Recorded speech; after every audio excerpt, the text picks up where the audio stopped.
Chapter 1.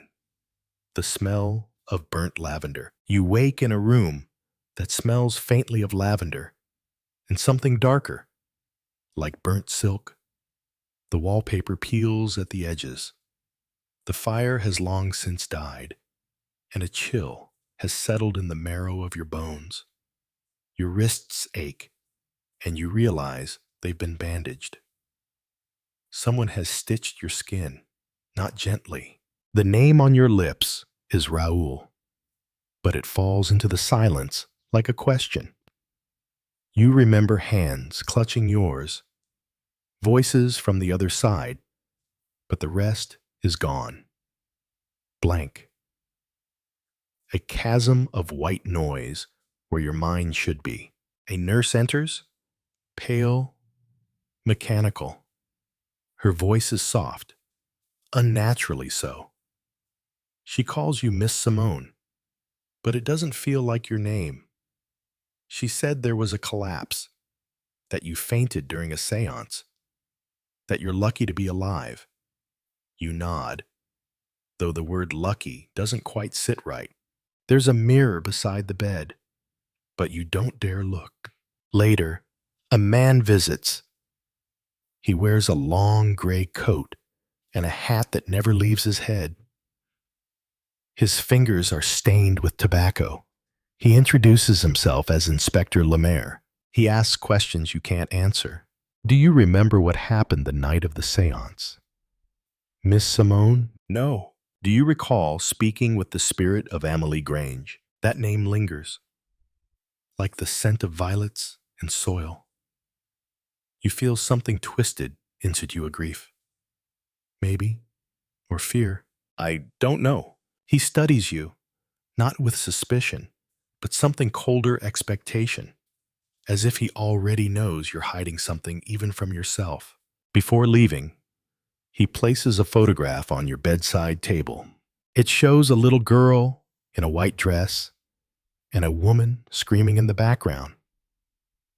You don't know who took the photo or when, but something about it claws at the back of your skull. You want to look away, you can't. As he reaches the door, the inspector turns. The doctor says your memory might return, or it might not. Either way, Miss Simone, you're the only one who can tell us why Madame Grange hasn't spoken a word since that night, or why Raoul Delacroix is missing. You flinch at the name. Your hands tighten around the bed sheets. The world outside the window is gray and endless. And deep inside you, something is trying to wake up. Chapter 2. The Whisper in the Hall. The nights are worst. By day, the hospital is antiseptic, a cage of light and soft footsteps. But at night, when the corridor's quiet, and even the ticking clocks seem to hush themselves, something changes. You feel it first in the air, a pressure, like fingers brushing your neck, a whisper too low to hear, but you know it's there. You lie in bed staring at the ceiling, pulse fluttering under your bandages, and then you hear it just outside your room. A creak, a breath, the slow drag of something across linoleum. You sit up. The nurse gave you pills to help you sleep. You didn't take them. You slip out of bed, feet bare, against the cold tile. The hallway yawns before you, lit only by intermittent bulbs that flicker like they're undecided on your reality. Somewhere beyond the corner, the whispering continues. You follow it halfway down the corridor. You pass a door with a plaque Grange. It's ajar. No light comes from within. Only a sound soft, repetitive, a low humming, the kind a child might make while playing alone in the dark. You push the door open. Madame Grange sits on the edge of her bed. Her hair is wild now, her gown wrinkled. stained with something dark around the cuffs. She doesn't look up. In her hands, she clutches a doll, a child's doll. Pale porcelain face, one glass eye missing. You feel your stomach tighten at the sight of it. You whispered her name. She doesn't respond, just keeps humming, rocking slightly. Her fingers stroke the doll's hair in rhythmic, obsessive motion. You step closer, too close. Suddenly, her head jerked up. Her eyes meet yours, and for a moment, just one terrible moment, you see something behind those eyes. Not grief, not madness, recognition.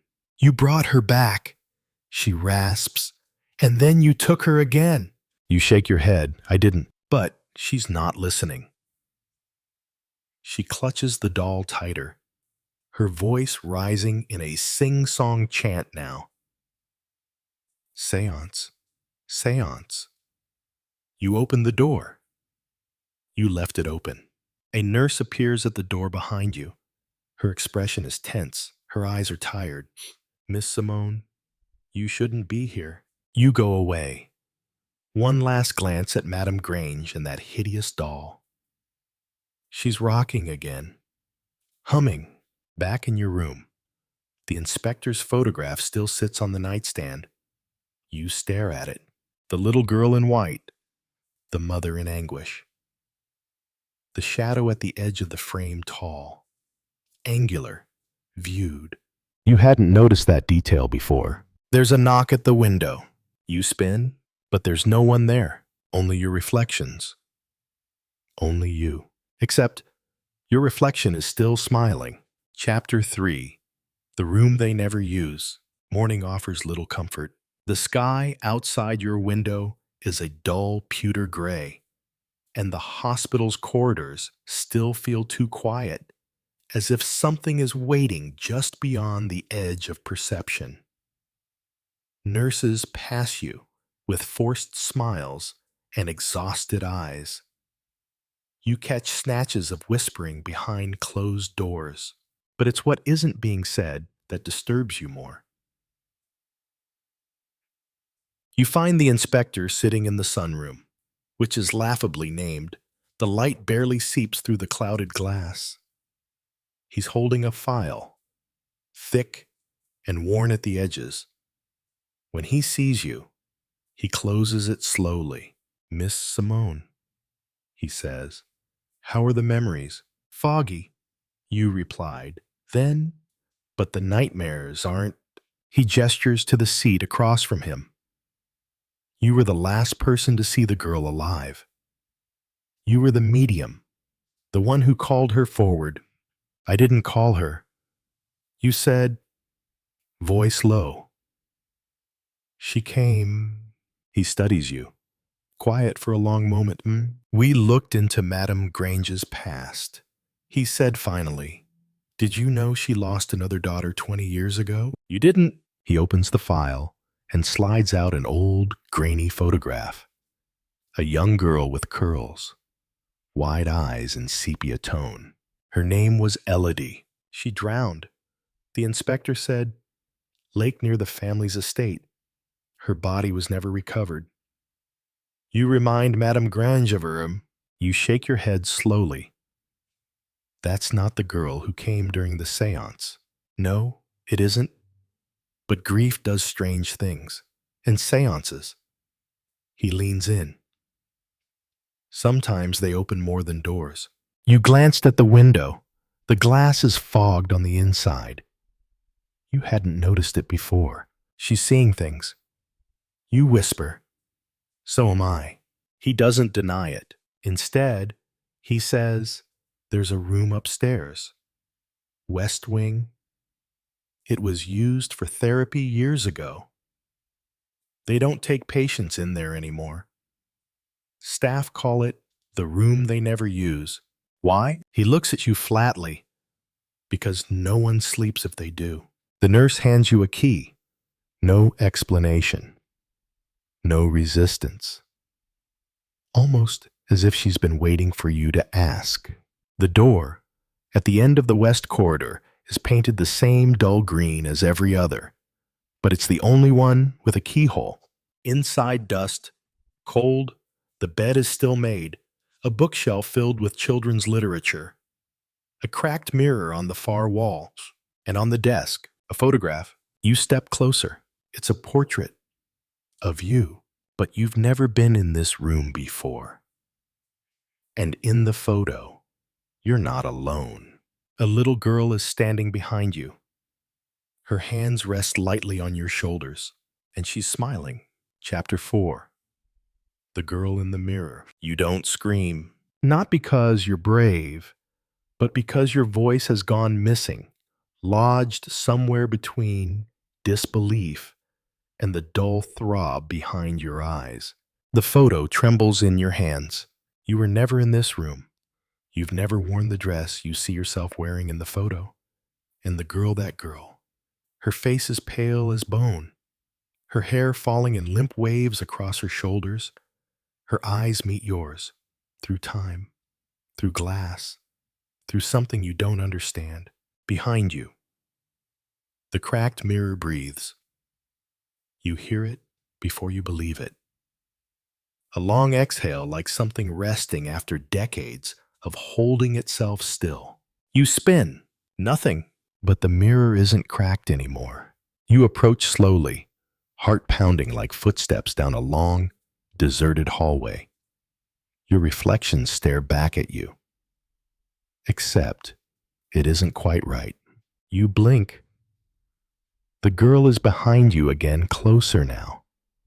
Closer than in the photo. She whispers something you don't hear with your ears, and then you feel it.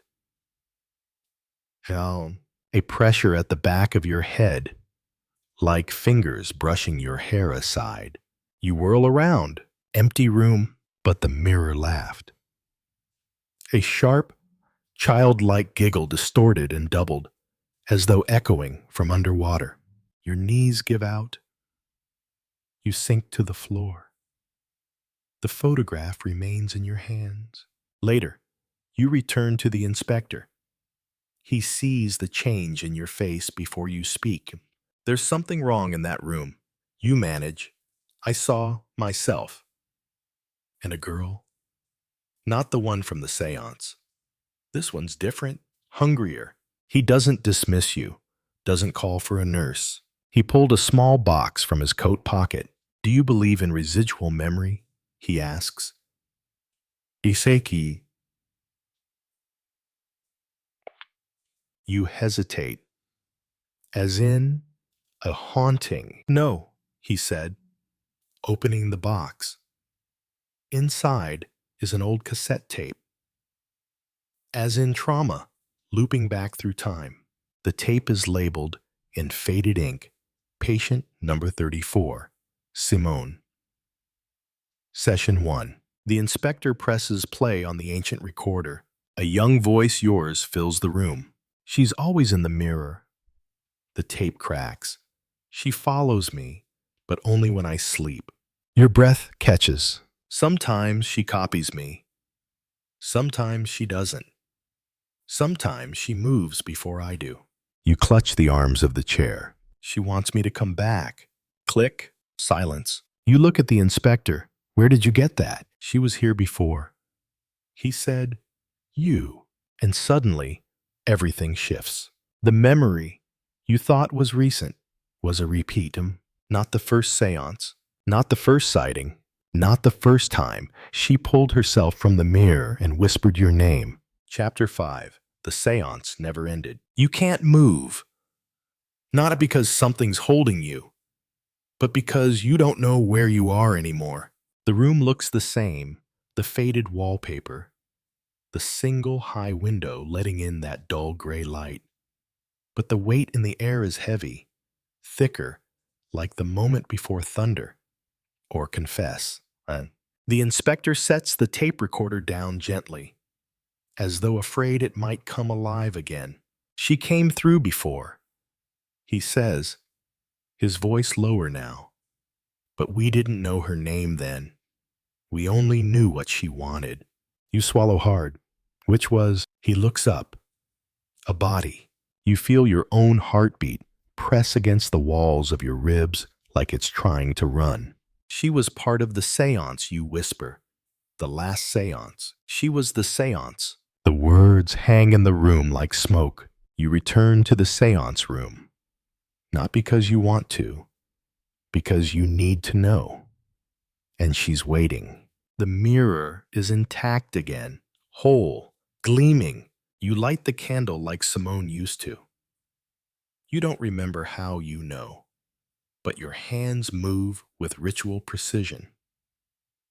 You whisper the invocation.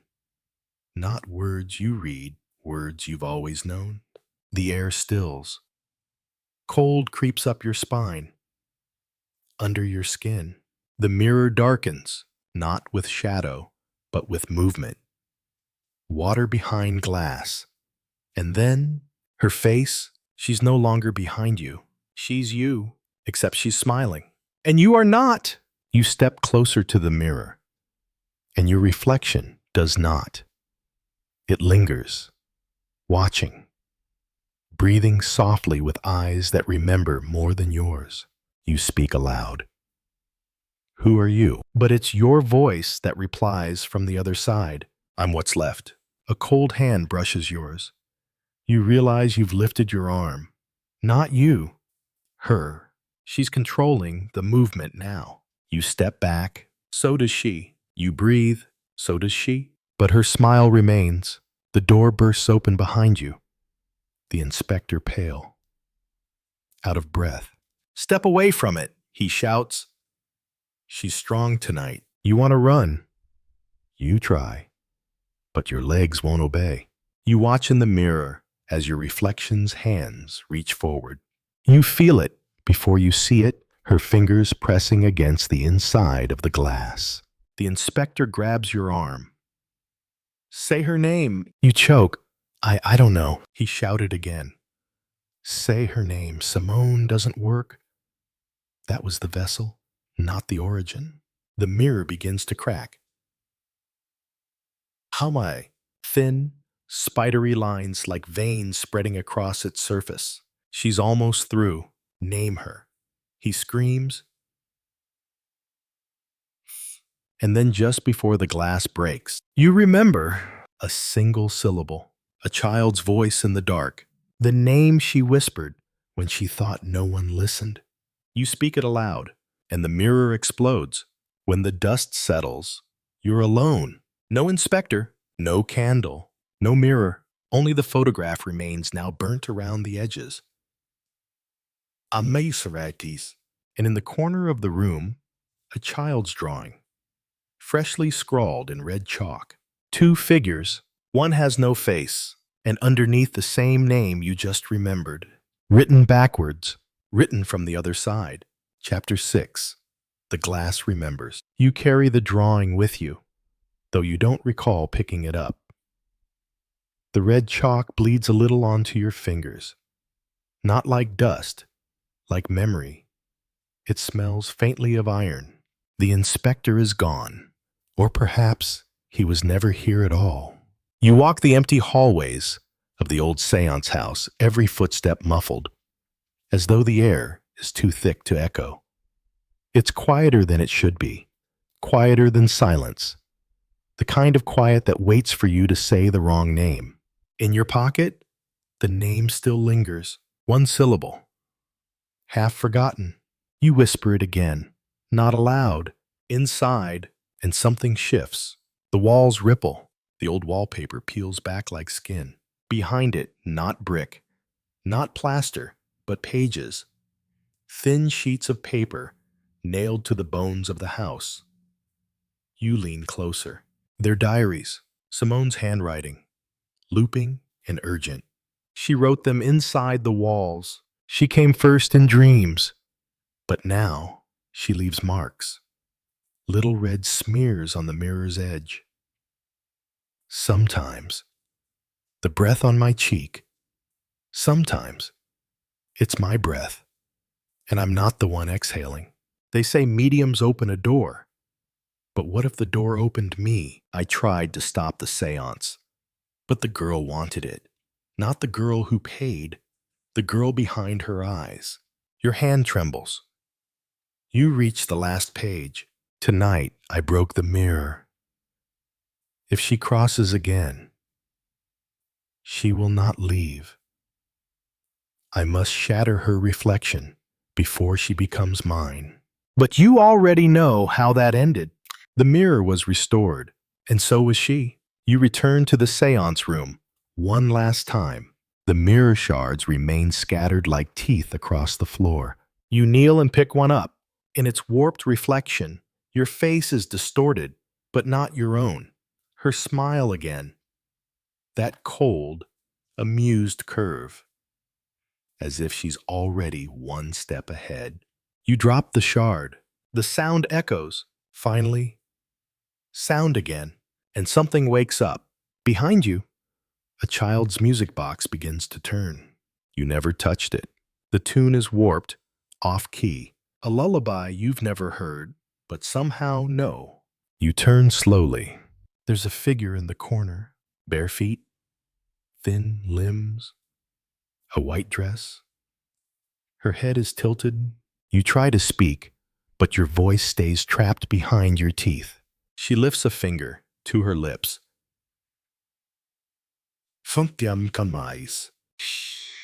Then she points at your chest, at the place beneath your skin, where her name now lives.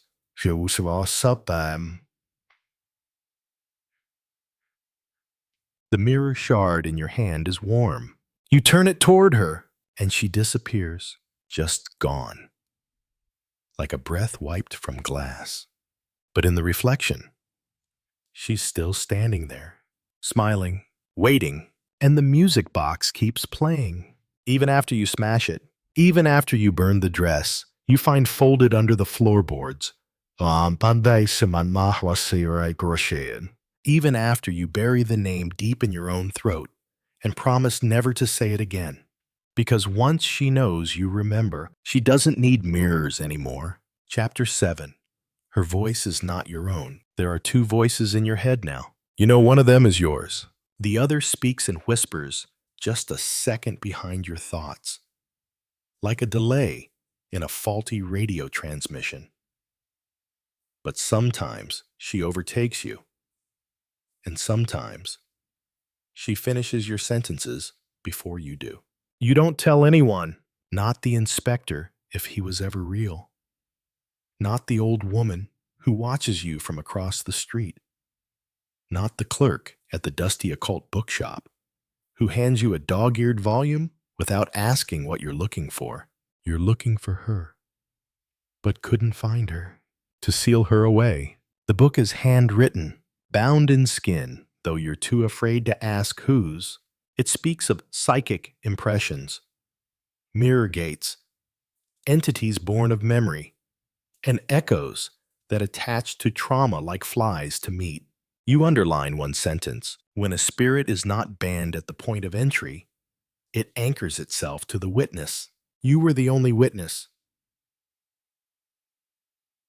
You saw Simone break. You saw the drawing. You saw the girl with no breath. Somewhere. And now, she's using yours.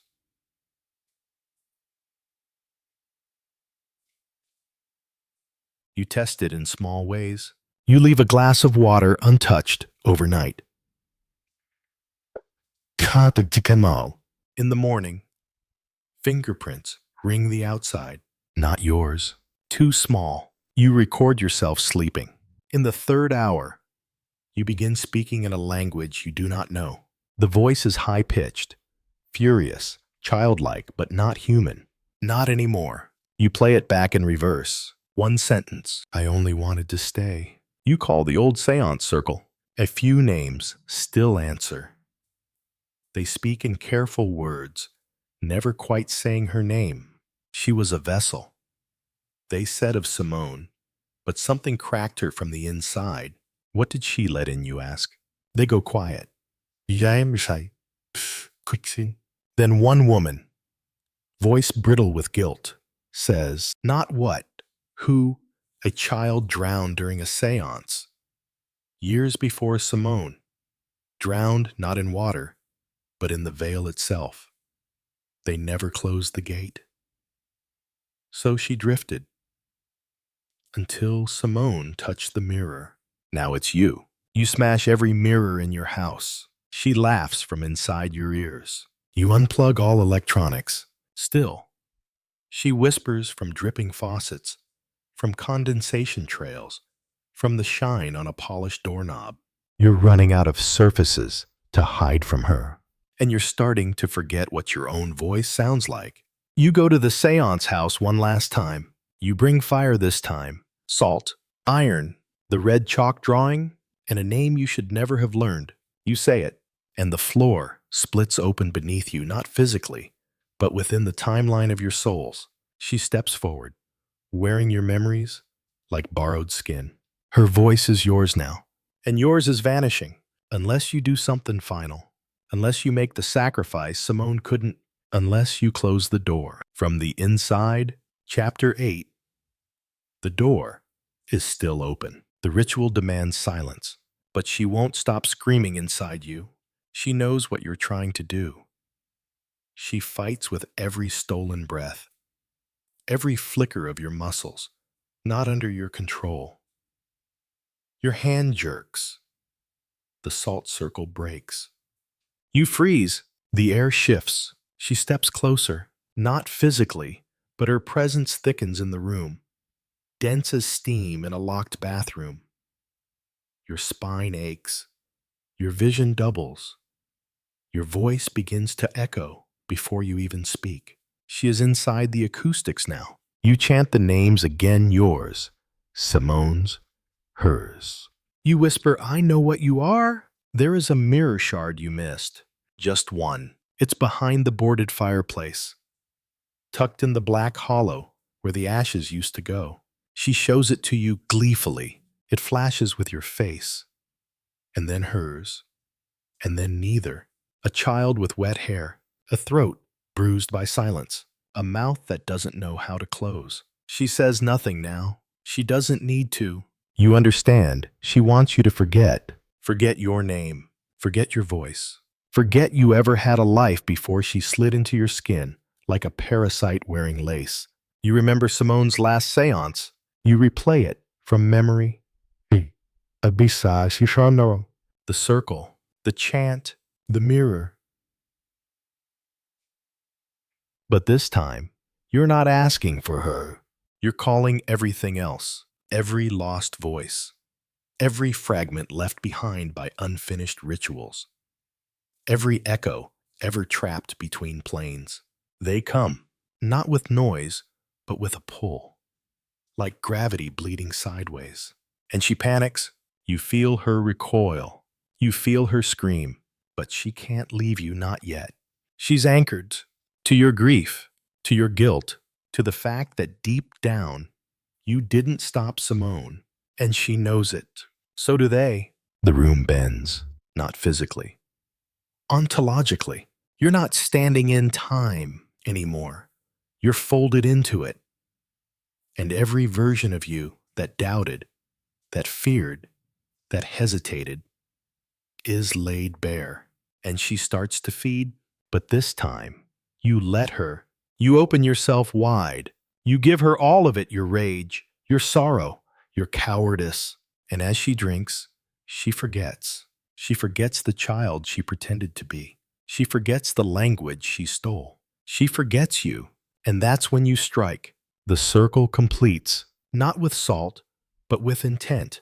You say her name again, but not aloud, inward, where she no longer listens, and you close the door. From the inside, just like Simone should have, just like you always knew you would. The air returns, the house exhales. You're still standing, but not whole. She's gone, but so is your part. And in the silence that follows, you finally understand. The seance never ends. It only moves to the next mirror. Chapter 9. The mirrors remember. You wake to silence. Not the soft, peaceful kind, but the kind that rings in your ears like a warning. You're no longer in the sitting room, or maybe you are, but it's been rewritten. The corners don't meet at right angles. The shadows don't fall where they should. And in the center of the room, untouched, stands the mirror. The one you thought shattered, but it isn't cracked. It isn't old. It's waiting. You walk toward it because there is no other direction to go. Your feet don't make sound on the floorboards. Your reflection meets you halfway. But something is wrong. It tilts its head before you do. Its eyes blink late. And then it smiles. Not your smile. Hers. The child. The entity. The thing that wore your skin like a borrowed coat. You say nothing. You press your hand against the glass. It's cold. You feel nothing behind it. And still, you know she's there.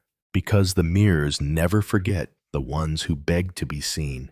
You retrace your steps. Yes. You test the windows. They open now. You step outside and feel the wind. It's real. You call out Simone's name. It comes back only once.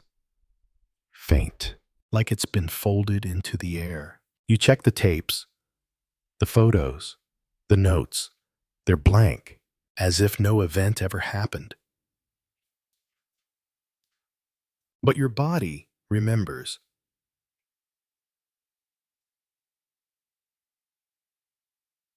Your bones ache, like they've been holding screams for too long. You lift your sleeve. Your forearm is etched with faint symbols, not carved, not drawn, just there, residual. The people in the town don't remember Simone. They remember you. Weren't you that girl who rented the widow's place? They asked.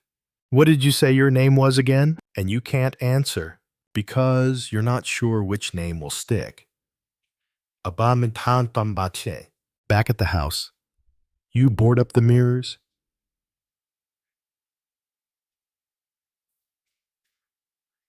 All of them. You paint over reflective surfaces. You wear gloves to avoid catching your face in windows. But late at night, something calls to you. It's not a voice. It's not a knock. It's your own breath on glass when you haven't been near one. You don't light candles anymore. You don't trust shadows. And still, you feel her watching. But not from outside. Not anymore. One day, the mirror is missing. Just the frame remains. And on the wall, scratched slightly where the glass once sat, is a sentence you never said aloud. You closed the door, but you left a key. Chapter 10. The Seance never ends. You lock the attic. You burn sage. You whisper Simone's name like a prayer. Then a curse. Then something between. And still, she lingers. The house is sold. You move out. You leave everything behind. You tell yourself it's over.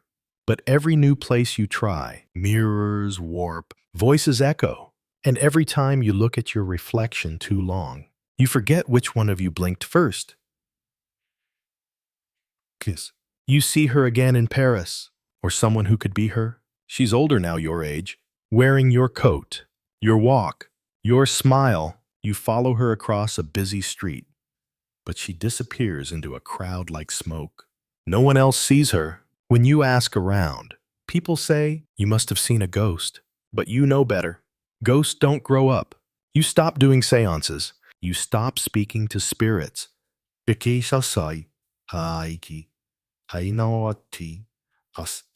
never forget those spirits who opened the door. One night, in a hotel room in Prague, the mirror fogs up on its own. You didn't shower, you didn't breathe on it, and still a handprint appears. Small, childlike, not yours. You left that night. You start writing everything down. You show on. As if putting it to paper will strip it of its power. You call it fiction. People believe you. They read your stories and say, what a vivid imagination. But you know, each page is a binding. Each chapter is a ward. You don't write to be read. You write to contain her. to keep her in ink, because words hold stronger than glass. Then one day, it stops. The mirrors reflect only you. The air feels empty again. There are no knocks at night, no breath on glass. You're free. You tell yourself this over and over. You even believe it until one morning you walk past a mirror and see two of you again. Only this time, she doesn't smile. She doesn't blink. She just stands there, waiting, and you realize the seance never ended. It just moved inside you. Chapter 11. Above all, avoid worry and excitement, said Dr. Meinel, in the comfortable fashion affected by doctors, Mrs. Harder. As is often the case with people hearing these soothing but meaningless words, seemed more doubtful than relieved. There is a certain cardiac weakness, continued the doctor fluently, but nothing to be alarmed about. I can assure you of that. All the same, he added, it might be as well to have a lift installed. Eh? What about it? Mrs. Harder looked worried. Dr. Meinel, on the contrary, looked pleased with himself. The reason he liked attending rich patients rather than poor ones was that he could exercise his active imagination in prescribing for their ailments. Yes, a lift, said Dr. Meinel, trying to think of something else even more dashing and failing. Then we shall avoid all undue exertion. Daily exercise on the level on a fine day, but avoid walking up hills. And above all, he added happily, plenty of distraction for the mind. Don't dwell on your health. To the old lady's nephew, Charles Ridgway, the doctor was slightly more explicit. Do not misunderstand me, he said. Your aunt may live for years, probably will. At the same time, shock or overexertion might carry her off like that. He snapped his fingers. She must lead a very quiet life, no exertion, no fatigue. But, of course, she must not be allowed to brood. She must be kept cheerful, and the mind well distracted. Distracted, said Charles Ridgway thoughtfully. Charles was a thoughtful young man. He was also a young man who believed in furthering his own inclinations whenever possible. That evening he suggested the installation of a wireless set. Mrs. Harder, already seriously upset at the thought of the lift, was disturbed and unwilling. Charles was fluent and persuasive. I do not know that I care for these newfangled things, said Mrs. Harder piteously. The waves. You know the electric waves. They might affect me. Charles, in a superior and kindly fashion, pointed out the futility of this idea. Mrs. Harder, whose knowledge of the subject was of the vaguest, but who was tenacious of her own opinion, remained unconvinced. All that electricity, she murmured timorously. You may say what you like, Charles, but some people are affected by electricity. I always have a terrible headache before a thunderstorm. I know that. She nodded her head triumphantly. Charles was a patient young man. He was also persistent. My dear Aunt Mary, he said, let me make the thing clear to you. He was something of an authority on the subject. He delivered now quite a lecture on the theme. Warming to his task, he spoke of bright emitter valves, of dull emitter valves, of high frequency and low frequency, of amplification and of condensers. Mrs. Harder, submerged in a sea of words that she did not understand, surrendered. Of course, Charles, she murmured. If you really think, my dear Aunt Mary, said Charles enthusiastically, it is the very thing for you. To keep you from moping and all that. The lift prescribed by Dr. Meinel was installed shortly afterwards, and was very nearly the death of Mrs. Harder since, like many other old ladies, she had a rooted objection to strange men in the house. She suspected them, one and all, of having designs on her old silver. After the lift, the wireless set arrived. Mrs. Harder was left to contemplate the, to her, repellent object, a large, ungainly-looking box. Studded with knobs, it took all Charles' enthusiasm to reconcile her to it. Charles was in his element. He turned knobs, discoursing eloquently the while. Mrs. Harder sat in her high-backed chair, patient and polite, with a rooted conviction in her own mind that these new, fangled notions were neither more nor less than unmitigated nuisances. "Listen, Aunt Mary, we are on to Berlin. Isn't that splendid? Can you hear the fellow? I can't hear anything except a good deal of buzzing and clicking," said Mrs. Harder. Charles continued to twirl knobs. "Brussels," he announced with enthusiasm. "Is it really?" said Mrs. Harder, with no more than a trace of interest. Charles again turned knobs, and an unearthly howl echoed forth into the room.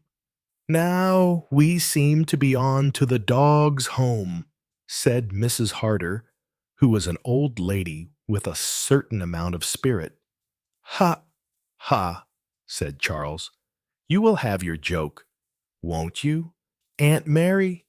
"Very good." That Mrs. Harder could not help smiling at him. She was very fond of Charles, for some years a niece, Miriam Harder, had lived with her. She had intended to make the girl her heiress, but Miriam had not been a success. She was impatient and obviously bored by her aunt's society. She was always out, gadding about, as Mrs. Harder called it. In the end, she had entangled herself with a young man of whom her aunt thoroughly disapproved. Miriam had been returned to her mother with a curt note, much as if she had been goods on approval. She had married the young man in question, and Mrs. Harder usually sent her a handkerchief case or a table center at Christmas, having found nieces disappointing. Mrs. Harder turned her attention to nephews. Charles, from the first, had been an unqualified success. He was always pleasantly deferential to his aunt, and listened with an appearance of intense interest to the reminiscences of her youth. In this he was a great contrast to Miriam, who had been frankly bored and showed it. Charles was never bored. He was always good-tempered, always gay. He told his aunt many times a day that she was a perfectly marvelous old lady, highly satisfied with her new acquisition. Mrs. Harder had written to her lawyer with instructions as to the making of a new will. This was sent to her, duly approved by her and signed. And now, even in the matter of the wireless, Charles was soon proved to have won fresh laurels. Mrs. Harder, at first antagonistic, became tolerant and finally fascinated. She enjoyed it very much better when Charles was out. The trouble with Charles was that he could not leave the thing alone. Mrs. Harder would be seated in her chair comfortably listening to a symphony concert or a lecture on Lucrezia Borgia or Pond Life, quite happy and at peace with the world. Not so Charles. The harmony would be shattered by discordant shrieks while he enthusiastically attempted to get foreign stations. But on those evenings when Charles was dining out with friends, Mrs. Harder enjoyed the wireless very much indeed. She would turn on two switches, sit in her high-backed chair, and enjoy the program of the evening. It was about 3 months after the wireless had been installed that the first eerie happening occurred. Charles was absent at a bridge party. The program for that evening was a ballad concert, A well-known soprano was singing Annie Laurie, and in the middle of Annie Laurie, a strange thing happened. There was a sudden break. The music ceased for a moment. The buzzing, clicking noise continued, and then that too died away. There was dead silence. And then very faintly, a low buzzing sound was heard. Mrs. Harder got the impression, why she did not know, that the machine was tuned into somewhere very far away. And then clearly and distinctly a voice spoke, a man's voice, with a faint Irish accent. "Mary, can you hear me? Mary, it is Patrick speaking. I am coming for you soon. You will be ready, won't you? Mary." Then, almost immediately, the strains of Annie Laurie once more filled the room. Mrs. Harder sat rigid in her chair, her hands clenched on each arm of it. Had she been dreaming? Patrick's voice, in this very room, speaking to her? No, it must be a dream, a hallucination perhaps. She must just have dropped off to sleep for a minute or two. A curious thing to have dreamed that her dead husband's voice should speak to her over the ether. It frightened her, just a little. What were the words he had said? "I am coming for you soon. Mary, you will be ready, won't you?" Was it? Could it be a premonition, cardiac weakness? Her heart, after all, she was getting on in years. "It's a warning, that's what it is," said Mrs. Harder, rising slowly and painfully from her chair, and added characteristically, "All that money wasted on putting in a lift." She said nothing of her experience to anyone, but for the next day or two she was thoughtful and a little preoccupied. And then came the second occasion. Again, she was alone in the room. The wireless, which had been playing an orchestral selection, died away with the same suddenness as before. Again, there was silence, the sense of distance, and finally, Patrick's voice. Not as it had been in life, but a voice rarefied, far away, with a strange, unearthly quality. "Patrick speaking to you. Mary, I will be coming for you very soon now." Then, click, buzz, and the orchestral selection was in full swing again. Mrs. Harder glanced at the clock. No. She had not been asleep this time, awake and in full possession of her faculties. She had heard Patrick's voice speaking. It was no hallucination. She was sure of that. In a confused way, she tried to think over all that Charles had explained to her of the theory of ether waves. Could it be Patrick had really spoken to her, that his actual voice had been wafted through space? There were missing wavelengths, or something of that kind. She remembered Charles speaking of gaps in the scale. Perhaps the missing waves explained all the so-called psychological phenomena. No. There was nothing inherently impossible in the idea. Patrick had spoken to her. He had availed himself of modern science to prepare her for what must soon be coming. Mrs. Harder rang the bell for her maid. Elizabeth. Elizabeth was a tall, gaunt woman of 60. Beneath an unbending exterior, she concealed a wealth of affection and tenderness for her mistress. "Elizabeth," said Mrs. Harder when her faithful retainer had appeared, "you remember what I told you, the top left-hand drawer of my bureau. It is locked, the long key with the white label. Everything is there ready." "Ready, ma'am?" "For my burial," snorted Mrs. Harder. "You know perfectly well what I mean. Elizabeth." You helped me to put the things there yourself." Elizabeth's face began to work strangely. "Oh, ma'am," she wailed, "don't dwell on such things. I thought you was a sight better. We have all got to go some time or another," said Mrs. Harder practically. "I am over my 70 years. Elizabeth, there, don't make a fool of yourself. Oh, if you must cry, go and cry somewhere else." Elizabeth retired, still sniffing. Mrs. Harder looked after her with a good deal of affection. "Silly old fool, but faithful," she said. "Very faithful. Let me see. Was it £100? Or only 50 I left her? It ought to be 100. She has been with me a long time." The point worried the old lady, and the next day she sat down and wrote to her lawyer asking if he would send her will so that she might look over it.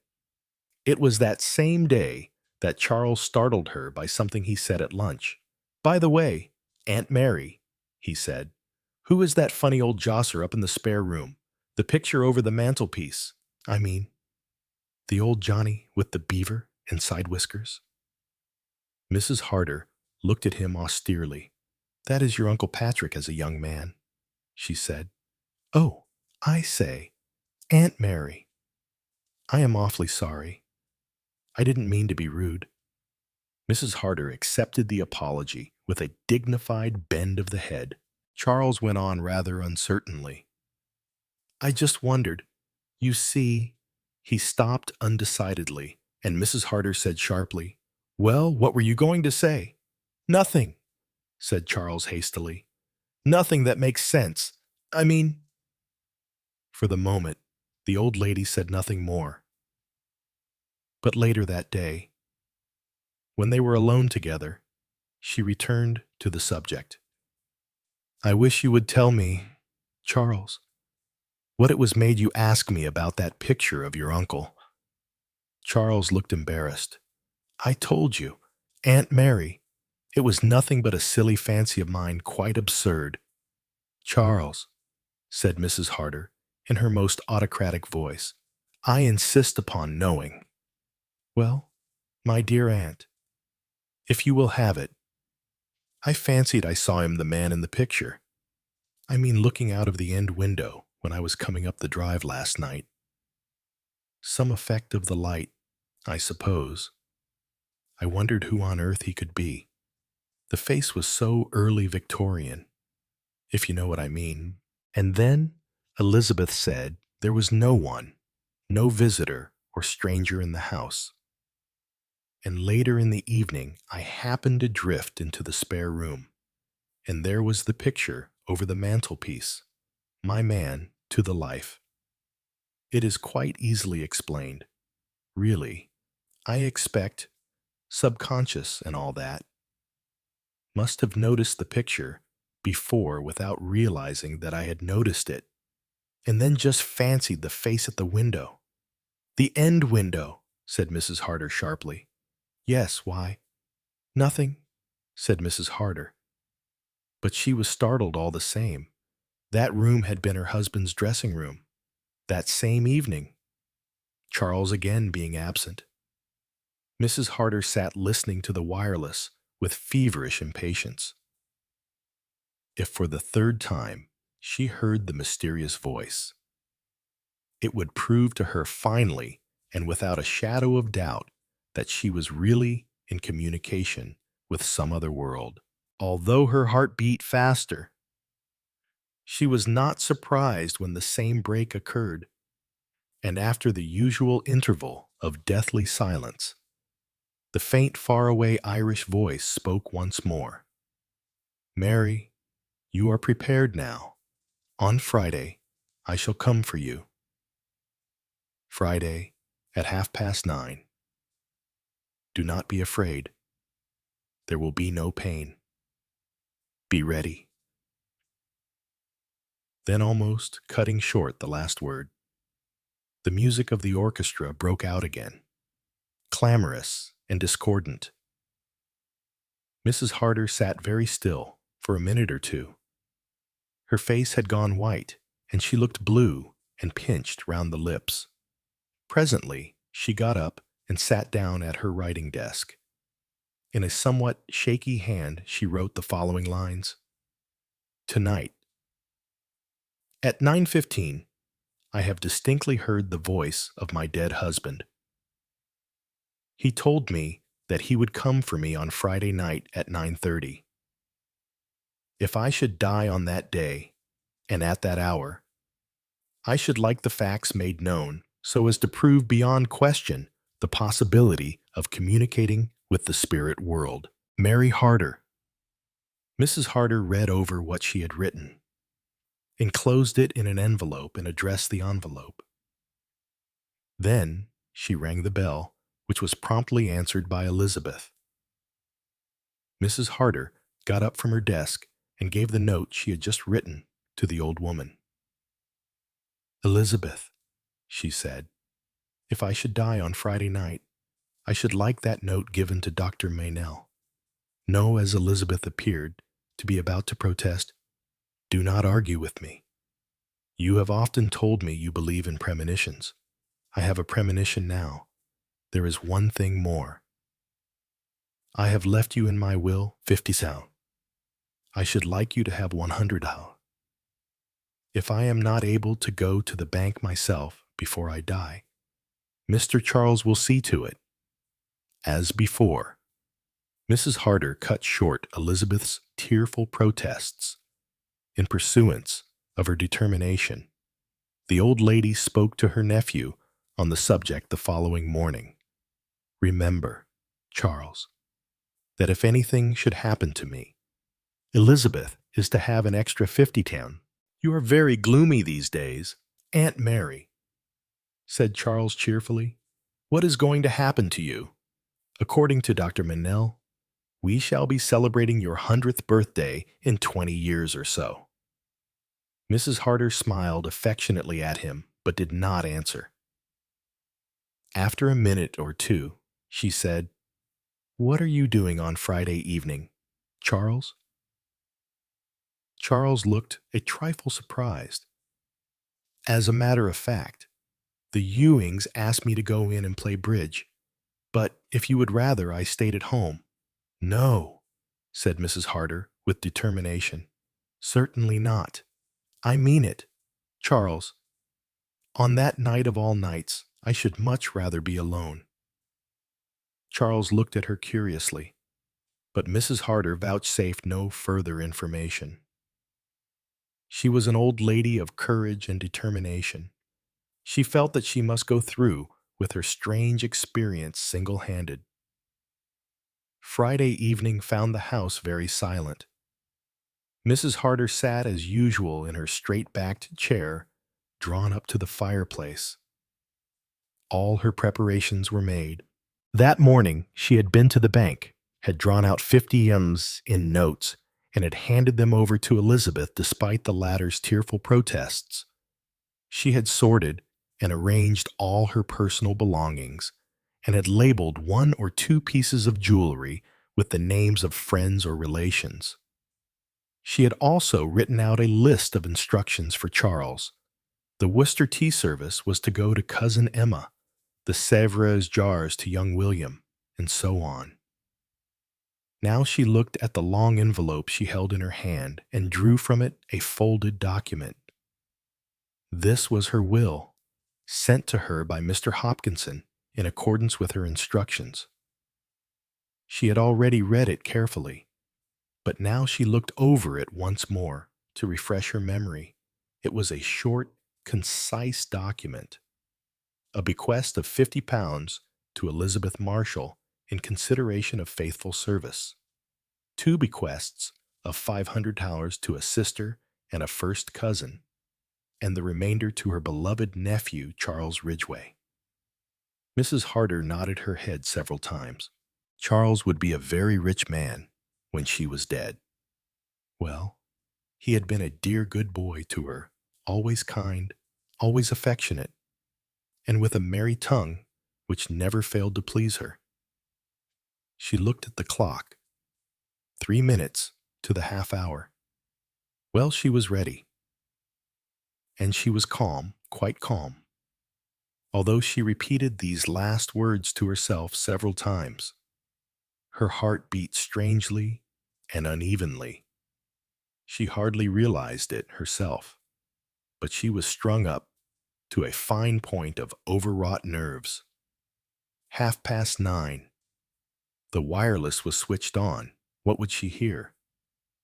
A familiar voice announcing the weather forecast, or that faraway voice belonging to a man who had died 25 years before. But she heard neither. Instead, there came a familiar sound, a sound she knew well, but which tonight made her feel as though an icy hand were laid on her heart. A fumbling at the door. It came again, and then a cold blast seemed to sweep through the room. Mrs. Harder had now no doubt what her sensations were. She was afraid. She was more than afraid, she was terrified. And suddenly, there came to her the thought, 25 years is a long time. Patrick is a stranger to me now.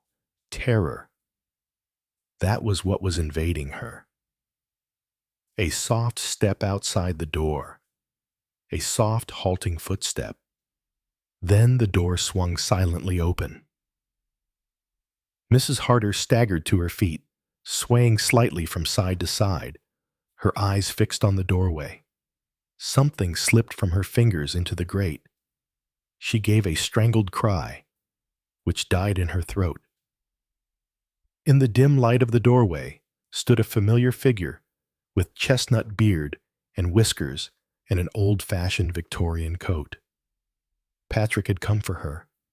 Her heart gave one terrified leap and stood still. She slipped to the ground in a huddled heap. There Elizabeth found her. An hour later, Dr. Minell was called at once, and Charles Ridgway was hastily recalled from his bridge party, but nothing could be done. Mrs. Harder had gone beyond human aid. It was not until 2 days later that Elizabeth remembered the note given to her by her mistress. Dr. Minell read it with great interest and showed it to Charles Ridgway. "A very curious coincidence," he said. "It seems clear that your aunt had been having hallucinations about her dead husband's voice. She must have strung herself up to such a point that the excitement was fatal, and when the time actually came, she died of the shock." "Autosuggestion," said Charles. "Something of the sort. I will let you know the result of the autopsy as soon as possible, though I have no doubt of it myself. In the circumstances, an autopsy was desirable, though purely as a matter of form." Charles nodded comprehendingly. On the preceding night, when the household was in bed, he had removed a certain wire which ran from the back of the wireless cabinet to his bedroom on the floor above. Also, since the evening had been a chilly one, he had asked Elizabeth to light a fire in his room. And in that fire, he had burned a chestnut beard and whiskers. Some Victorian clothing belonging to his late uncle he replaced in the camphor-scented chest in the attic. As far as he could see, he was perfectly safe. His plan, the shadowy outline of which had first formed in his brain when Dr. Minell had told him that his aunt might with due care live for many years, had succeeded admirably. A sudden shock. Dr. Minell had said, "Charles, that affectionate young man, beloved of old ladies," smiled to himself. When the doctor departed, Charles went about his duties mechanically. Certain funeral arrangements had to be finally settled. Relatives coming from a distance had to have trains looked out for them. In 1 or 2 cases, they would have to stay the night. Charles went about it all efficiently and methodically, to the accompaniment of an undercurrent of his own thoughts. A very good stroke of business. That was the burden of them. Nobody, least of all his dead aunt, had known In what perilous straits Charles stood. His activities, carefully concealed from the world, had landed him where the shadow of a prison loomed ahead. Exposure and ruin had stared him in the face unless he could, in a few short months, raise a considerable sum of money. Well, that was all right now. Charles smiled to himself. Thanks to yes. Call it a practical joke. Nothing criminal about that he was saved. He was now a very rich man. He had no anxieties on the subject, for Mrs. Harder had never made any secret of her intentions. Chiming in very absently with these thoughts, Elizabeth put her head round the door and informed him that Mr. Hopkinson was here and would like to see him. About time. 2. Charles thought, repressing a tendency to whistle. He composed his face to one of suitable gravity and repaired to the library. There he greeted the precise old gentleman who had been for over a quarter of a century the late Mrs. Harder's legal adviser. The lawyer seated himself at Charles's invitation, and with a dry cough, entered upon business matters. I did not quite understand your letter to me, Mr. Ridgway. You seem to be under the impression that the late Mrs. Harder's will was in our keeping. Charles stared at him. But surely, I've heard my aunt say as much. Oh, quite so, quite so. It was in our keeping. That is what I said. Mrs. Harder wrote to us, asking that it might be forwarded to her on Tuesday last. An uneasy feeling crept over Charles. He felt a far-off premonition of unpleasantness. Doubtless, it will come to light amongst her papers, continued the lawyer smoothly. Charles said nothing. He was afraid to trust his tongue. He had already been through Mrs. Harder's papers pretty thoroughly, well enough to be quite certain that no will was amongst them. In a minute or two, when he had regained control of himself, he said so.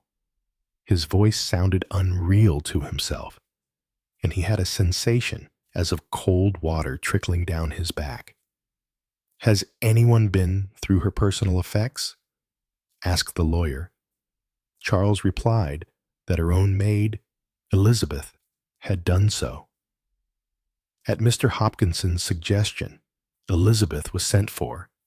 She came promptly, grim and upright, and answered the questions put to her.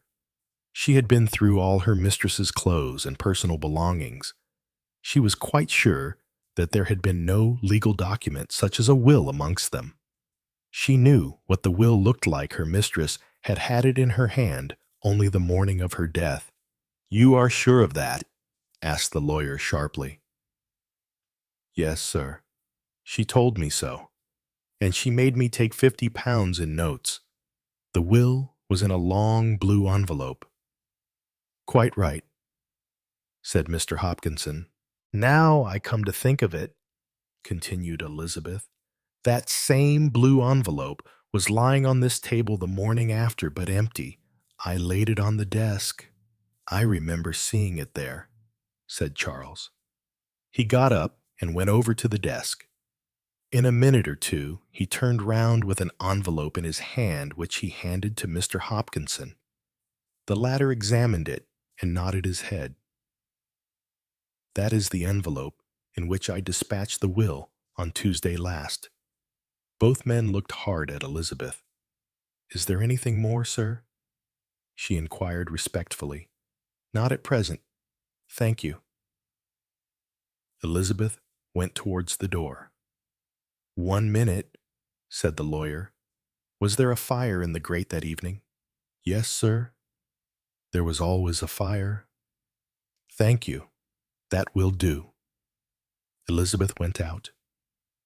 Charles leaned forward, resting a shaking hand on the table. What do you think? What are you driving at? Mr. Hopkinson shook his head. We must still hope the will may turn up. If it does not, well, if it does not, I am afraid there is only one conclusion possible.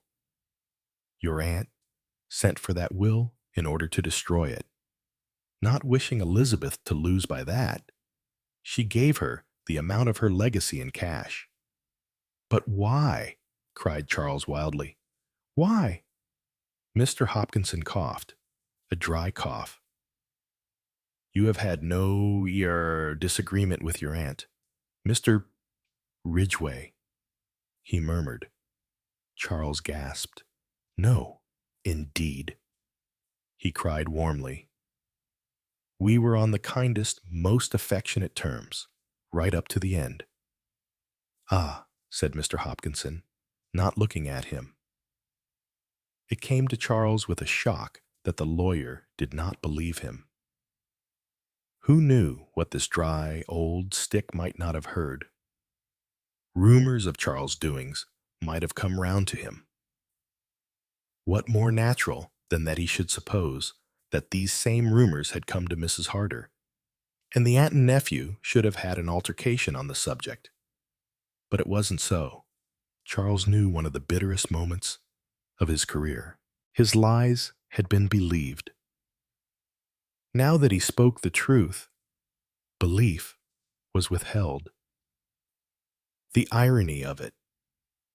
Of course his aunt had never burnt the will. Of course. His thoughts came to a sudden check. What was that picture rising before his eyes? An old lady with one hand clasped to her heart. Something slipping. A paper. Falling on the red-hot embers. Charles's face grew livid. He heard a hoarse voice, his own asking if that will's never found. There is a former will of Mrs. Harder's still extant, dated September 1920. By it, Mrs. Harder leaves everything to her niece, Miriam Harder. Now, Miriam Robinson. What was the old fool saying, Miriam, with her nondescript husband? And her 4 whining brats, all his cleverness for Miriam. The telephone rang sharply at his elbow. He took up the receiver. It was the doctor's voice, hearty and kindly. That you, Ridgway, thought you'd like to know. The autopsy's just concluded. Cause of death, as I surmised. But as a matter of fact, the cardiac trouble was much more serious than I suspected when she was alive. With the utmost care. She couldn't have lived longer than 2 months at the outside. Thought you'd like to know. Might console you more or less. Excuse me, said Charles. Would you mind saying that again? She couldn't have lived longer than 2 months, said the doctor in a slightly louder tone. All things work out for the best, you know, my dear fellow. But Charles had slammed back the receiver on its hook. He was conscious of the lawyer's voice speaking from a long way off. Dear me, Mr. Ridgway, are you ill? Damn them all. The smug-faced lawyer, that poisonous old ass Meynell. No hope in front of him, only the shadow of the prison wall. He felt that somebody had been playing with him like a cat with a mouse. Somebody must be laughing. Chapter 12. Herr Schaefer removed his hat and wiped his perspiring brow. He was hot. He was hungry and thirsty, especially the latter. But, above all, he was anxious. Before him stretched the yellow expanse of the veldt. Behind him, the line of the horizon was broken by the dumps of the outlying portion of the reef, and from far away, in the direction of Johannesburg, came a sound like distant thunder. But it was not thunder, as Herr Schaefer knew only too well. It was monotonous and regular, and represented the triumph of law and order over the forces of revolution. Incidentally, it was having a most wearing effect on the nerves of Herr Schaefer. The position in which he found himself was an unpleasant one. The swift, efficient proclamation of martial law, followed by the dramatic arrival of Smuts with the tires of his car shot flat, had had the effect of completely disorganizing the carefully laid plans of Schaefer and his friends. And Schaefer himself had narrowly escaped being laid by the heels. For the moment, he was at large, but the present was uncomfortable, and the future too problematical to be pleasant.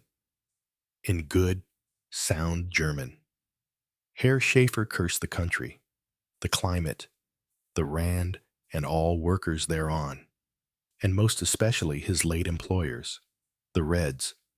As a paid agitator, he had done his work with true German efficiency, but his military upbringing and his years of service with the German army in Belgium led him to admire the forcefulness of Smuts and to despise unfeignedly the untrained rabble, devoid of discipline, which had crumbled to pieces at the first real test.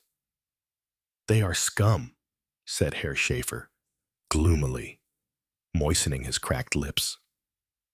"That's why no drilling, no order, no discipline.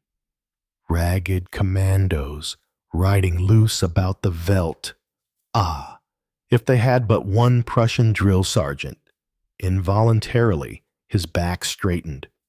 For a year, he had been endeavoring to cultivate a slouch which, together with a ragged beard, might make his apparent dealing in such innocent vegetable produce as cabbages, cauliflowers, and potatoes less open to doubt.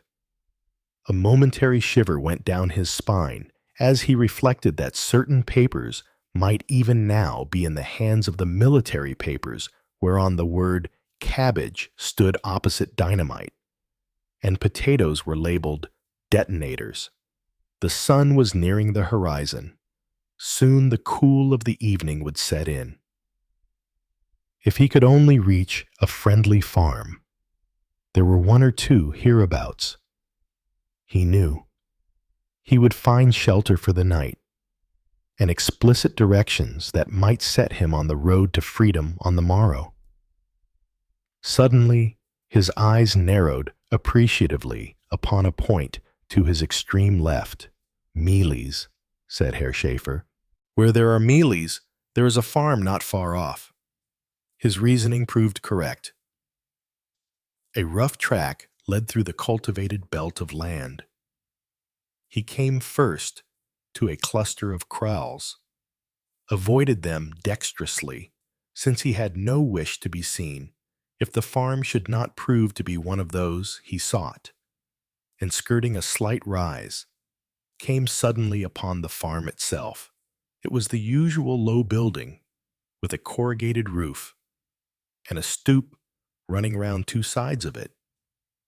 The sun was setting now, a red, angry blur on the horizon, and a woman was standing in the open doorway, looking out into the falling dusk.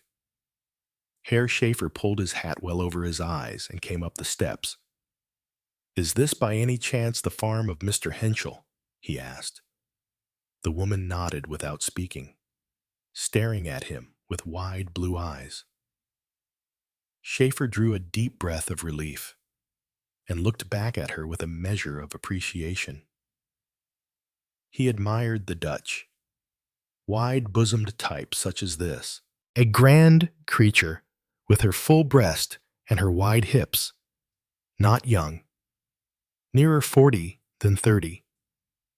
Fair hair, just touched with gray, parted simply in the middle of her wide forehead.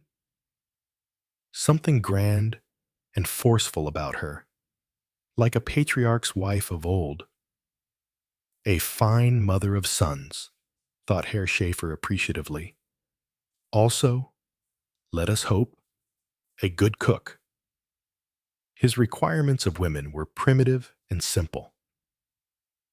"Mr. Henschel expects me," I think, said the German, and added in a slightly lower tone, I am interested in potatoes. She gave the expected reply. We, too, are cultivators of vegetables.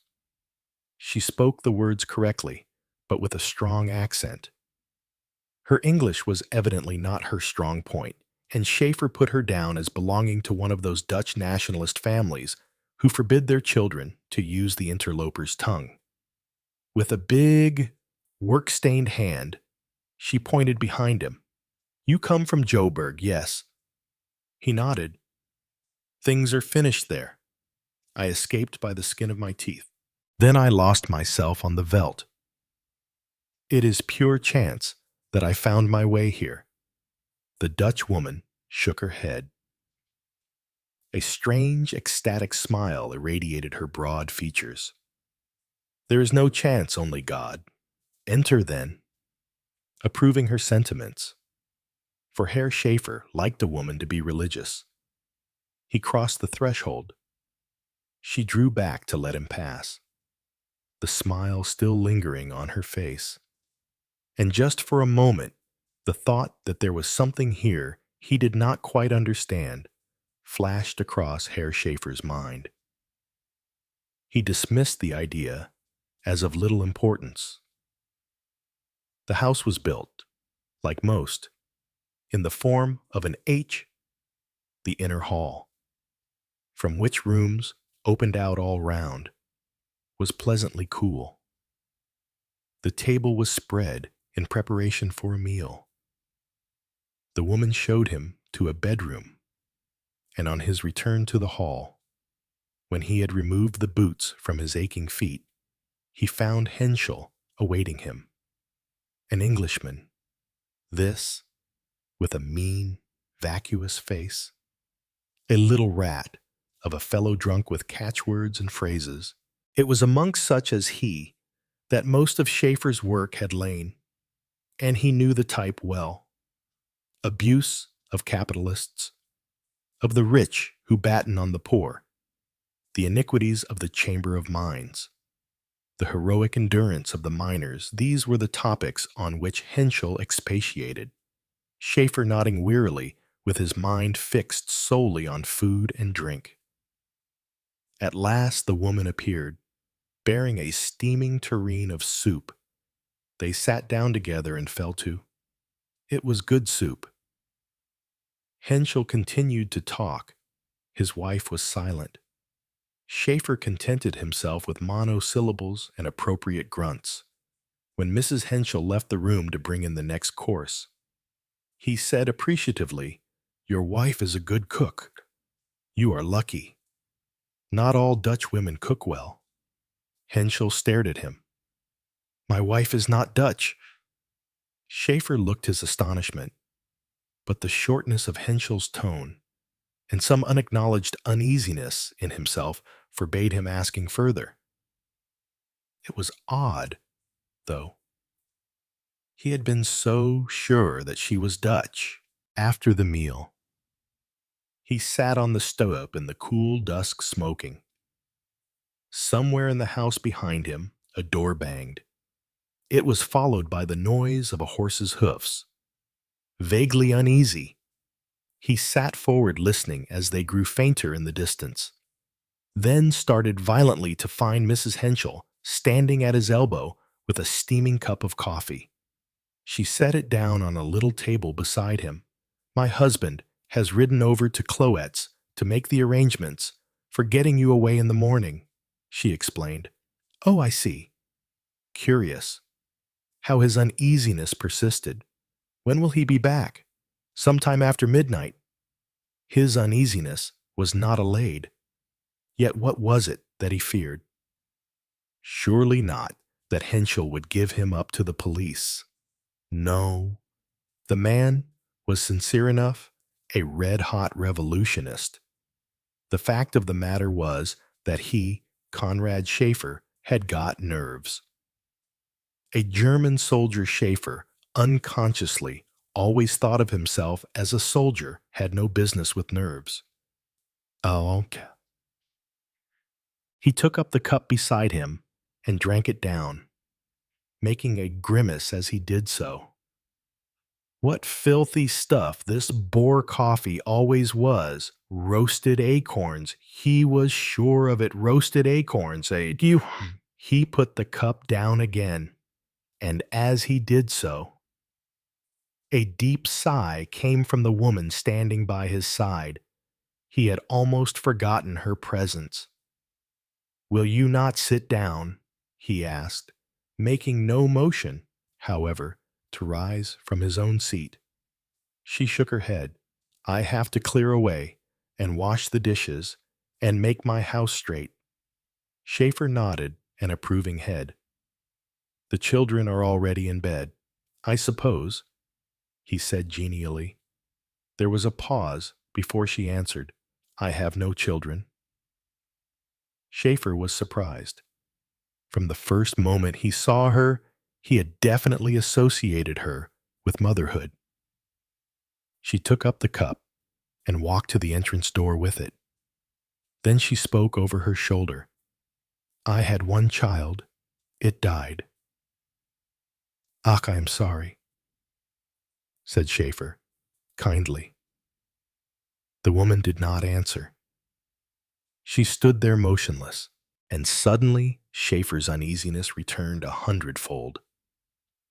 Only this time, he connected it definitely not with the house, not with Henschel, but with this slow-moving, grandly fashioned woman, this wife of Henschel's, who was neither English nor Dutch. His curiosity roused afresh. He asked her the question point blank. What nationality was she? Flemish? She said the word abruptly, then passed into the house, leaving Herr Schaefer disturbed and upset. Flemish. That was it.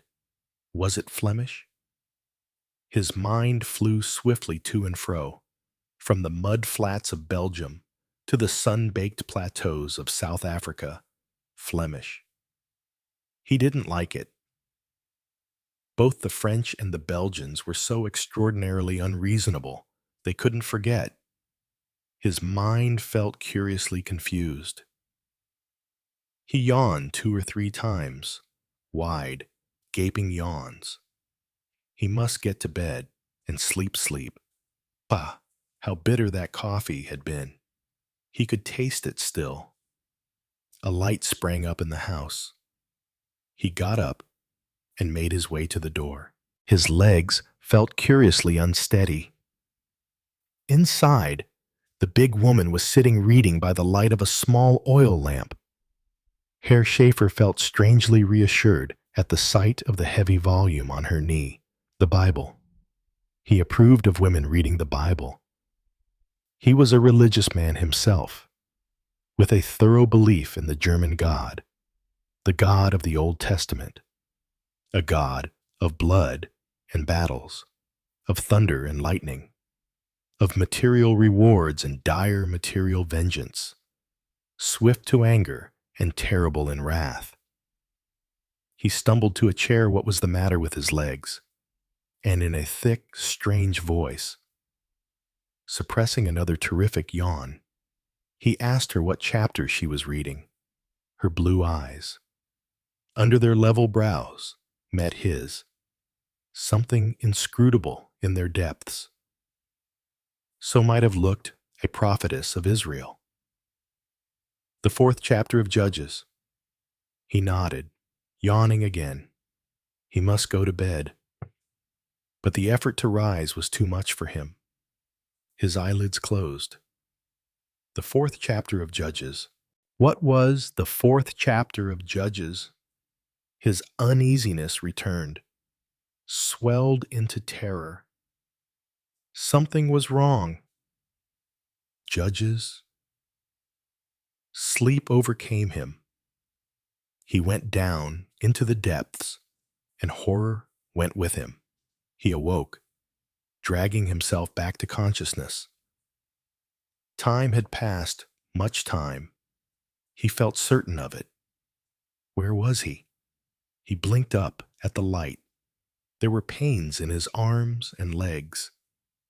He felt sick. Son. The taste of the coffee was still in his mouth. But what was this?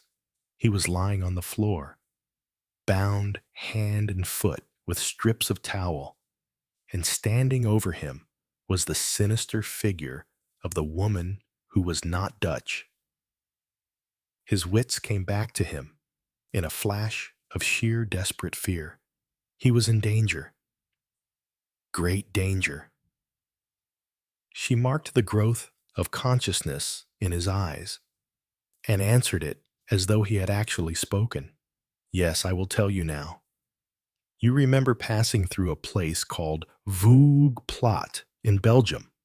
He recalled the name, some two-penny halfpenny village he had passed through with his regiment. She nodded and went on. You came to my door with some other soldiers. My man was away with the Belgian army. My first man not Henschel.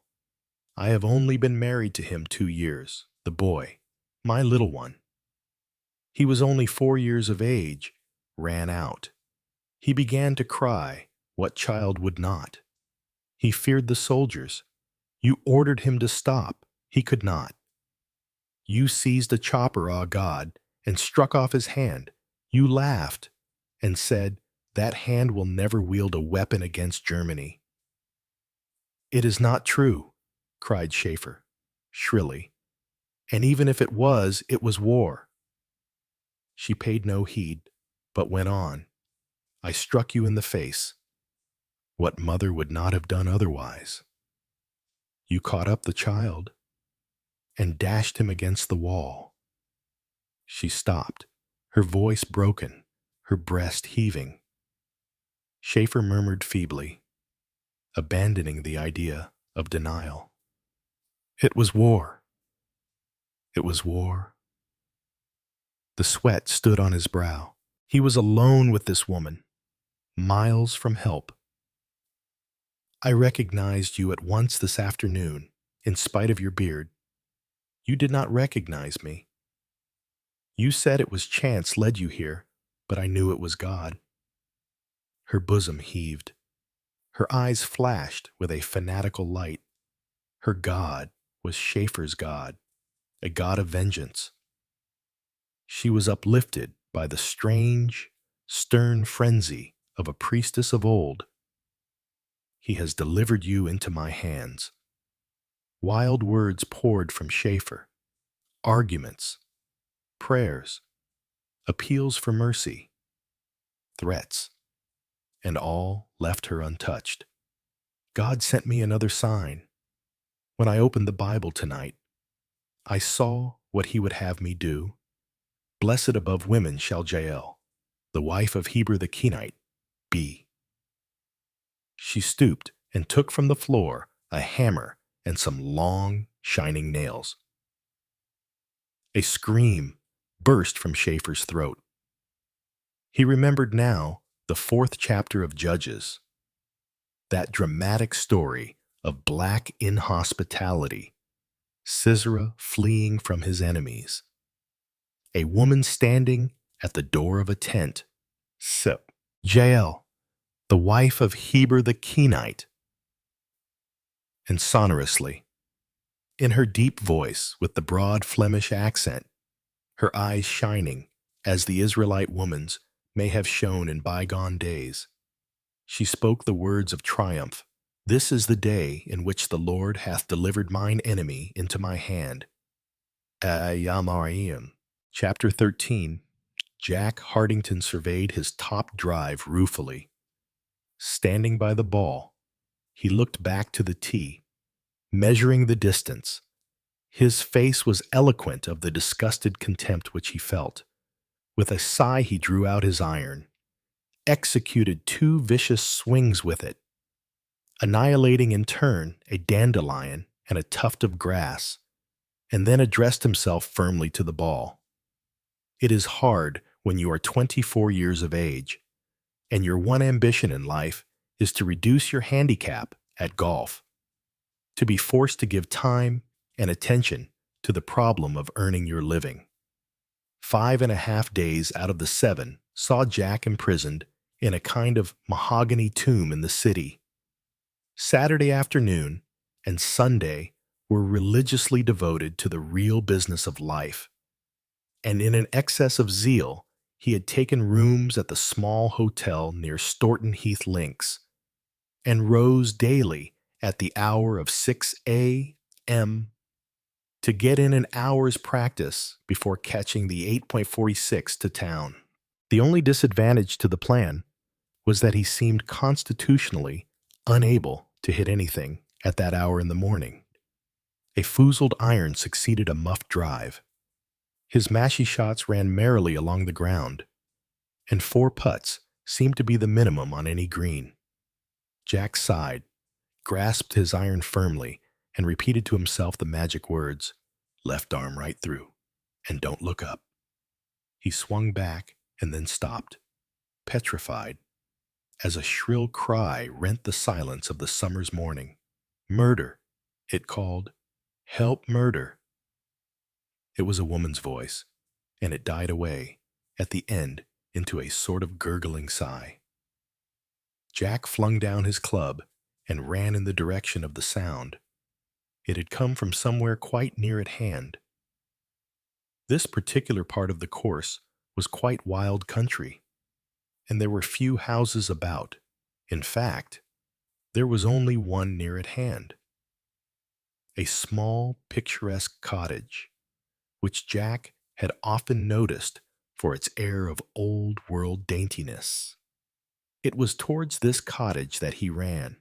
It was hidden from him by a heather-covered slope, but he rounded this, and in less than a minute was standing with his hand on the small latched gate. There was a girl standing in the garden, and for a moment Jack jumped to the natural conclusion that it was she who had uttered the cry for help, but he quickly changed his mind. She had a little basket in her hand, half full of weeds, and had evidently just straightened herself up from weeding a wide border of pansies. Her eyes, Jack noticed, were just like pansies themselves, velvety and soft and dark, and more violet than blue. She was like a pansy altogether, in her straight purple linen gown. The girl was looking at Jack with an expression midway between annoyance and surprise. "I beg your pardon," said the young man, "but did you cry out just now?" No, indeed." Her surprise was so genuine that Jack felt confused. Her voice was very soft and pretty, with a slight foreign inflection. "But you must have heard it," he exclaimed. "It came from somewhere just near here." She stared at him. "I heard nothing at all." Jack in his turn stared at her. It was perfectly incredible that she should not have heard that agonized appeal for help, and yet her calmness was so evident that he could not believe she was lying to him. "It came from somewhere close at hand," he insisted. She was looking at him suspiciously now. "What did it say?" she asked. "Murder, help, murder. Murder, help, murder," repeated the girl. "Somebody has played a trick on you. Monsieur, who could be murdered here?" Jack looked about him, with a confused idea of discovering a dead body upon a garden path. Yet he was still perfectly sure that the cry he had heard was real and not a product of his imagination. He looked up at the cottage windows. Everything seemed perfectly still and peaceful. "Do you want to search our house?" asked the girl dryly. She was so clearly skeptical that Jack's confusion grew deeper than ever. He turned away. "I'm sorry," he said. "It must have come from higher up in the woods." He raised his cap and retreated. Glancing back over his shoulder, he saw that the girl had calmly resumed her weeding. For some time, he hunted through the woods, but could find no sign of anything unusual having occurred. Yet he was as positive as ever that he had really heard the cry. in the end. He gave up the search and hurried home to bolt his breakfast and catch the 8:46 by the usual narrow margin of a second or so. His conscience pricked him a little as he sat in the train. Ought he not to have immediately reported what he had heard to the police? That he had not done so was solely owing to the pansy girl's incredulity. She had clearly suspected him of romancing. Possibly the police might do the same. Was he absolutely certain that he had heard the cry? By now, he was not nearly so positive as he had been, the natural result of trying to recapture a lost sensation. Was it some bird's cry in the distance that he had twisted into the semblance of a woman's voice? But he rejected the suggestion angrily. It was a woman's voice, and he had heard it. He remembered looking at his watch just before the cry had come. As nearly as possible, it must have been 5:20 past 7 when he had heard the call. That might be a fact useful to the police if anything should be discovered. Going home that evening, he scanned the evening papers anxiously to see if there were any mention of a crime having been committed.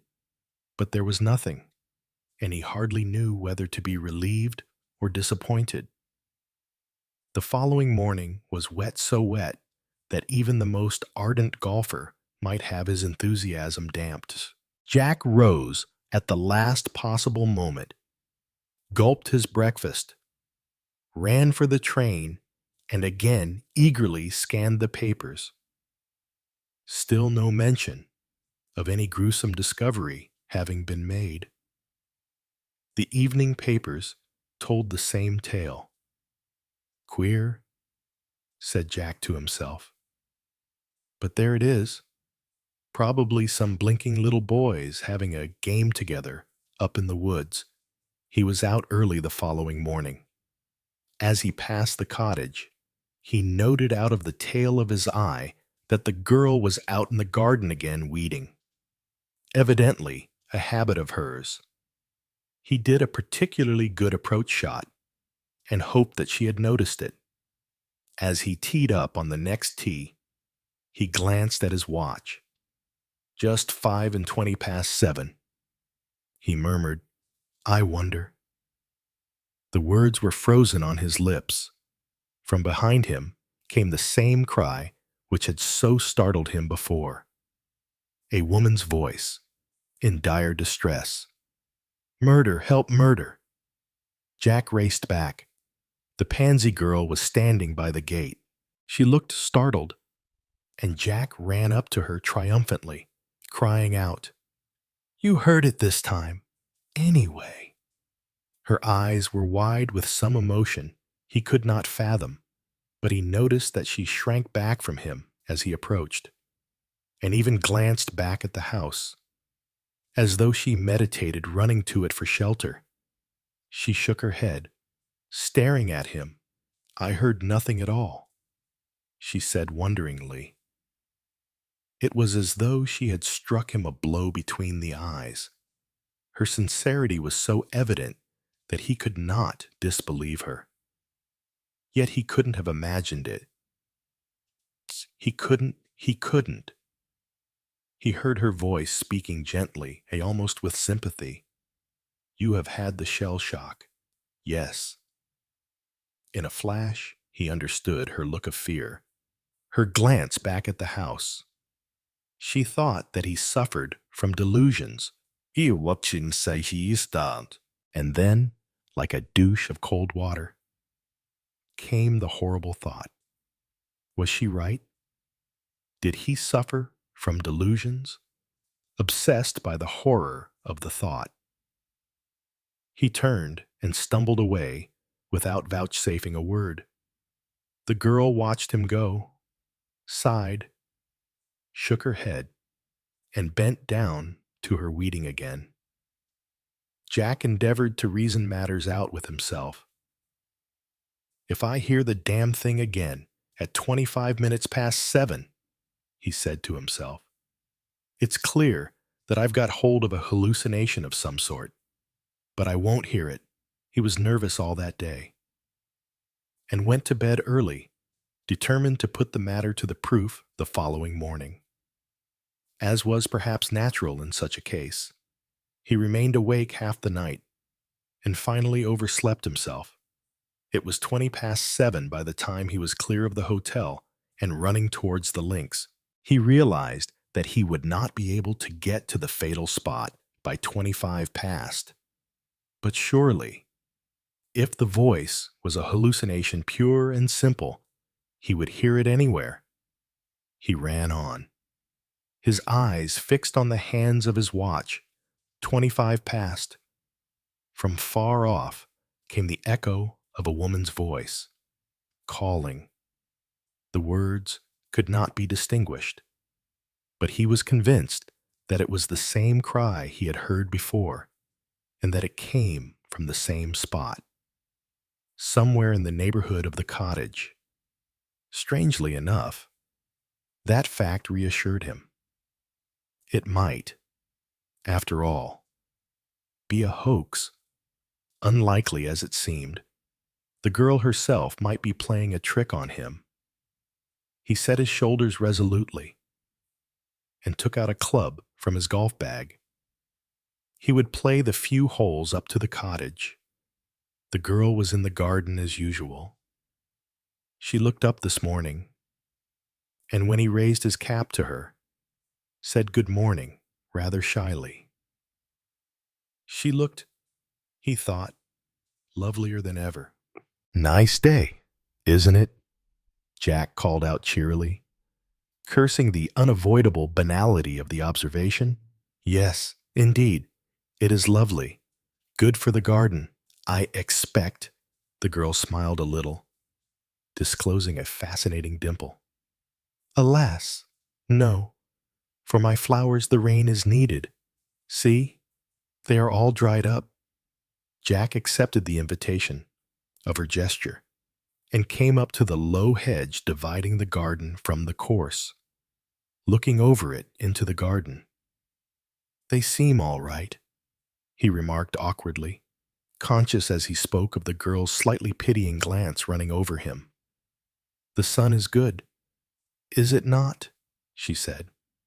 For the flowers one can always water them, but the sun gives strength and repairs the health.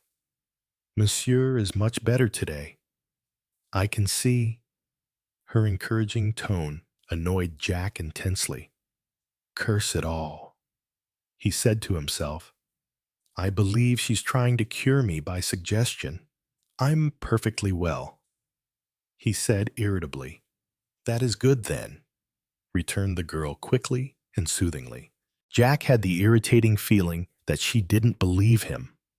He played a few more holes and hurried back to breakfast.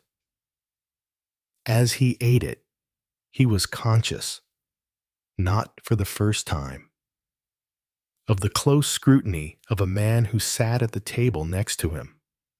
He was a man of middle age, with a powerful, forceful face.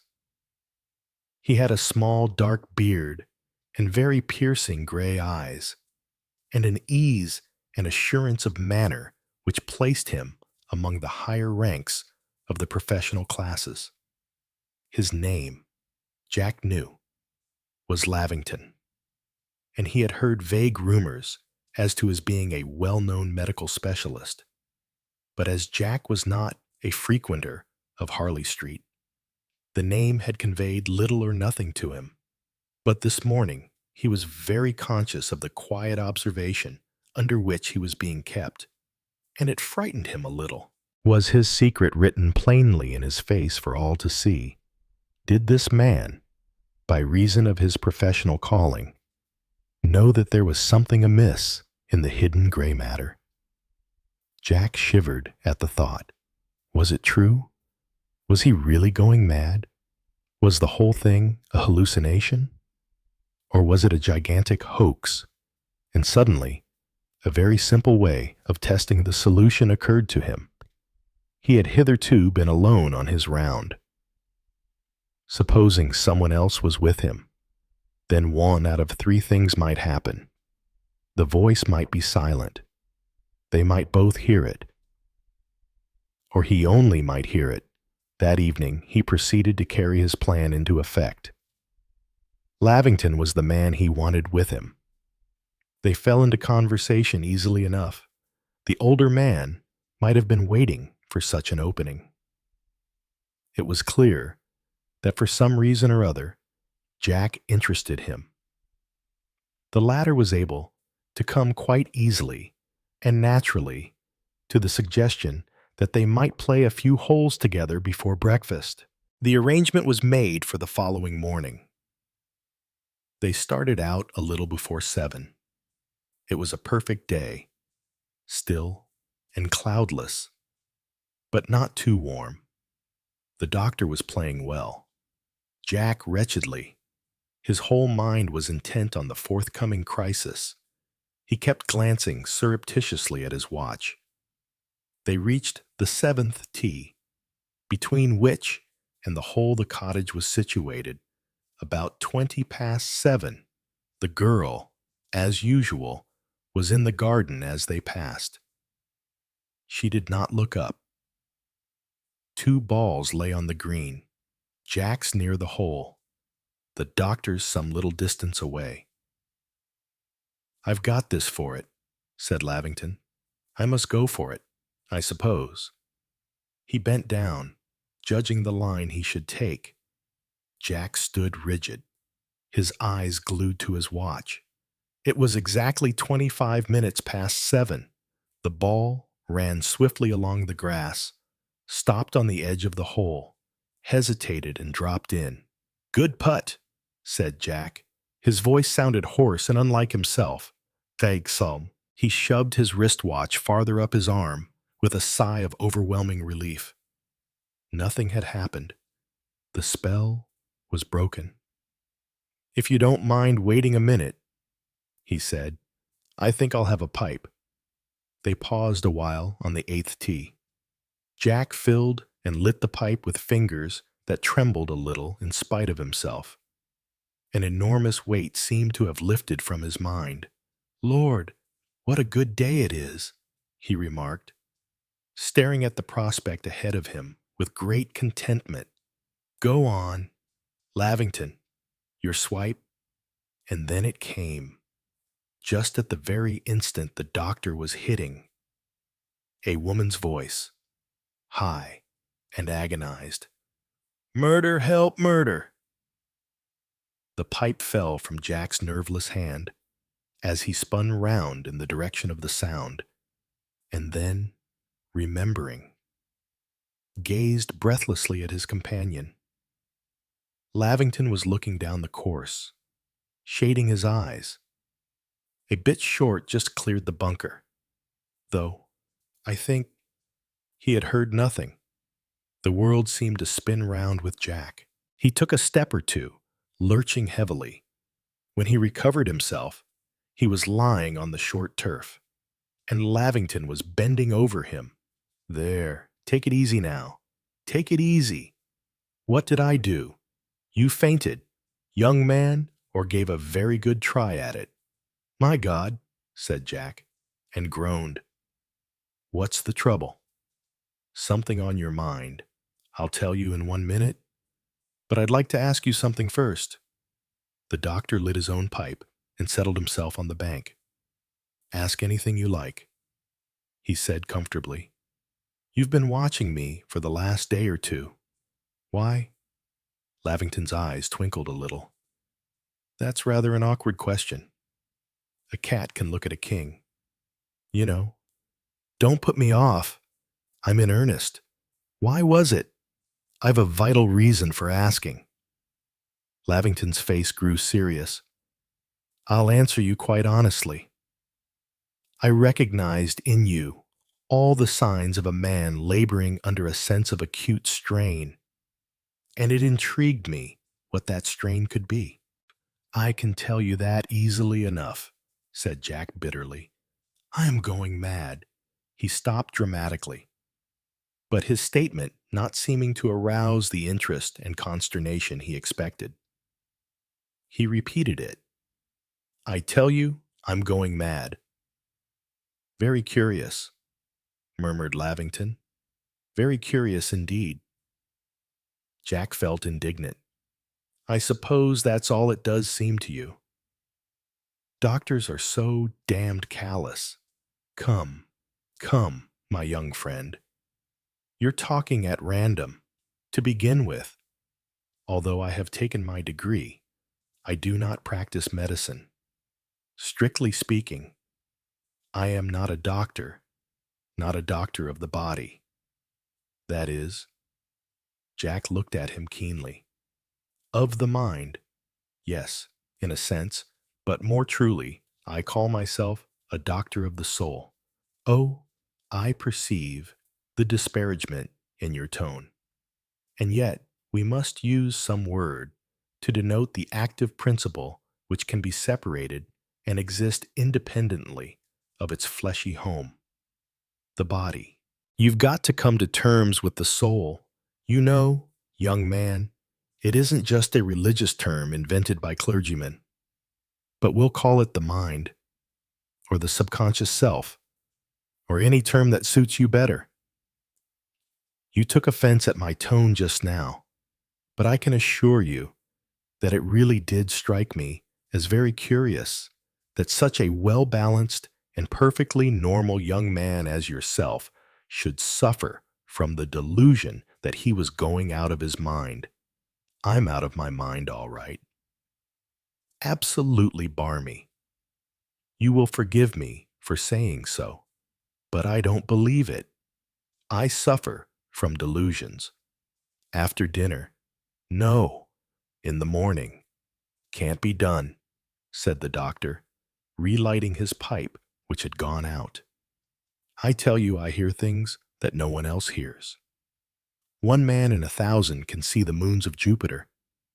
Because the other 999 can't see them, there's no reason to doubt that the moons of Jupiter exist, and certainly no reason for calling the 1,000th man a lunatic.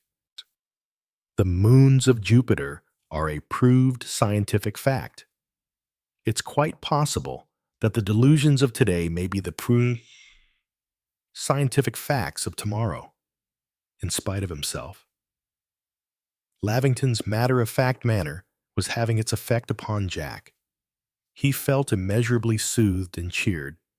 The doctor looked at him attentively for a minute or two, and then nodded. "That's better," he said. "The trouble with you young fellows is that you're so cocksure nothing can exist outside your own philosophy that you get the wind up when something occurs to jolt you out of that opinion. Let's hear your grounds for believing that you're going mad, and we'll decide whether or not to lock you up afterwards." As faithfully as he could, Jack narrated the whole series of occurrences. "But what I can't understand," he ended, "is why this morning it should come at 7:30, 5 minutes late." Lavington thought for a minute or two. Then, "What's the time now by your watch?" he asked. "Oh, 7:45, replied Jack, consulting it. "That's simple enough."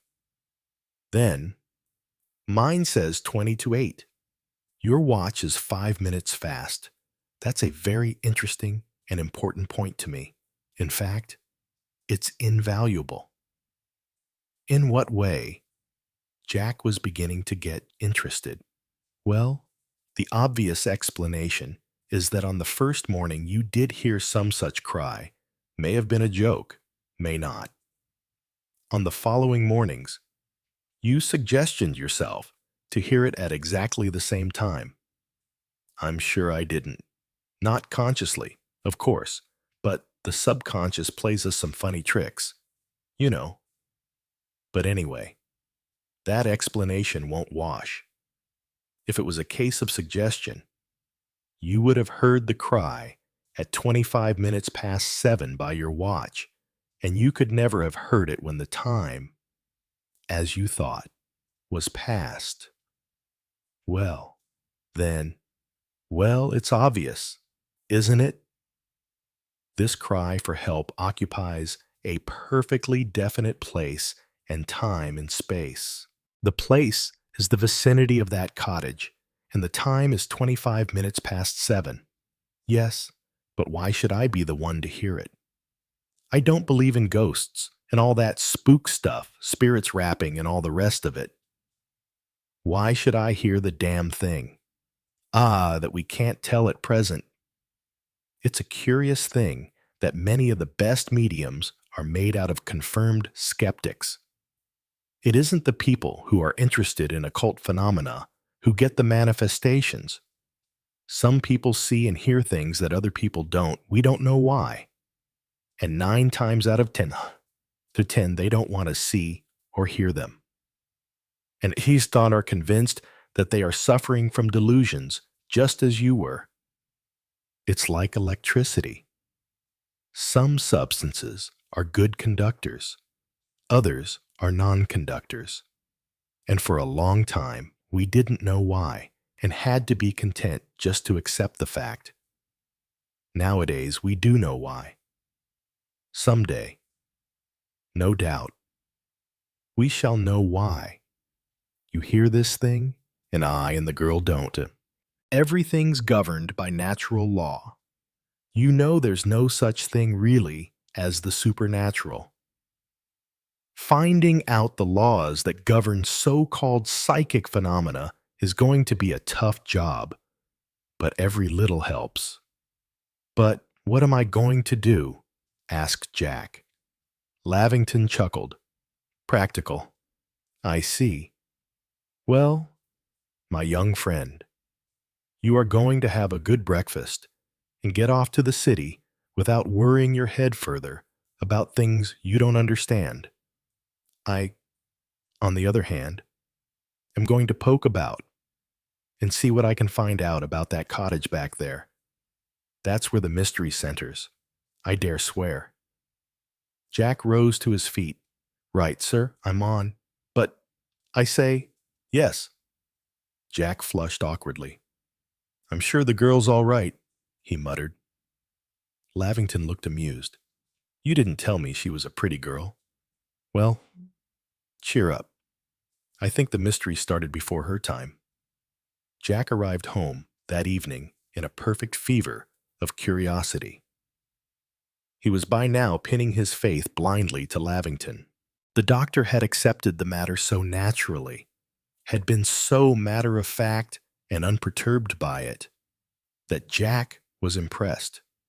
He found his new friend waiting for him in the hall when he came down for dinner, and the doctor suggested that they should dine together at the same table. Any news, sir? Asked Jack anxiously. I've collected the life history of Heather Cottage all right. It was tenanted first by an old gardener and his wife. The old man died, and the old woman went to her daughter. Then a builder got hold of it and modernized it with great success, selling it to a city gentleman who used it for weekends about a year ago. He sold it to some people called Turner, Schweisero, and Mrs. Turner. They seem to have been rather a curious couple from all I can make out. He was an Englishman. His wife was popularly supposed to be partly Russian and was a very handsome, exotic-looking woman. They lived very quietly, seeing no one, and hardly ever going outside the cottage garden. The local rumor goes that they were afraid of something, but I don't think we ought to rely on that. And then suddenly one day, they departed, cleared out one morning early, and never came back. The agents here got a letter from Mr. Turner, written from London, instructing him to sell up the place as quickly as possible. The furniture was sold off, and the house itself was sold to a Mr. Molliverer. He only actually lived in it a fortnight. Then he advertised it to be let furnished. The people who have it now are a consumptive French professor and his daughter. They have been there just 10 days. Jack digested this in silence. I don't see that gets us any forwarder, he said at last. Do you?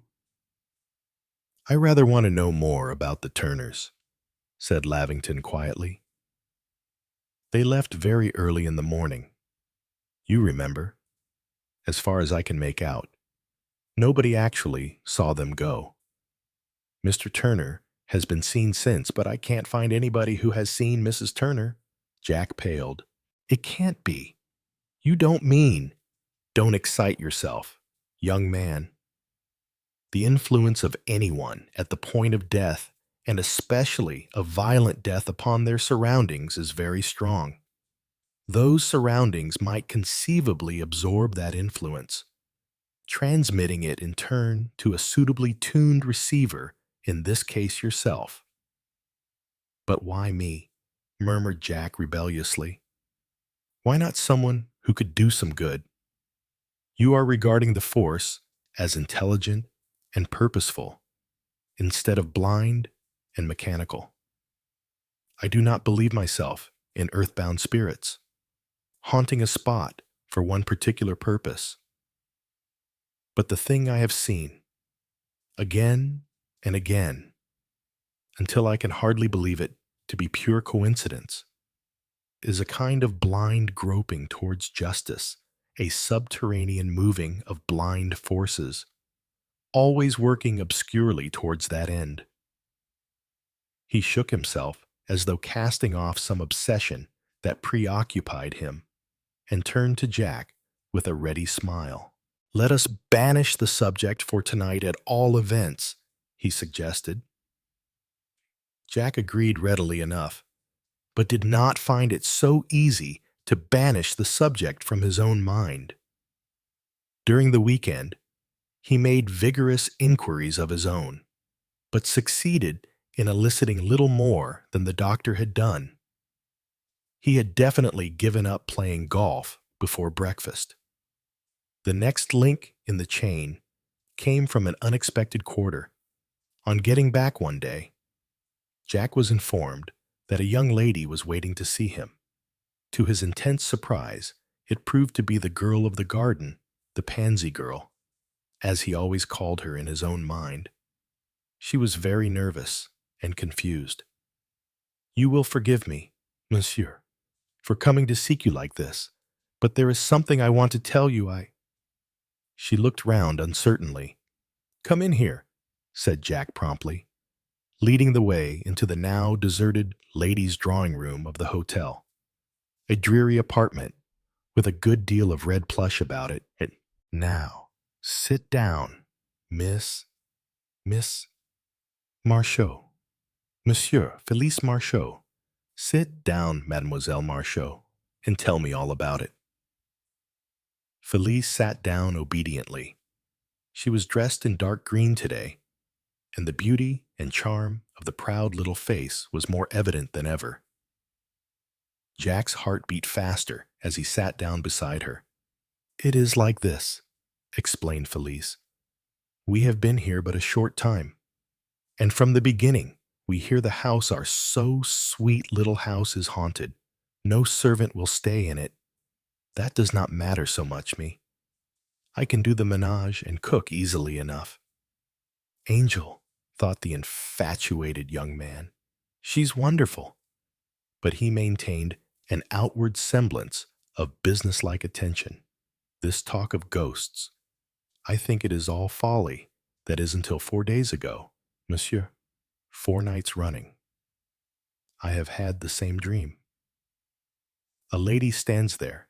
She is beautiful, tall, and very fair. In her hands, she holds a blue china jar. She is distressed, very distressed, and continually she holds out the jar to me, as though imploring me to do something with it.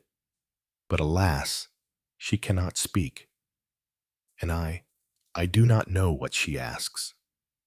That was the dream for the first 2 nights, but the night before last, there was more of it. She and the blue jar faded away, and suddenly I heard her voice crying out. I know it is her voice. You comprehend, and, oh, monsieur, the words she says are those you spoke to me that morning. Murder, help, murder. I awoke in terror. I say to myself, it is a nightmare. The words you heard are an accident. But last night, the dream came again. Monsieur, what is it? You too have heard. What shall we do? Felice's face was terrified. Her small hands clasped themselves together, and she gazed appealingly at Jack. The latter affected an unconcern he did not feel. That's all right, Mademoiselle Marchaud. You mustn't worry. I tell you what I'd like you to do, if you don't mind. Repeat the whole story to a friend of mine who is staying here, a Dr. Lavington. Felice signified her willingness to adopt this course, and Jack went off in search of Lavington. He returned with him a few minutes later. Lavington gave the girl a keen scrutiny as he acknowledged Jack's hurried introductions. With a few reassuring words, he soon put the girl at her ease, and he, in his turn, listened attentively to her story. Very curious, he said, when she had finished. You have told your father of this. Felice shook her head. I have not liked to worry him. He is very ill still. Her eyes filled with tears. I keep from him anything that might excite or agitate him. I understand, said Lavington kindly, and I am glad you came to us. Mademoiselle Marchaud, Hartington here, as you know, had an experience something similar to yours. I think I may say that we are well on the track now. There is nothing else that you can think of. Felice gave a quick movement. Of course, how stupid I am. It is the point of the whole story.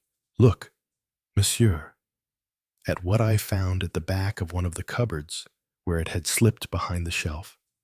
She held out to them a dirty piece of drawing paper on which was executed roughly in watercolors a sketch of a woman. It was a mere daub, but the likeness was probably good enough. It represented a tall, fair woman with something subtly un-English about her face. She was standing by a table on which was standing a blue china jar. I only found it this morning, explained Felice. Monsieur le Docteur, that is the face of the woman I saw in my dream, and that is the identical blue jar. Extraordinary, commented Lavington. The key to the mystery is evidently the blue jar. It looks like a Chinese jar to me, probably an old one. It seems to have a curious, raised pattern over it. It is Chinese, declared Jack. I have seen an exactly similar one in my uncle's collection. He is a great collector of Chinese porcelain, you know, and I remember noticing a jar just like this a short time ago. The Chinese jar, mused Lavington. He remained a minute or two lost in thought, then raised his head suddenly, a curious light shining in his eyes. Hartington, how long has your uncle had that jar? How long I really don't know. Think. Did he buy it lately? I don't know, yes. I believe he did. Now I come to think of it, I'm not very interested in porcelain myself, but I remember his showing me his recent acquisitions, and this was one of them. Less than 2 months ago. The Turners left Heather Cottage just 2 months ago. Yes, I believe it was. Your uncle attends country sales sometimes. He's always tooling round to sales. Then there is no inherent improbability in our assuming that he bought this particular piece of porcelain at the sale of the Turners' things. A curious coincidence, or perhaps what I call the groping of blind justice. Hartington, you must find out from your uncle at once where he bought this jar. Jack's face fell. I'm afraid that's impossible. Uncle George is away on the continent. I don't even know where to write to him. How long will he be away? 3 weeks to a month at least. There was a silence. Felice sat looking anxiously from one man to the other. Is there nothing that we can do? She asked timidly. Yes, there is one thing, said Lavington, in a tone of suppressed excitement. It is unusual, perhaps, but I believe that it will succeed. Hartington, you must get hold of that jar. Bring it down here, and, if Mademoiselle permits, we will spend a night at Heather Cottage, taking the blue jar with us. Jack felt his skin creep uncomfortably. What do you think will happen? He asked uneasily. I have not the slightest idea, but I honestly believe that the mystery will be solved. And the ghost laid, quite possibly, there may be a false bottom to the jar, and something is concealed inside it. If no phenomena occur, we must use our own ingenuity. Felice clasped her hands. It is a wonderful idea, she exclaimed. Her eyes were alight with enthusiasm. Jack did not feel nearly so enthusiastic, in fact. He was inwardly funking it badly, but nothing would have induced him to admit the fact before Felice. The doctor acted as though his suggestion were the most natural one in the world. When can you get the jar? Asked Felice, turning to Jack. Tomorrow, said the latter, unwillingly. He had to go through with it now, but the memory of the frenzied cry for help that had haunted him each morning was something to be ruthlessly thrust down and not thought about more than could be helped. He went to his uncle's house the following evening and took away the jar in question. He was more than ever convinced when he saw it again that it was the identical one pictured in the watercolor sketch. But carefully, as he looked it over, he could see no sign that it contained a secret receptacle of any kind. It was 11 o'clock when he and Lavington arrived at Heather Cottage. Felice was on the lookout for them and opened the door softly before they had time to knock. Come in, she whispered. My father is asleep upstairs, and we must not wake him. I have made coffee for you in here. She led the way into the small, cozy sitting room. A spirit lamp stood in the grate, and bending over it, she brewed them both some fragrant coffee. Then Jack unfastened the Chinese jar from its many wrappings. Felice gasped as her eyes fell on it. But yes, she cried eagerly. That is it. I would know it anywhere. Meanwhile, Lavington was making his own preparations. He removed all the ornaments from a small table and set it in the middle of the room. Round it, he placed 3 chairs. Then, taking the blue jar from Jack, he placed it in the center of the table. Now, he said, we are ready. Turn off the lights and let us sit round the table in the darkness. The others obeyed him. Lavington's voice spoke again out of the darkness. Think of nothing or of everything. Do not force the mind. It is possible that one of us has mediumistic powers. If so, that person will go into a trance. Remember, there is nothing to fear. Cast out fear from your hearts and drift. His voice died away, and there was silence, minute by minute. The silence seemed to grow more pregnant with possibilities. It was all very well for Lavington to say, cast out fear. It was not fear that Jack felt, it was panic, and he was almost certain that Felice felt the same way. Suddenly, he heard her voice, low and terrified. Something terrible is going to happen. I feel it. Cast out fear, said Lavington. Do not fight against the influence. The darkness seemed to get darker and the silence more acute. And nearer came that indefinable sense of menace. Jack felt himself choking. Stifling the evil thing was very near. And then the moment of conflict passed. He was drifting downstream. His lids closed piece darkness. Jack stirred slightly. His head was heavy as lead. Where was he, sunshine? Birds. He lay staring up at the sky. Then it all came back to him. The sitting, the little room, Felice and the doctor. What had happened? He sat up, his head throbbing unpleasantly, and looked round him. He was lying in a little copse, not far from the cottage. No one else was near him. He took out his watch. To his amazement, it registered 12:30.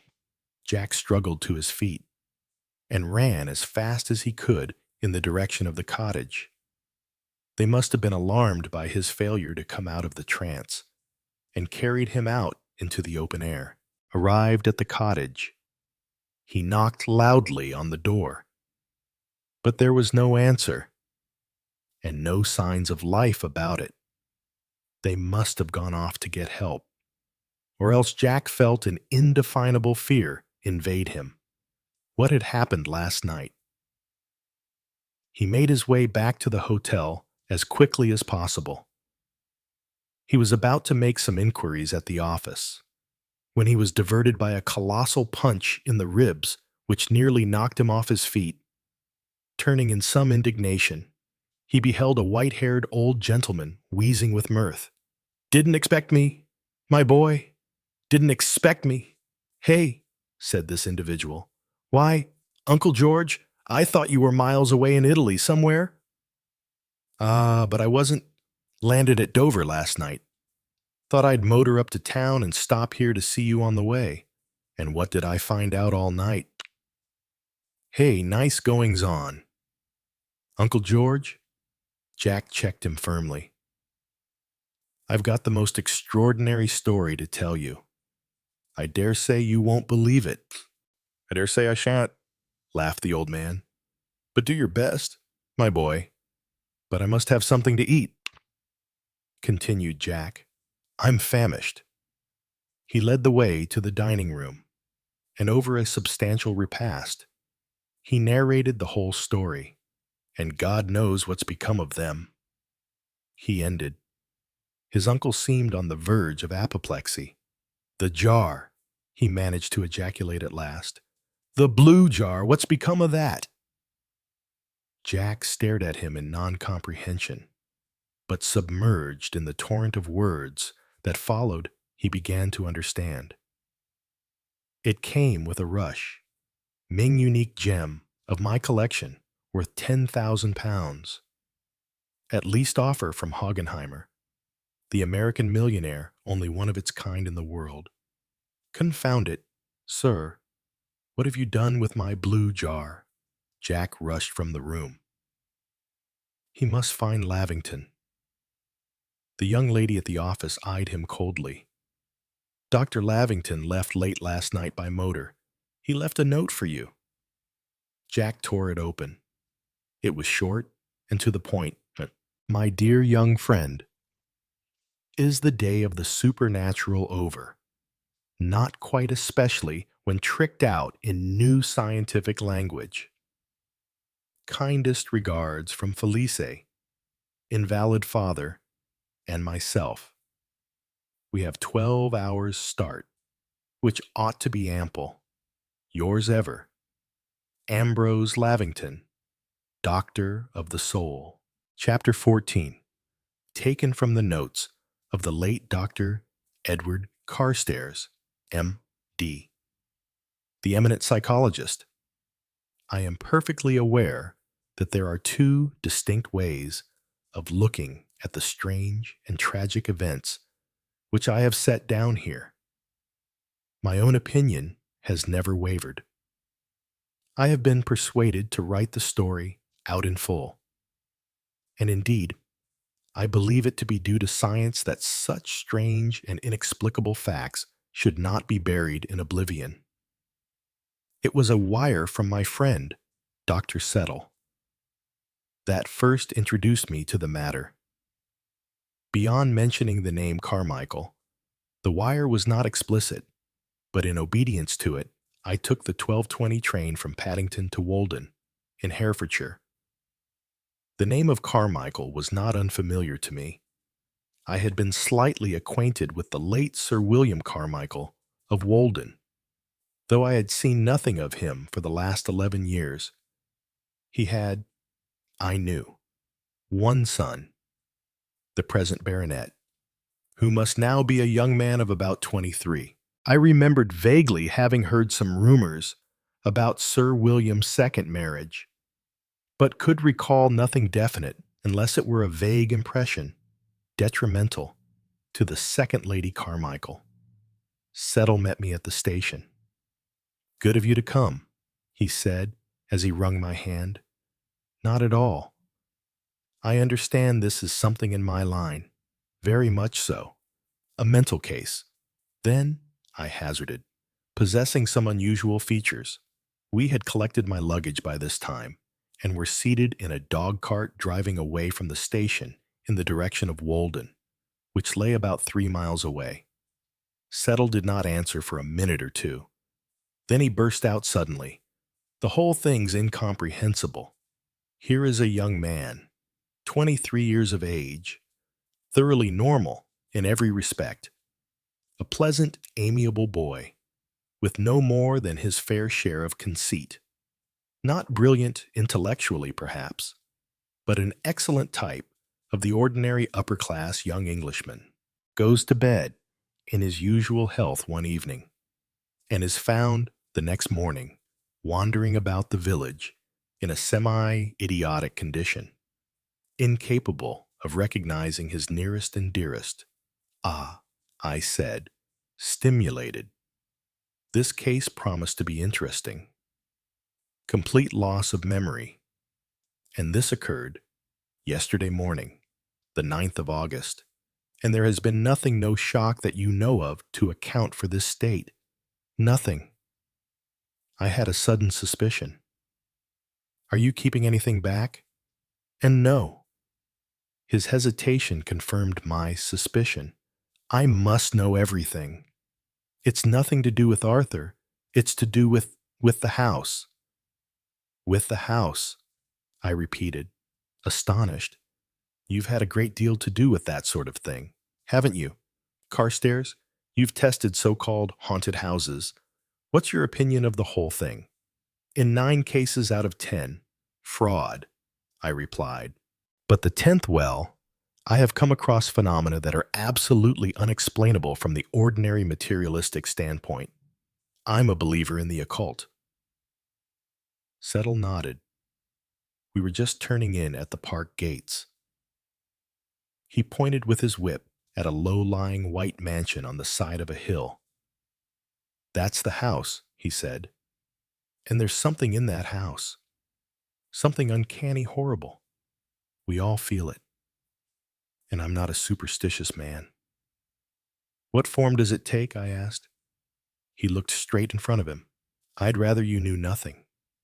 You see, if you coming here unbiased, knowing nothing about it, see it too well." "Yeah," I said, "it's better so. But I should be glad if you will tell me a little more about the family." "Sir William," said Settle, "was twice married. Arthur is the child of his first wife. 9 years ago, he married again. And the present Lady Carmichael is something of a mystery. She's only half English, and, I suspect, has Asiatic blood in her veins." He first, "Settle," I said. "You don't like Lady Carmichael." He admitted it frankly. "No, I don't. There has always seemed to be something sinister about her. Well, to continue, by his second wife, Sir William had another child, also a boy, who is now 8 years old. Sir William died 3 years ago, and Arthur came into the title and place. His stepmother and half-brother continued to live with him at Walden. The estate, I must tell you, is very much impoverished. Nearly the whole of Sir Arthur's income goes to keeping it up.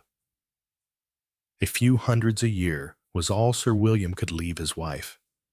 But fortunately, Arthur has always got on splendidly with his stepmother, and has been only too delighted to have her live with him. Now, yes, 2 months ago, Arthur became engaged to a charming girl, a Miss Phyllis Patterson, he added, lowering his voice with a touch of emotion. They were to have been married next month. She is staying here now.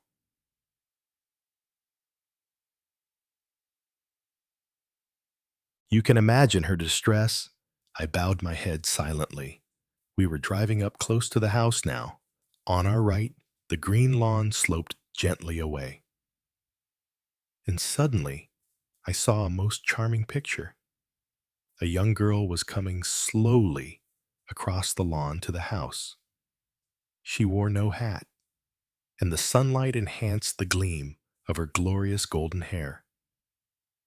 She carried a great basket of roses, and a beautiful gray Persian cat twined itself lovingly round her feet as she walked. I looked at Settle interrogatively. "That is Miss Patterson," he said. "Poor girl." I said, "Poor girl. What a picture she makes with the roses and her gray cat." I heard a faint sound and looked quickly round at my friend. The reins had slipped out of his fingers, and his face was quite white. "What's the matter?" I exclaimed. He recovered himself with an effort. "Nothing," he said. "Nothing." In a few moments more, we had arrived, and I was following him into the green drawing-room, where tea was laid out. A middle-aged but still beautiful woman rose as we entered and came forward with an outstretched hand. "This is my friend, Dr. Carstairs, Lady Carmichael." I cannot explain the instinctive wave of repulsion that swept over me as I took the proffered hand of this charming and stately woman, who moved with the dark and languorous grace that recalled Settle's surmise of Oriental blood. "It is very good of you to come, Dr. Carstairs," she said in a low, musical voice, "and to try and help us in our great trouble." I made some trivial reply, and she handed me my tea. In a few minutes, the girl I had seen on the lawn outside entered the room. The cat was no longer with her, but she still carried the basket of roses in her hand. Settle introduced me, and she came forward impulsively. "Oh, Dr. Carstairs, Dr. Settle has told us so much about you. I have a feeling that you will be able to do something for poor Arthur." Miss Patterson was certainly a very lovely girl, though her cheeks were pale, and her frank eyes were outlined with dark circles. "My dear young lady," I said reassuringly, "indeed, you must not despair. These cases of lost memory or secondary personality are often of very short duration. At any minute, the patient may return to his full powers." She shook her head. "I can't believe in this being a second personality," she said. "This isn't Arthur at all. It is no personality of his. It isn't him. I—" "Phyllis, dear," said Lady Carmichael's soft voice, "here is your tea." And something in the expression of her eyes as they rested on the girl told me that Lady Carmichael had little love for her prospective daughter-in-law. Miss Patterson declined the tea, and I said, to ease the conversation, "Isn't the pussy cat going to have a saucer of milk?" She looked at me rather strangely. "The pussy cat?" "Yes, your companion of a few moments ago in the garden." I was interrupted by a crash. Lady Carmichael had upset the tea kettle, and the hot water was pouring all over the floor. I remedied the matter, and Phyllis Patterson looked questioningly at Settle. He rose. "Would you like to see your patient now?" Carstairs! I followed him at once. Miss Patterson came with us. We went upstairs, and Settle took a key from his pocket. He sometimes has a fit of wandering, he explained, so I usually lock the door when I'm away from the house. He turned the key in the lock, and we went in. A young man was sitting on the window seat where the last rays of the westerly sun struck broad and yellow. He sat curiously still, rather hunched together, with every muscle relaxed. I thought at first that he was quite unaware of our presence, until I suddenly saw that, under immovable lids, he was watching us closely. His eyes dropped as they met mine, and he blinked, but he did not move. "Come, Arthur," said Settle cheerfully. "Miss Patterson and a friend of mine have come to see you." But the young fellow in the window seat only blinked. Yet a moment or two later, I saw him watching us, again furtively and secretly. "Want your tea?" asked Settle, still loudly and cheerfully, as though talking to a child. He set on the table a cup full of milk. I lifted my eyebrows in surprise, and Settle smiled. "Funny thing, he said. "The only drink he'll touch is milk." In a moment or two, without undue haste, Sir Arthur uncoiled himself, limb by limb, from his huddled position, and walked slowly over to the table. I recognized suddenly that his movements were absolutely silent. His feet made no sound as they trod. Just as he reached the table, he gave a tremendous stretch, poised on one leg forward, the other stretching out behind him. He prolonged this exercise to its utmost extent, and then yawned. Never have I seen such a yawn. It seemed to swallow up his entire face. He now turned his attention to the milk, bending down to the table until his lips touched the fluid. Settle answered my inquiring look. "Won't make use of his hands at all. Seems to have returned to a primitive state. Odd, isn't it?" I felt Phyllis Patterson shrink against me a little, and I laid my hand soothingly on her arm. The milk was finished at last, and Arthur Carmichael stretched himself once more. And then, with the same quiet, noiseless footsteps, he regained the window seat, where he sat, huddled up as before, blinking at us. Miss Patterson drew us out into the corridor. She was trembling all over. "Oh, Dr. Carstairs," she cried. "It isn't him, that thing in there isn't Arthur. I should feel and I should know." I shook my head sadly. The brain can play strange tricks. Miss Patterson. I confess that I was puzzled by the case. It presented unusual features.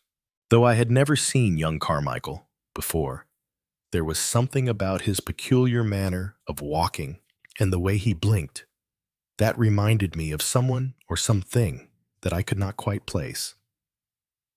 Our dinner that night was a quiet affair, the burden of conversation being sustained by Lady Carmichael and myself. When the ladies had withdrawn, Settle asked me my impression of my hostess. "I must confess," I said, "that for no cause or reason I dislike her intensely. You are quite right. She has Eastern blood, and, I should say, possesses marked occult powers. She is a woman of extraordinary magnetic force." Settle seemed on the point of saying something, but checked himself and merely remarked after a minute or two, "She is absolutely devoted to her little son." We sat in the green drawing room again after dinner. We had just finished coffee and were conversing rather stiffly on the topics of the day when the cat began to meow piteously for admission outside the door. No one took any notice, and, as I am fond of animals, after a moment or two I rose. "May I let the poor thing in?" I asked Lady Carmichael. Her face seemed very white. I thought, but she made a faint gesture of the head, which I took as assent, and going to the door, I opened it, but the corridor outside was quite empty. "Strange," I said. "I could have sworn I heard a cat." As I came back to my chair, I noticed they were all watching me intently. It somehow made me feel a little uncomfortable. We retired to bed early. Settle accompanied me to my room.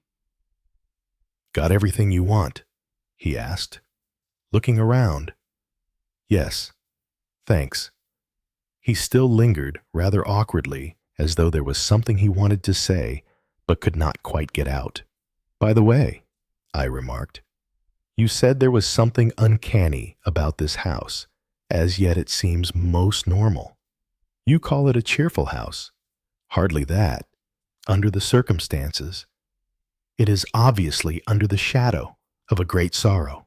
But as regards any abnormal influence, I should give it a clean bill of health." "Good night," said Settle abruptly. "And pleasant dreams." Dream I certainly did.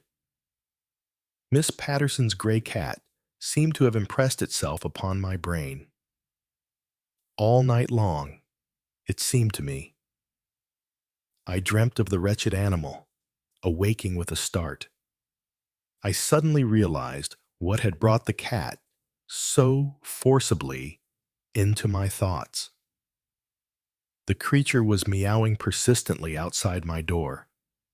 Impossible to sleep with that racket going on. I lit my candle and went to the door. But the passage outside my room was empty, though the meowing still continued.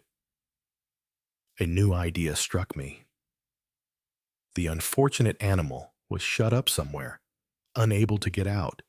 To the left was the end of the passage, where Lady Carmichael's room was situated. I turned therefore to the right, and had taken but a few paces when the noise broke out again from behind me. I turned sharply, and the sound came again, this time distinctly on the right of me. Something, probably a draft in the corridor, made me shiver. And I went sharply back to my room. Everything was silent now, and I was soon asleep once more to wake to another glorious summer's day. As I was dressing, I saw from my window the disturber of my night's rest. The gray cat was creeping slowly and stealthily across the lawn. I judged its object of attack to be a small flock of birds who were busy chirruping and preening themselves not far away. And then a very curious thing happened. The cat came straight on and passed through the midst of the birds, its fur almost brushing against them, and the birds did not fly away. I could not understand it. The thing seemed incomprehensible. So vividly did it impress me that I could not refrain from mentioning it at breakfast. "Do you know," I said to Lady Carmichael, "that you have a very unusual cat?" I heard the quick rattle of a cup on a saucer, and I saw Phyllis Patterson, her lips parted and her breath coming quickly, gazing earnestly at me. There was a moment's silence, and then Lady Carmichael said in a distinctly disagreeable manner, "I think you must have made a mistake. There is no cat here. I have never had a cat." It was evident that I had managed to put my foot in it badly, so I hastily changed the subject. But the matter puzzled me. Why had Lady Carmichael declared there was no cat in the house? Was it perhaps Miss Patterson's? And its presence concealed from the mistress of the house, Lady Carmichael might have one of those strange antipathies to cats which are so often met with nowadays. It hardly seemed a plausible explanation. but I was forced to rest content with it for the moment. Our patient was still in the same condition. This time, I made a thorough examination and was able to study him more closely than the night before. At my suggestion, it was arranged that he should spend as much time with the family as possible. I hoped not only to have a better opportunity of observing him when he was off his guard, but the ordinary, everyday routine might awaken some gleam of intelligence. His demeanor, however, remained unchanged. He was quiet and docile, seemed vacant, but was in point of fact intensely and rather slyly watchful. One thing certainly came as a surprise to me: the intense affection he displayed towards his stepmother.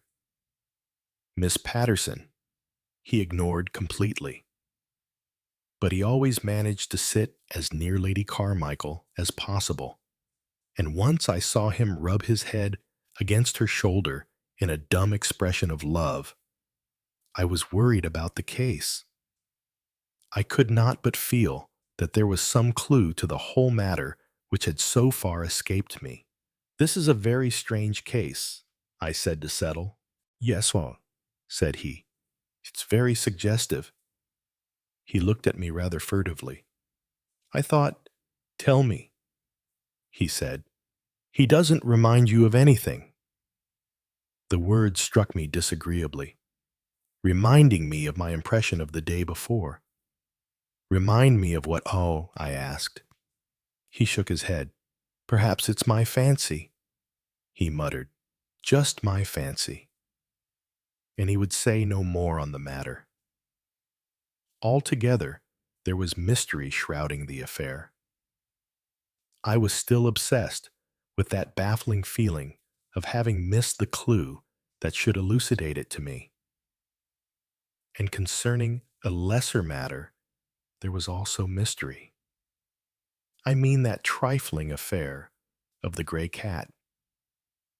For some reason or other, the thing was getting on my nerves. I dreamed of cats. I continually fancied I heard him. Now and then, in the distance, I caught a glimpse of the beautiful animal.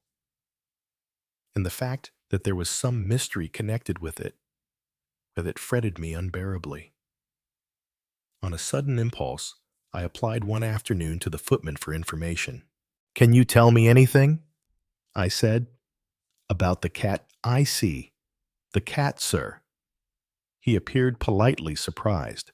Isn't there a cat?" "Her ladyship had a cat, sir. A great pet. Had to be put away, though." "A great pity, as it was a beautiful animal." "A gray cat?" I asked slowly. "Yes, sir, a Persian." "And you say it was destroyed?" "Yes, sir." "You're quite sure it was destroyed?" "Oh, quite sure." "Sir, her ladyship wouldn't have him sent to the vet, but did it herself. A little less than a week ago now. He's buried out there under the copper beech. Sir." And he went out of the room, leaving me to my meditations. Why had Lady Carmichael affirmed so positively that she had never had a cat? I felt an intuition that this trifling affair of the cat was in some way significant. I found Settle and took him aside. "Settle," I said, "I want to ask you a question. Have you, or have you not, both seen and heard a cat in this house?" He did not seem surprised at the question. Rather did he seem to have been expecting it. "I've heard it, he said. "I've not seen it." "But that first day," I cried, "on the lawn with Miss Patterson." He looked at me very steadily. "I saw Miss Patterson walking across the lawn. Nothing else." I began to understand. "Then," I said, "the cat." He nodded. "I wanted to see if you unprejudiced would hear what we all hear. You all hear it then." He nodded again. "It's strange," I murmured thoughtfully. "I never heard of a cat haunting a place before." I told him what I had learnt from the footman, and he expressed a surprise. "That's news to me. I didn't know that." "But what does it mean?" I asked helplessly. He shook his head. "Heaven only knows. But I'll tell you. Carstairs, I'm afraid the thing's voice sounds menacing." "Menacing," I said sharply. "To whom?" He spread out his hands. "I can't say." It was not till that evening after dinner that I realized the meaning of his words. We were sitting in this green drawing room, as on the night of my arrival, when it came the loud, insistent meowing of a cat outside the door. But this time it was unmistakably angry in its tone, a fierce cat yowl, long drawn and menacing. And then, as it ceased, the brass hook outside the door was rattled violently as by a cat's paw. Settle started up. "I swear that's real," he cried. He rushed to the door and flung it open. There was nothing there. He came back mopping his brow. Phyllis was pale and trembling. Lady Carmichael, deathly white. Only Arthur, squatting contentedly like a child, his head against his stepmother's knee, was calm and undisturbed. Miss Patterson laid her hand on my arm as we went upstairs. "Oh, Dr. Carstairs," she cried. "What is it? What does it all mean?" "We don't know yet, my dear young lady," I said, "but I mean to find out. But you mustn't be afraid. I am convinced there is no danger to you personally." She looked at me doubtfully. "You think that?" "I am sure of it," I answered firmly. I remembered the loving way the gray cat had twined itself round her feet, and I had no misgivings. The menace was not for her.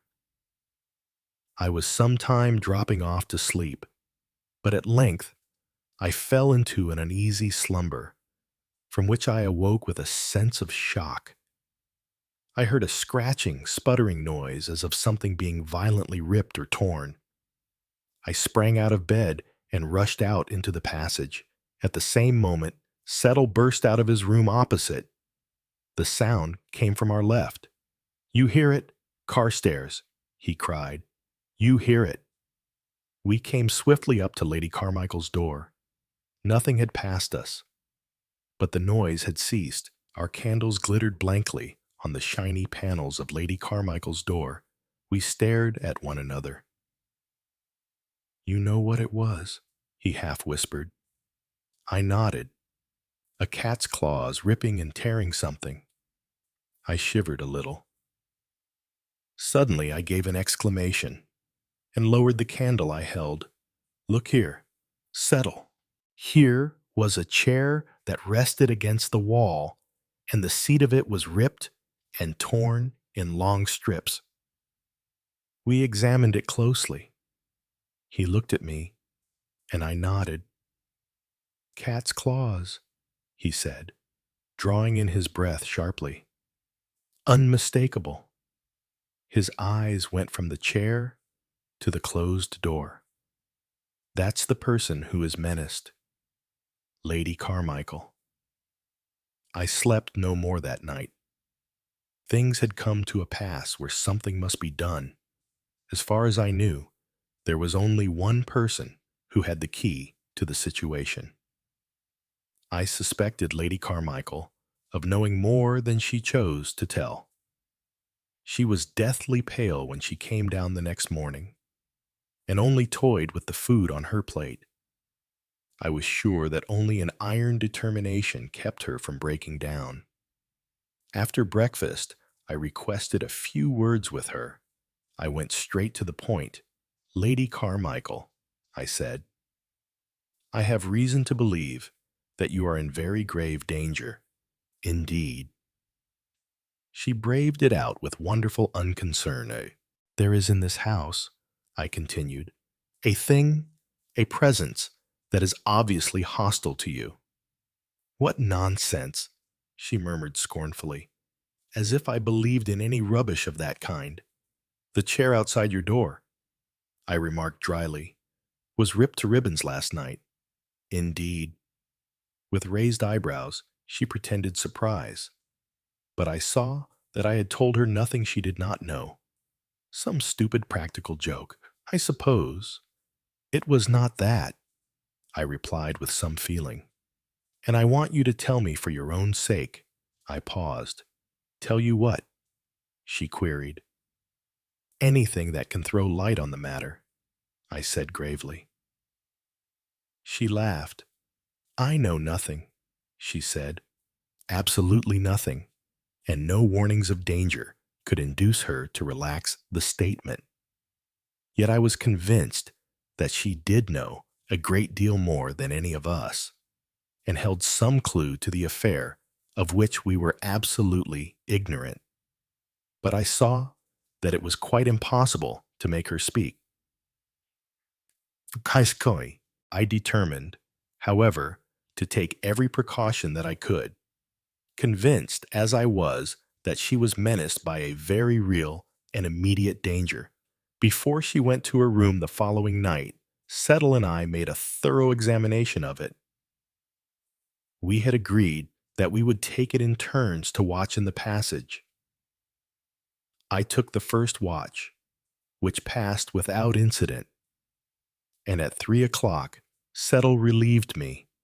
I was tired after my sleepless night the day before, and dropped off at once, and I had a very curious dream.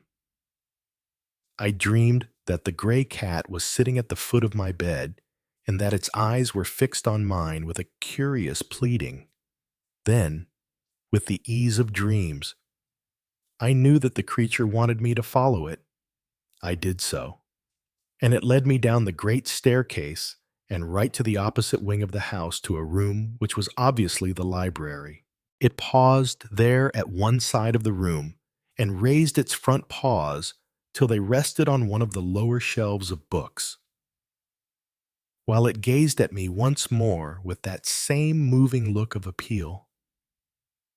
Then cat and library faded, and I awoke to find that morning had come.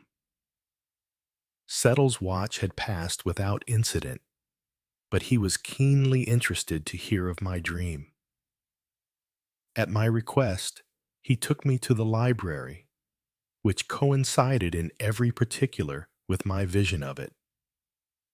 I could even point out the exact spot where the animal had given me that last sad look. We both stood there in silent perplexity. Suddenly, an idea occurred to me, and I stooped to read the title of the book in that exact place. I noticed that there was a gap in the line. Some book has been taken out of here, I said to Settle. He stooped also to the shelf. Hallo, he said. There's a nail at the back here that has torn off a fragment of the missing volume. He detached the little scrap of paper with care. It was not more than an inch square, but on it were printed two significant words, the cat. We looked at each other. This thing gives me the creeps, said Settle. It's simply horribly uncanny. I'd give anything to know, I said, what book it is that is missing from here. Do you think there is any way of finding out? Maybe a catalog somewhere. Perhaps Lady Carmichael. I shook my head. Lady Carmichael will tell you nothing. You think so? I am sure of it. While we are guessing and feeling about in the dark, Lady Carmichael knows. And for reasons of her own, she will say nothing. She prefers to run a most horrible risk sooner than break silence. The day passed with an uneventfulness that reminded me of the calm before a storm. and I had a strange feeling that the problem was near solution. I was groping about in the dark, but soon I should see. The facts were all there, ready, waiting for the little flash of illumination that should weld them together and show out their significance, and come it did. In the strangest way. It was when we were all sitting together in the green drawing room as usual after dinner. We had been very silent. So noiseless indeed was the room that a little mouse ran across the floor, and in an instant the thing happened.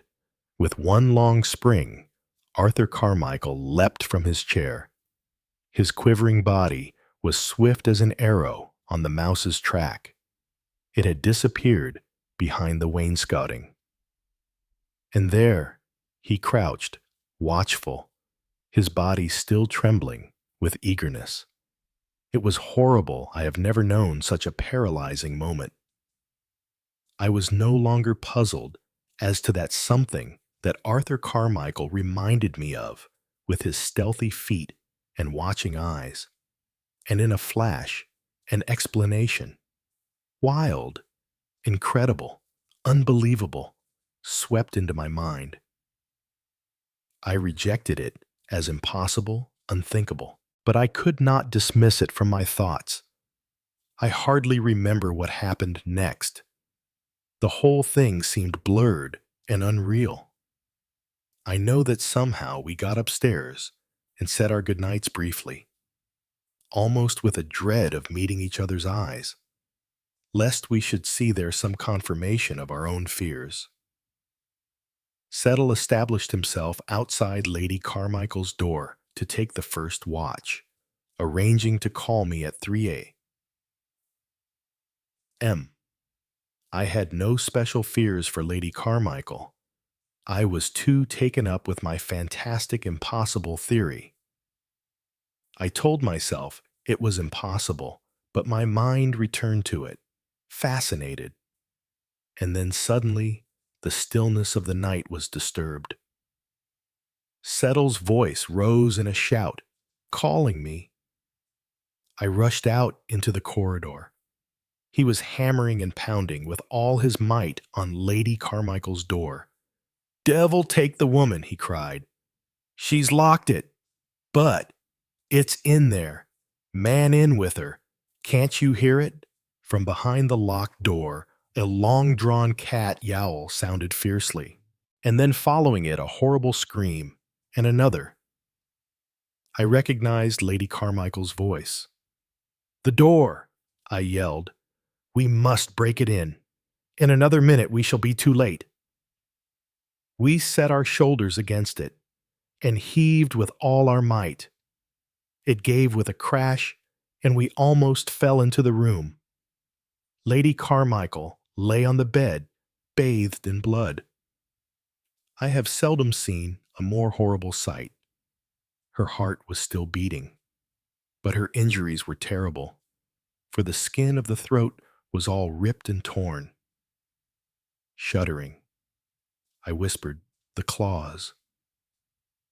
A thrill of superstitious horror ran over me. I dressed and bandaged the wounds carefully, and suggested to Settle that the exact nature of the injuries had better be kept secret, especially from Miss Patterson.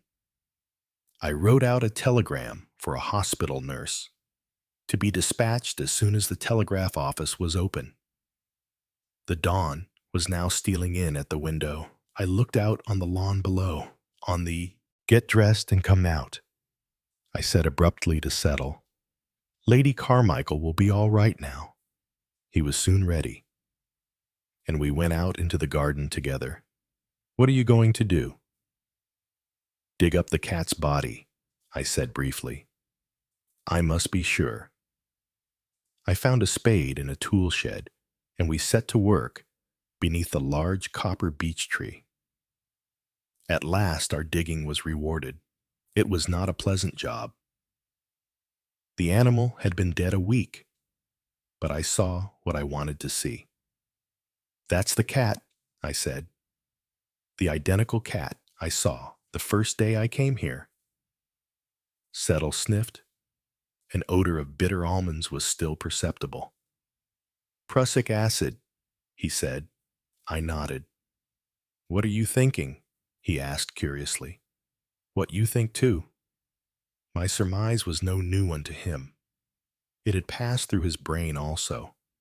I could see. It's impossible, he murmured.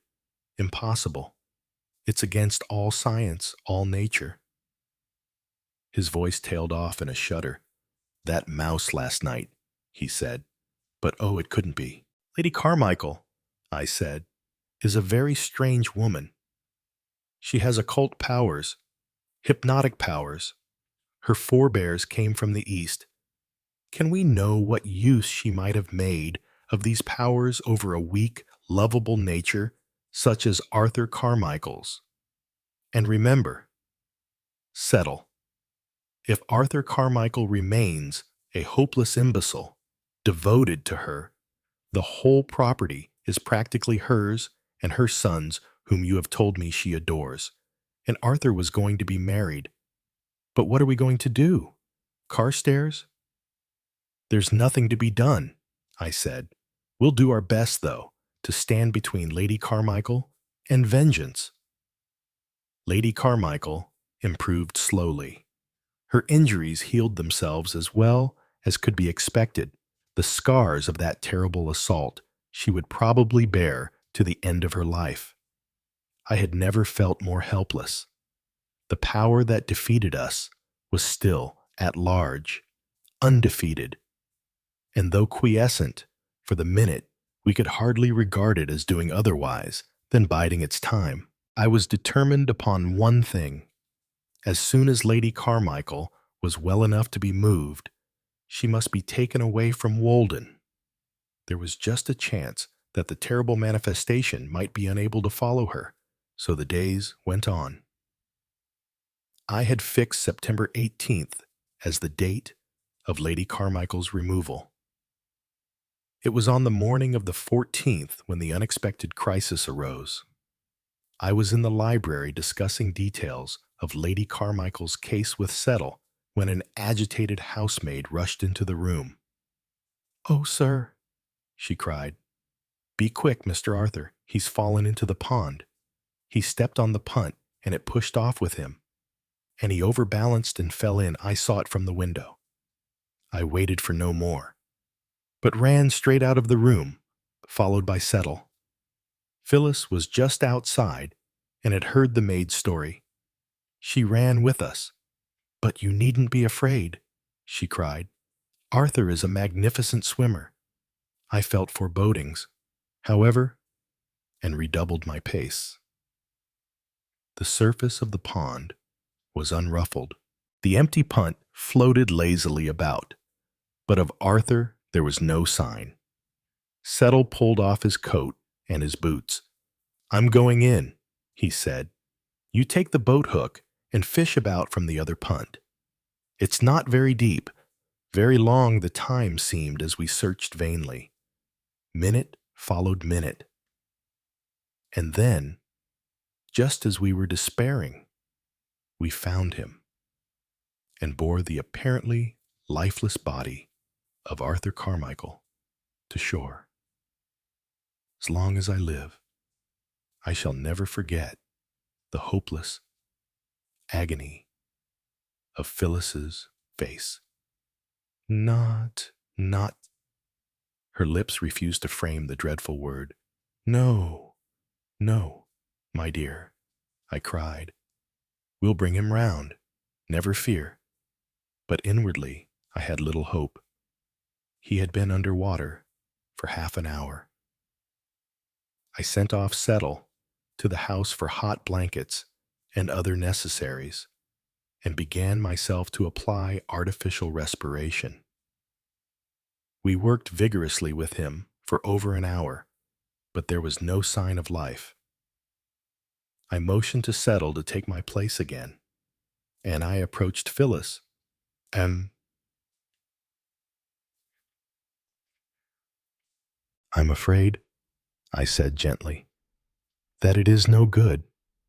Arthur is beyond our help. She stayed quite still for a moment, and then suddenly flung herself down on the lifeless body. "Arthur," she cried desperately. "Arthur! Come back to me! Arthur, come back, come back!" Her voice echoed away into silence. Suddenly, I touched Settle's arm. "Look," I said. A faint tinge of color had crept into the drowned man's face. I felt his heart.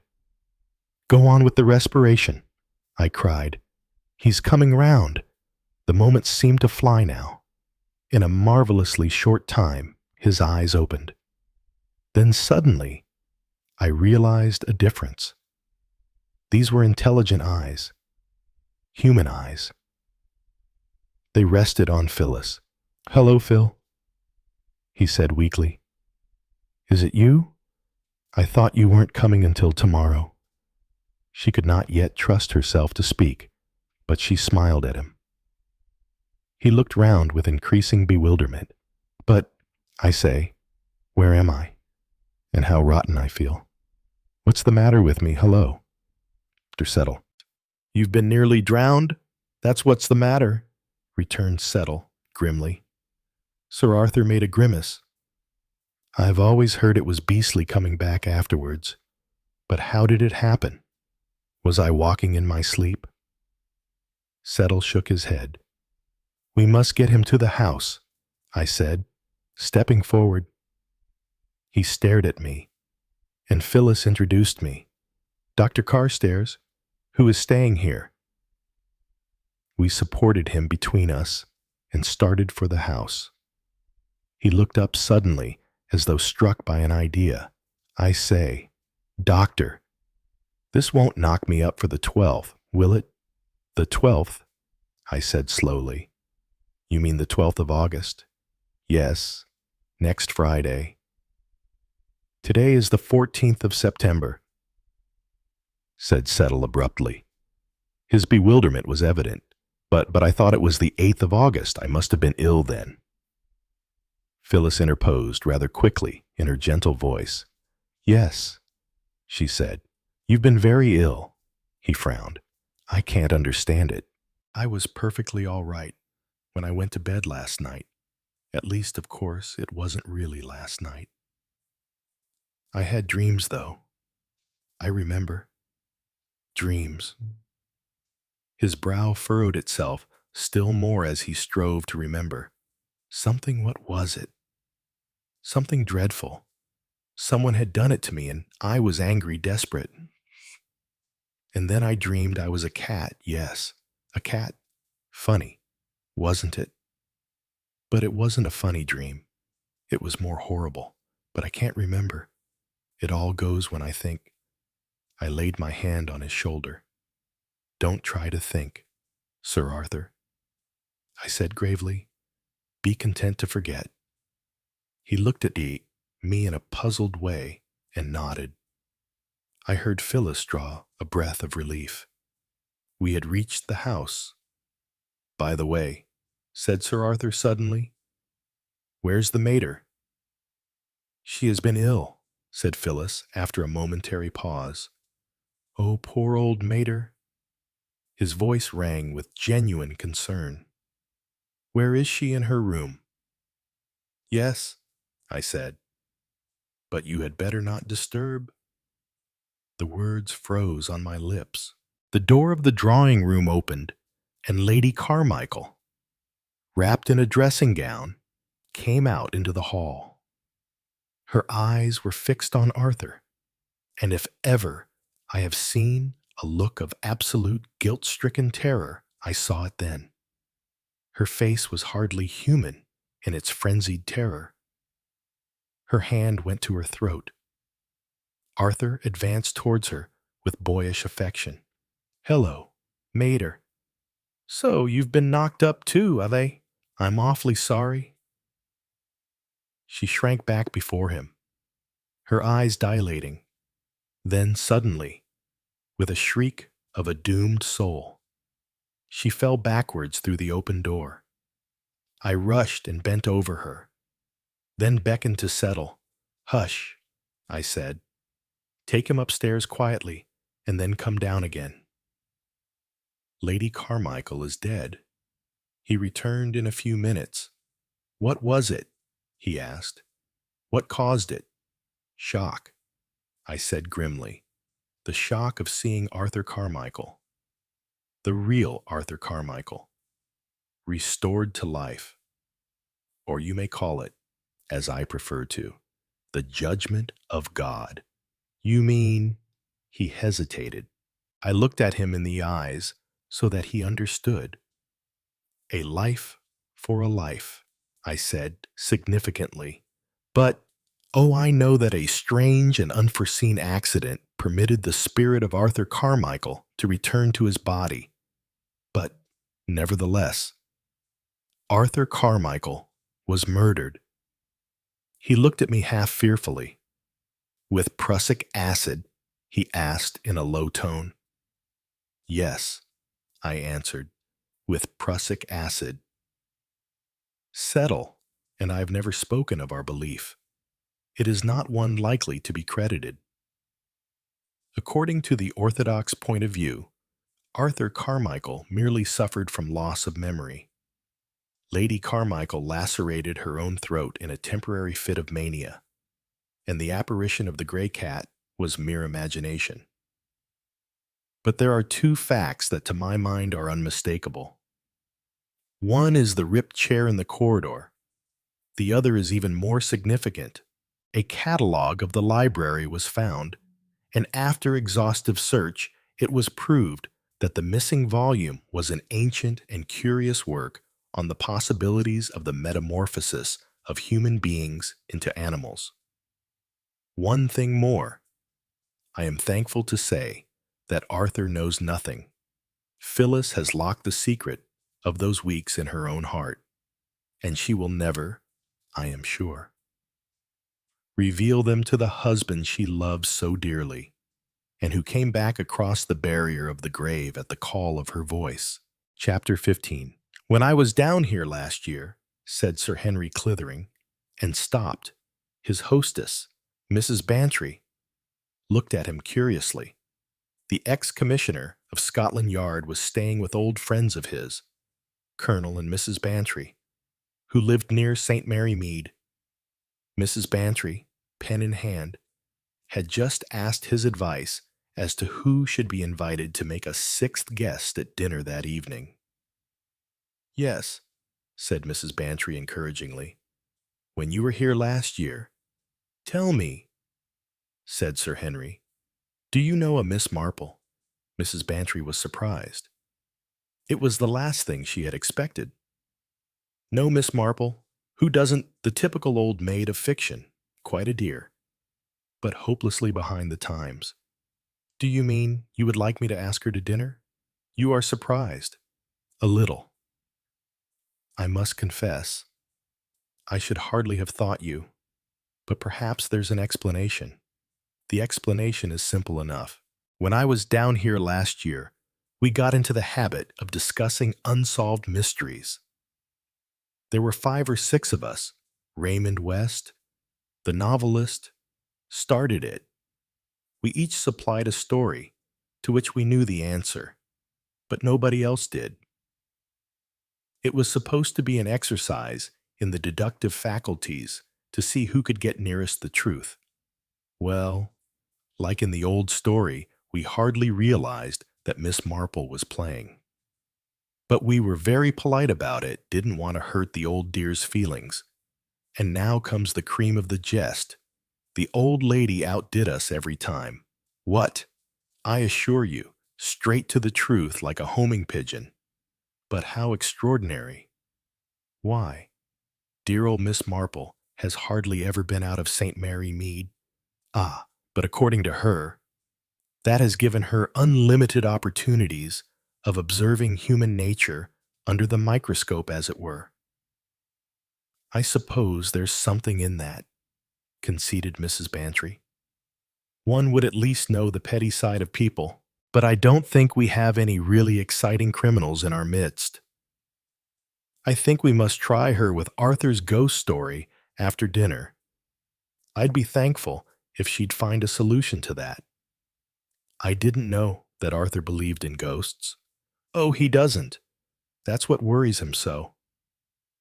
And it happened to a friend of his, George Pritchard, a most prosaic person.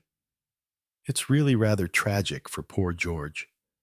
Either this extraordinary story is true, or else what? Mrs. Bantry did not answer. After a minute or two, she said irrelevantly, "You know, I like George, everyone does. One can't believe that but people do such extraordinary things." Sir Henry nodded. He knew, better than Mrs. Bantry, the extraordinary things that people did. So it came about that evening, Mrs. Bantry looked round her dinner table, shivering a little as she did so, because the dining room, like most English dining rooms, was extremely cold, and fixed her gaze on the very upright old lady sitting on her husband's right. Miss Marple wore black lace mittens. An old lace fichu was draped round her shoulders, and another piece of lace surmounted her white hair. She was talking animatedly to the elderly doctor, Dr. Lloyd, about the workhouse and the suspected shortcomings of the district nurse. Mrs. Bantry marveled anew. She even wondered whether Sir Henry had been making an elaborate joke, but there seemed no point in that. Incredible that what he had said could be really true. Her glance went on and rested affectionately on her red-faced, broad-shouldered husband as he sat talking horses to Jane Hellier, the beautiful and popular actress. Jane, more beautiful, if that were possible, off the stage than on, opened enormous blue eyes and murmured at discreet intervals, "Really? Oh, fancy! How extraordinary! She knew nothing whatever about horses and cared less."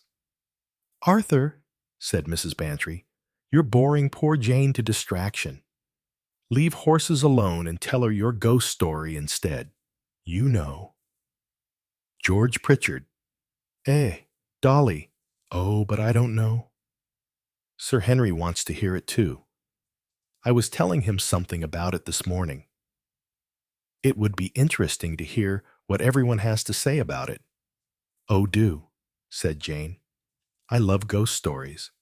"Well," Colonel Bantry hesitated, "I've never believed much in the supernatural.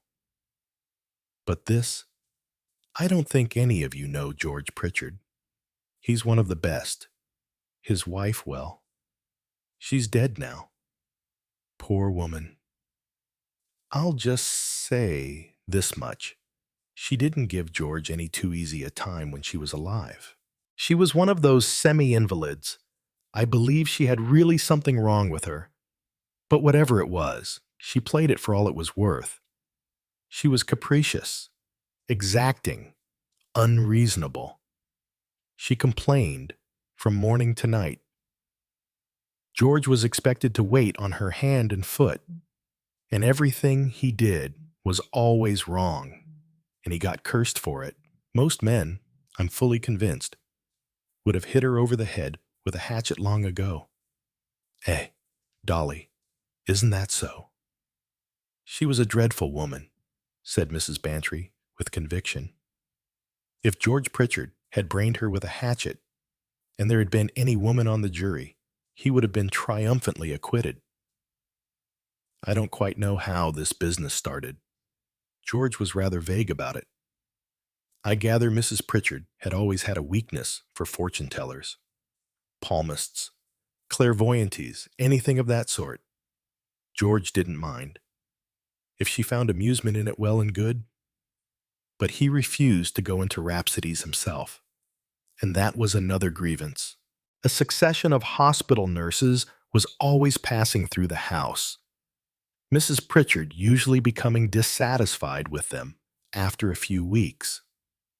One young nurse had been very keen on this fortune-telling stunt, and for a time Mrs. Pritchard had been very fond of her. Then she suddenly fell out with her and insisted on her going. She had back another nurse who had been with her previously, an older woman, experienced and tactful in dealing with a neurotic patient. Nurse Copling, according to George, was a very good sort, a sensible woman to talk to. She put up with Mrs. Pritchard's tantrums and nerve storms with complete indifference. Mrs. Pritchard always lunched upstairs, and it was usual at lunchtime for George and the nurse to come to some arrangement for the afternoon. Strictly speaking, the nurse went off from 2 to 4, but to oblige, as the phrase goes, she would sometimes take her time off after tea if George wanted to be free for the afternoon.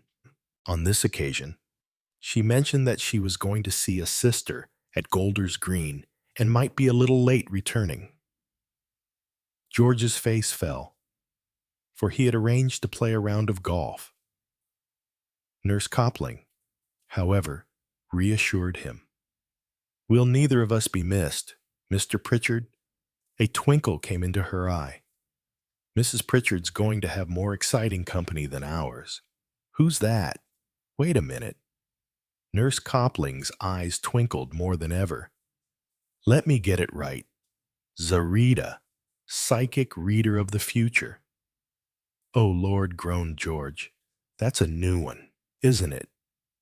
"Quite new.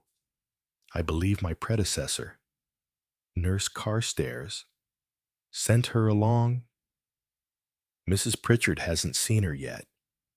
She made me write, fixing an appointment for this afternoon." "Well, at any rate, I shall get my golf," said George, and he went off with the kindliest feelings towards Zarita, the reader of the future.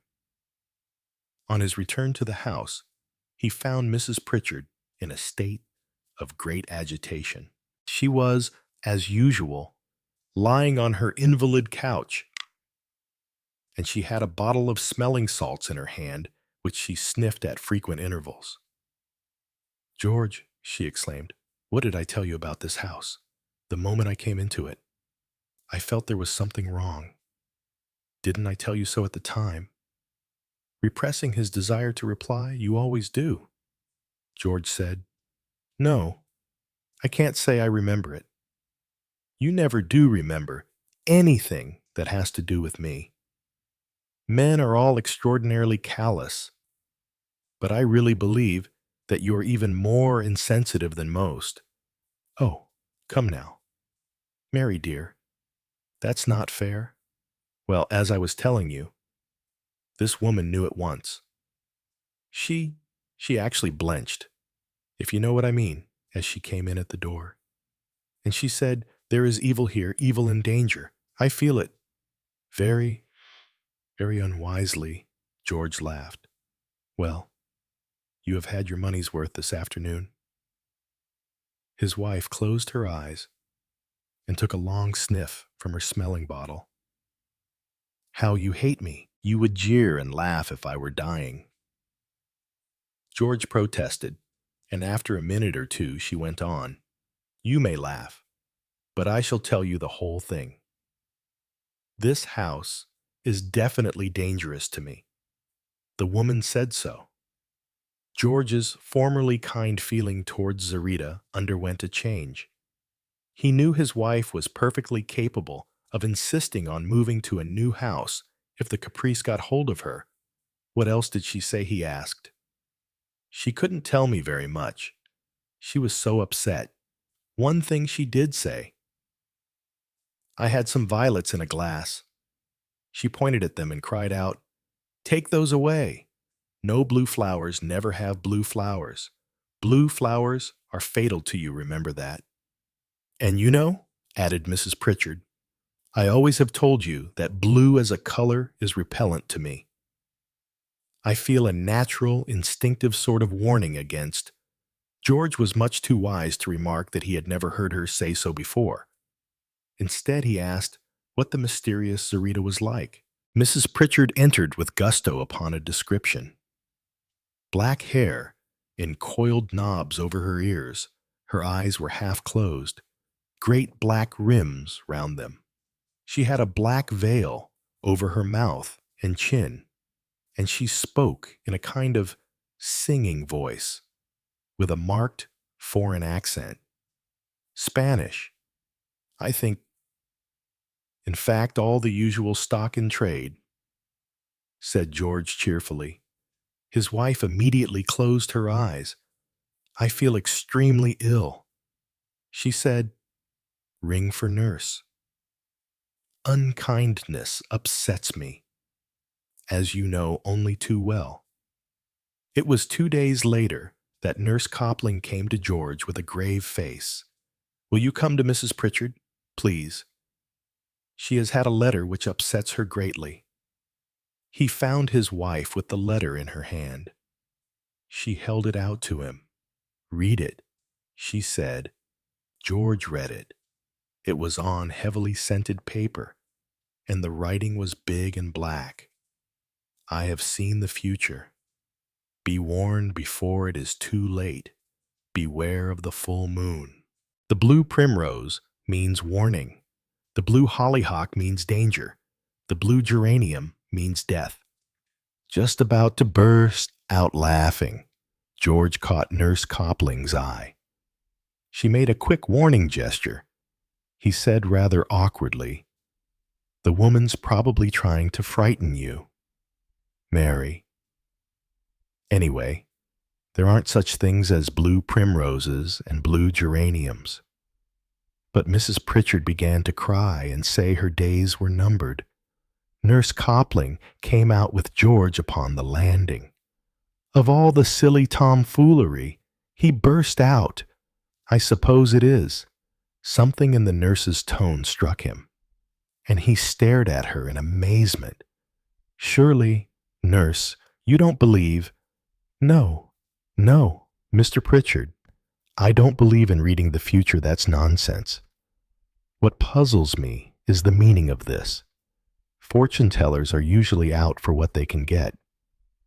But this woman seems to be frightening Mrs. Pritchard with no advantage to herself.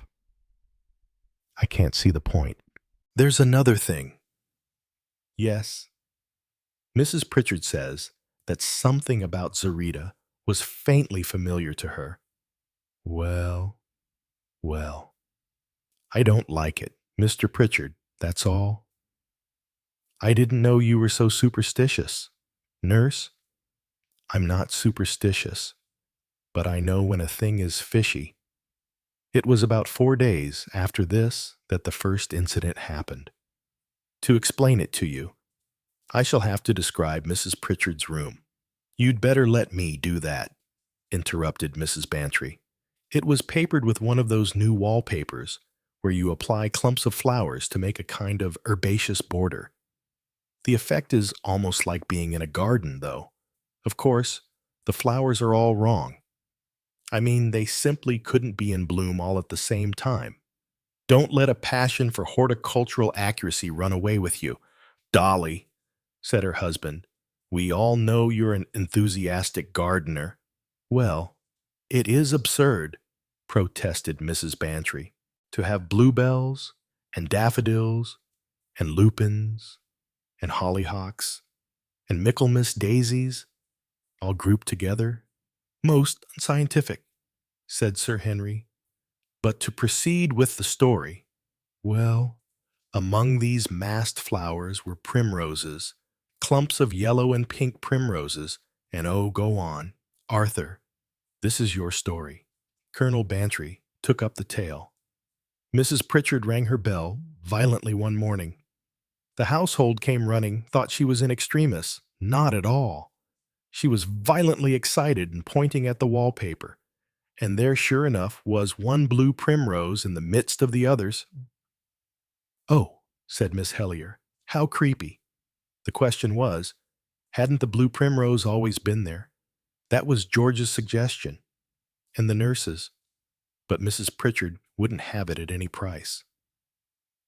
She had never noticed it till that very morning, and the night before had been full moon.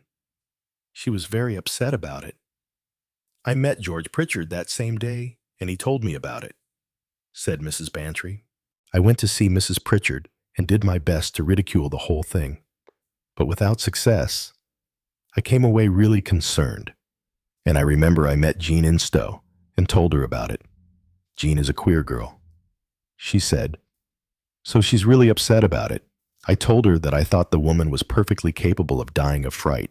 She was really abnormally superstitious. I remember Jean rather startled me with what she said next. She said, "Well, that might be all for the best, mightn't it?" And she said it so coolly, in so matter-of-fact a tone, that I was really, well, shocked. Of course I know it's done nowadays to be brutal and outspoken, but I never get used to it. Jean smiled at me rather oddly and said, "You don't like my saying that, but it's true. What use is Mrs. Pritchard's life to her? None at all. And it's hell for George Pritchard. To have his wife frightened out of existence would be the best thing that could happen to him." I said, "George is most awfully good to her always." And she said, "Yes, he deserves a reward. Poor dear. He's a very attractive person, George Pritchard. The last nurse thought so. The pretty one, what was her name, Carstairs, that was the cause of the row between her and Mrs. P." Now, I didn't like hearing Jean say that. Of course one had wondered. Mrs. Bantry paused significantly. "Yes, dear," said Miss Marple placidly. "One always does. Is Miss Instow a pretty girl? I suppose she plays golf?" "Yes, she's good at all games. And she's nice-looking, attractive-looking, very fair with a healthy skin, and nice steady blue eyes. Of course, we always have felt that she and George Pritchard, I mean, if things had been different, they are so well suited to one another." "And they were friends?" asked Miss Marple. "Oh, yes, great friends." "Do you think, Dolly," said Colonel Bantry plaintively, "that I might be allowed to go on with my story?" "Arthur," said Mrs. Bantry resignedly, "wants to get back to his ghosts." "I had the rest of the story from George himself," went on the Colonel. "There's no doubt that Mrs. Pritchard got the wind up badly towards the end of the next month. She marked off on a calendar the day when the moon would be full, and on that night she had both the nurse and then George into her room, and made them study the wallpaper carefully. There were pink hollyhocks and red ones, but there were no blue amongst them. Then when George left the room, she locked the door, and in the morning there was a large blue hollyhock," said Miss Hellier joyfully. "Quite right," said Colonel Bantry, "or at any rate, nearly right. One flower of a hollyhock just above her head had turned blue. It staggered George, and of course, the more it staggered him, the more he refused to take the thing seriously. He insisted that the whole thing was some kind of practical joke. He ignored the evidence of the locked door and the fact that Mrs. Pritchard discovered the change before anyone, even Nurse Copling, was admitted. It staggered George, and it made him unreasonable. His wife wanted to leave the house, and he wouldn't let her.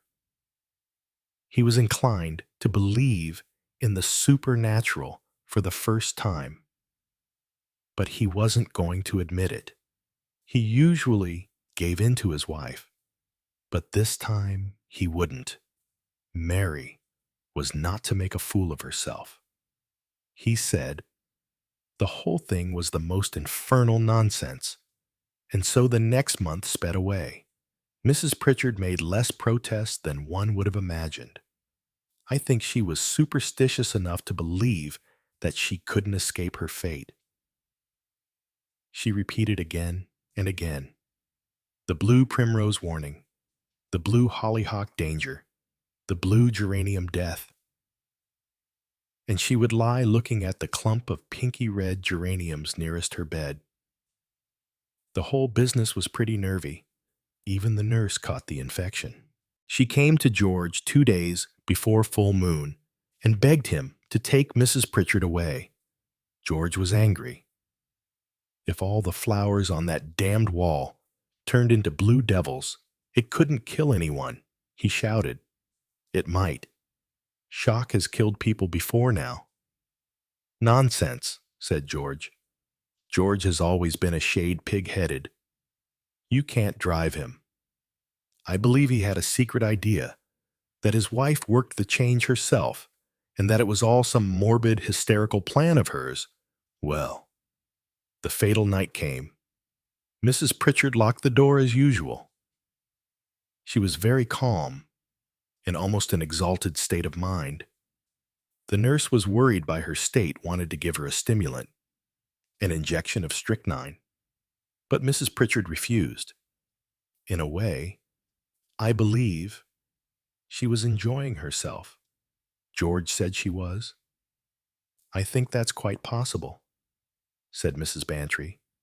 There must have been a strange sort of glamour about the whole thing.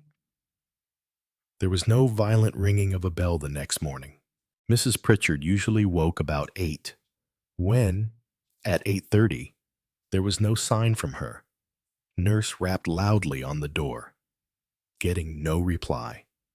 She fetched George and insisted on the door being broken open. They did so with the help of a chisel.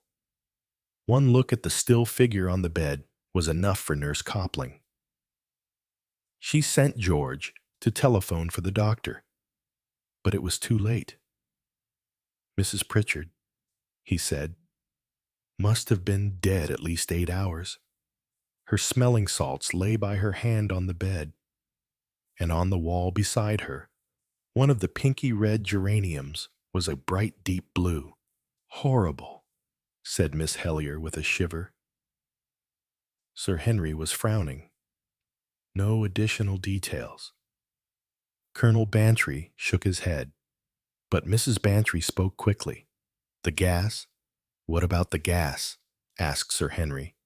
When the doctor arrived, there was a slight smell of gas, and sure enough, he found the gas ring in the fireplace, very slightly turned on, but so little it couldn't have mattered.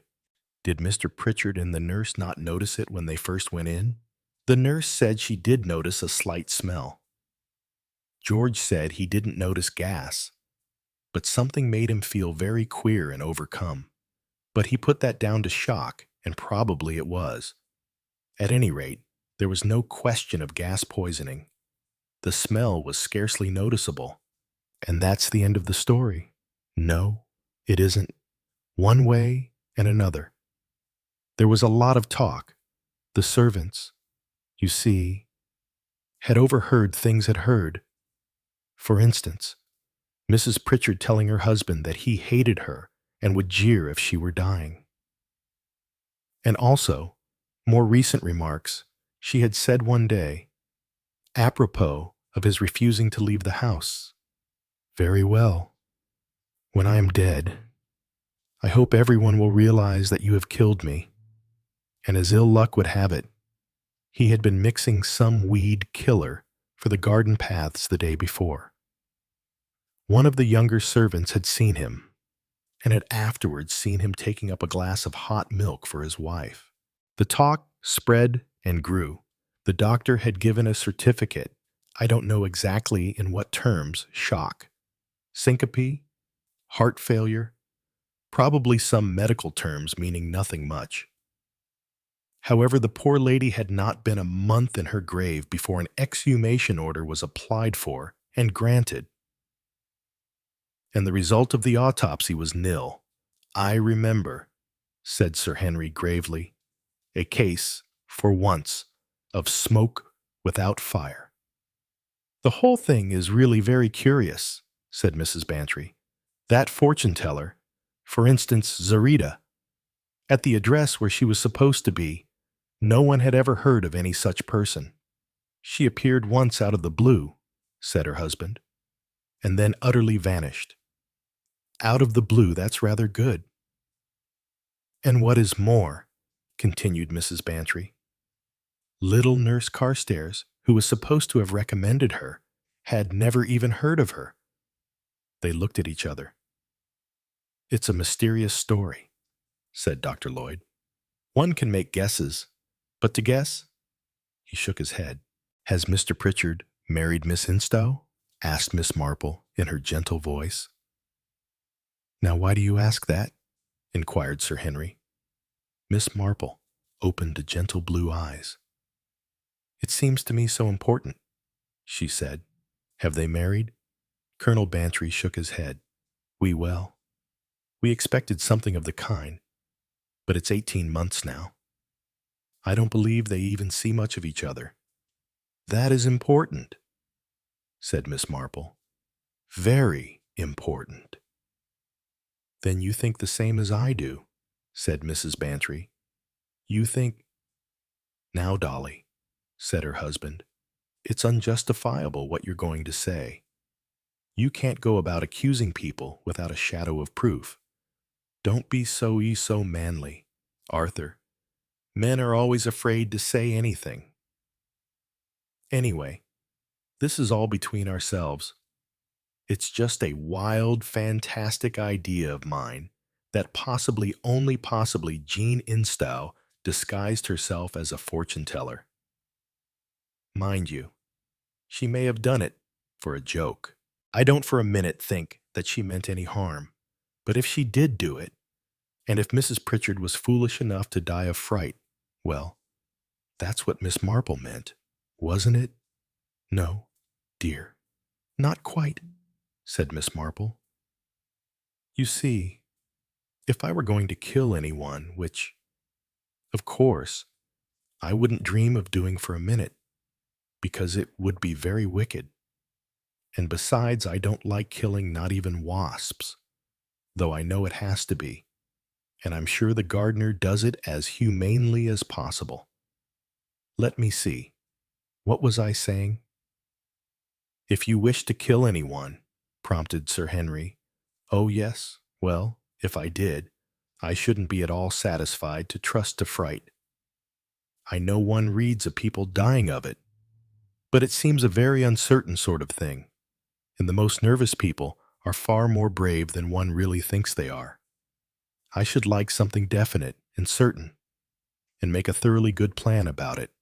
"Miss Marple," said Sir Henry, "you frighten me. I hope you will never wish to remove me. Your plans would be too good." Miss Marple looked at him reproachfully.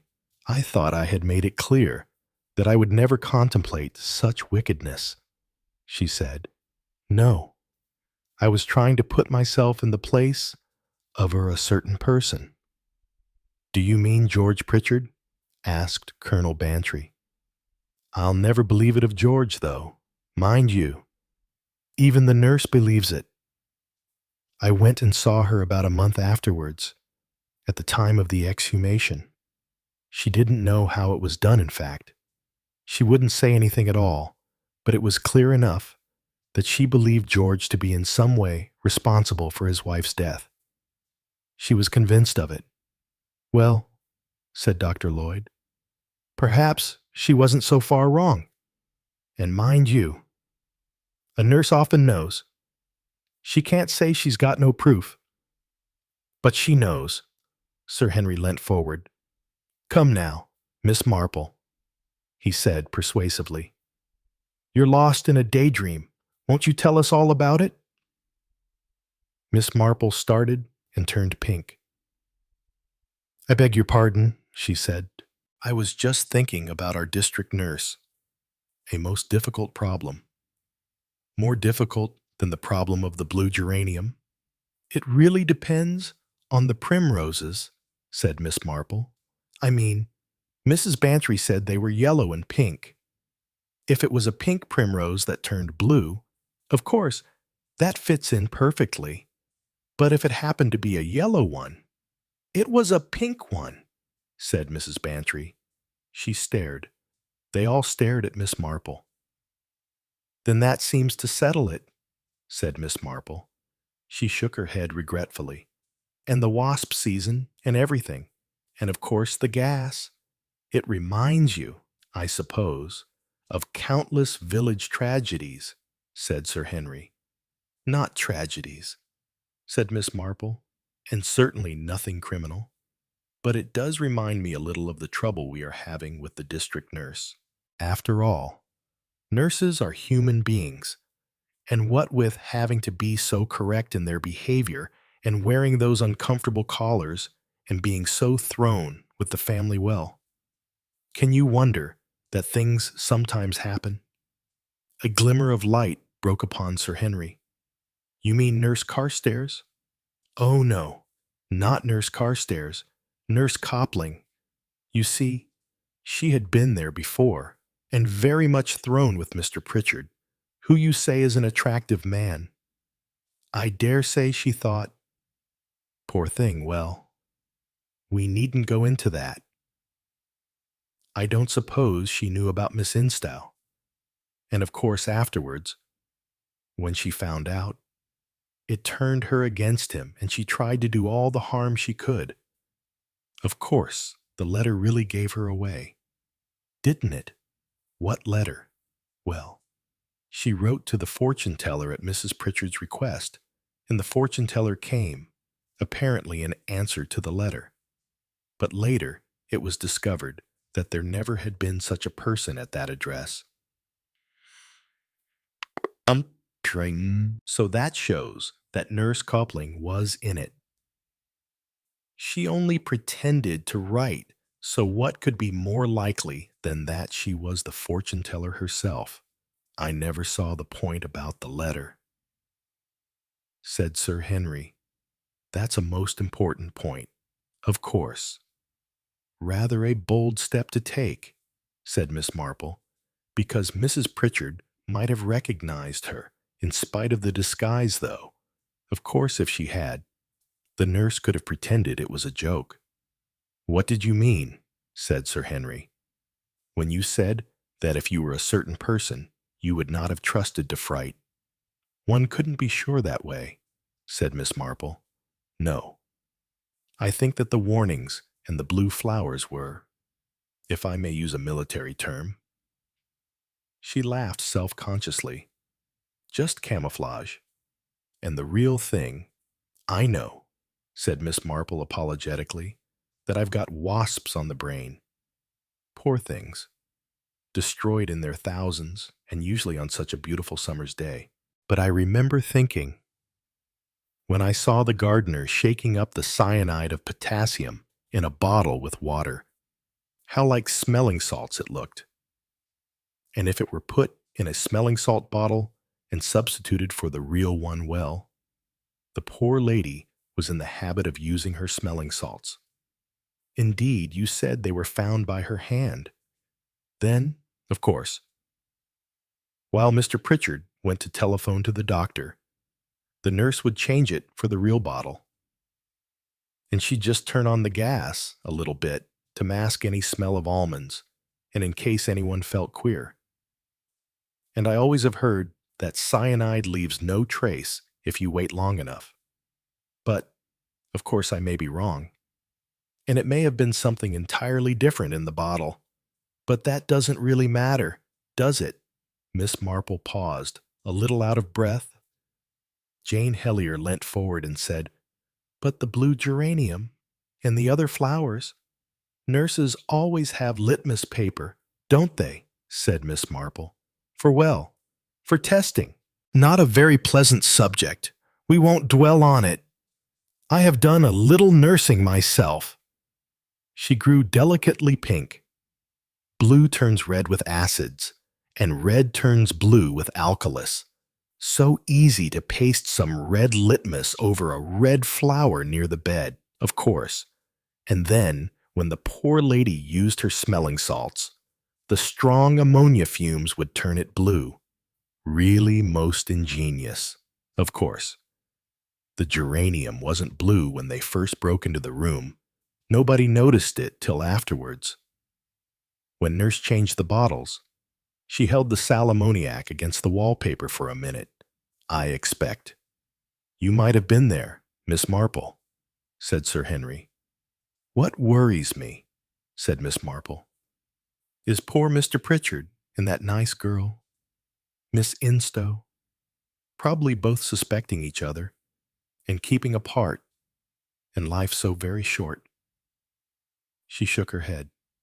"You needn't worry," said Sir Henry.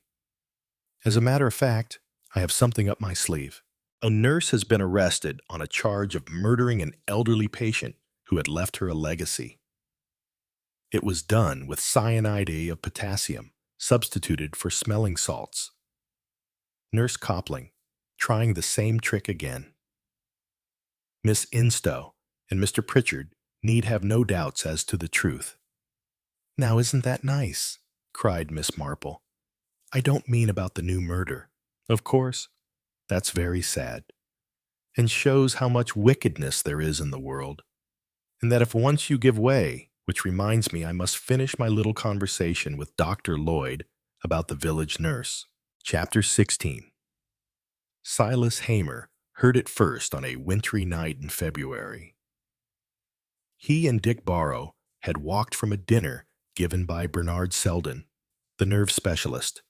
Barrow had been unusually silent, and Silas Hamer asked him with some curiosity what he was thinking about. Barrow's answer was unexpected. "I was thinking that of all these men tonight, only two amongst them could lay claim to happiness, and that these two, strangely enough, were you and I."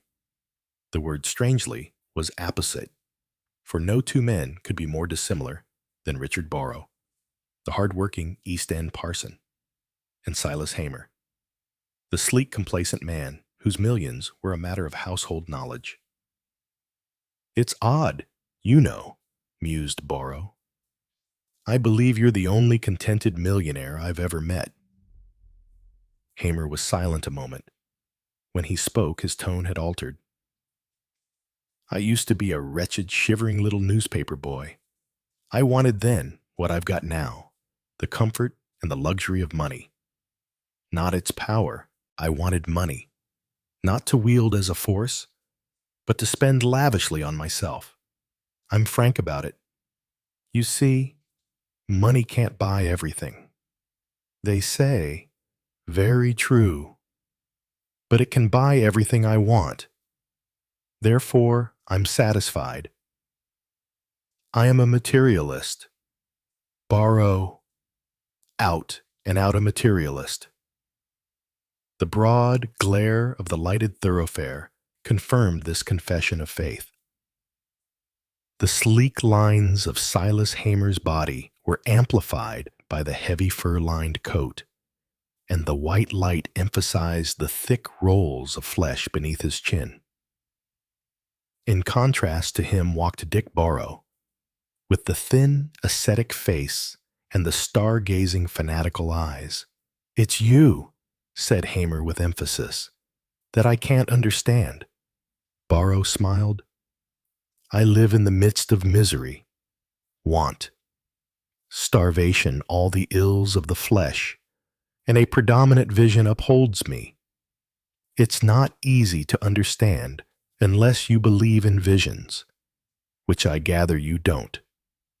"I don't believe," said Silas Hamer stolidly, "in anything I can't see and hear and touch." "Quite so. That's the difference between us. Well, goodbye. The earth now swallows me up." They had reached the doorway of a lighted tube station, which was Barrow's route home.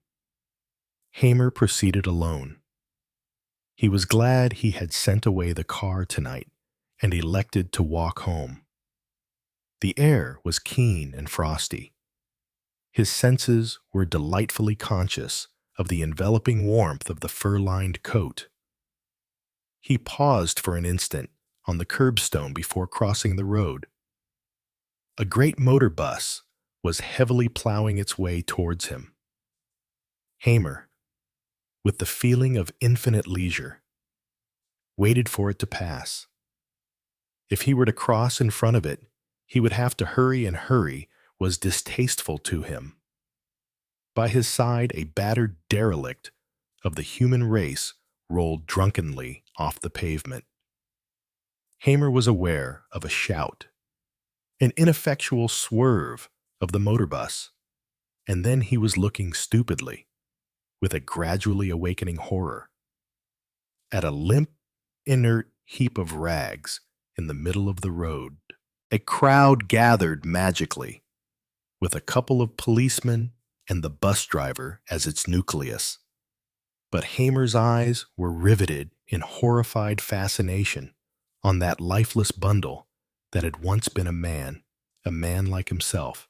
He shuddered as at some menace. "Dant yer blime yourself, Governor," remarked a rough-looking man at his side.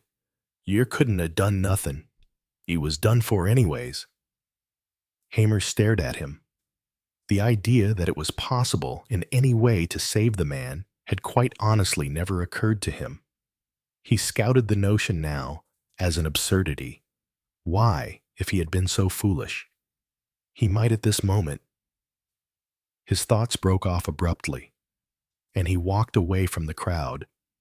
He felt himself shaking with a nameless, unquenchable dread. He was forced to admit to himself that he was afraid, horribly afraid of death. Death that came with dreadful swiftness and remorseless certainty to rich and poor alike.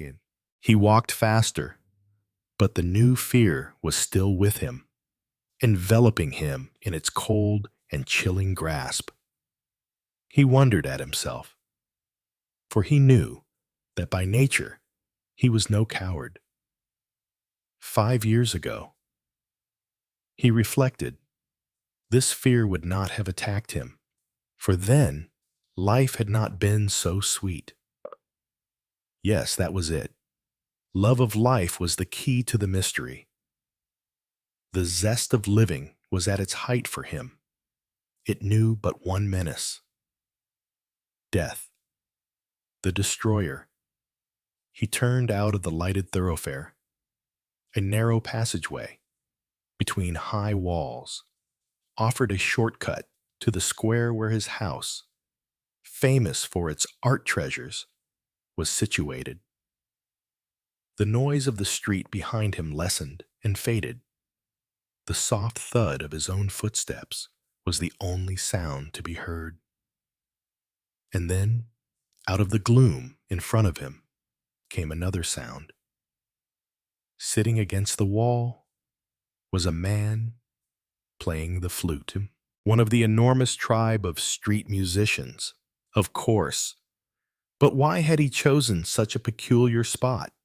Surely, at this time of night, the police Hamer's reflections were interrupted suddenly as he realized with a shock that the man had no legs. A pair of crutches rested against the wall beside him. Hamer saw now that it was not a flute he was playing, but a strange instrument whose notes were much higher and clearer than those of a flute. The man played on. He took no notice of Hamer's approach. His head was flung far back on his shoulders, as though uplifted in the joy of his own music, and the notes poured out clearly and joyously, rising higher and higher. It was a strange tune, strictly speaking. It was not a tune at all, but a single phrase, not unlike the slow turn given out by the violins of Rienzi, repeated again and again, passing from key to key, from harmony to harmony, but always rising and attaining each time to a greater and more boundless freedom. It was unlike anything Hamer had ever heard. There was something strange about it, something inspiring and uplifting. He caught frantically with both hands to a projection in the wall beside him. He was conscious of one thing only, that he must keep down. At all costs, he must keep down. He suddenly realized that the music had stopped.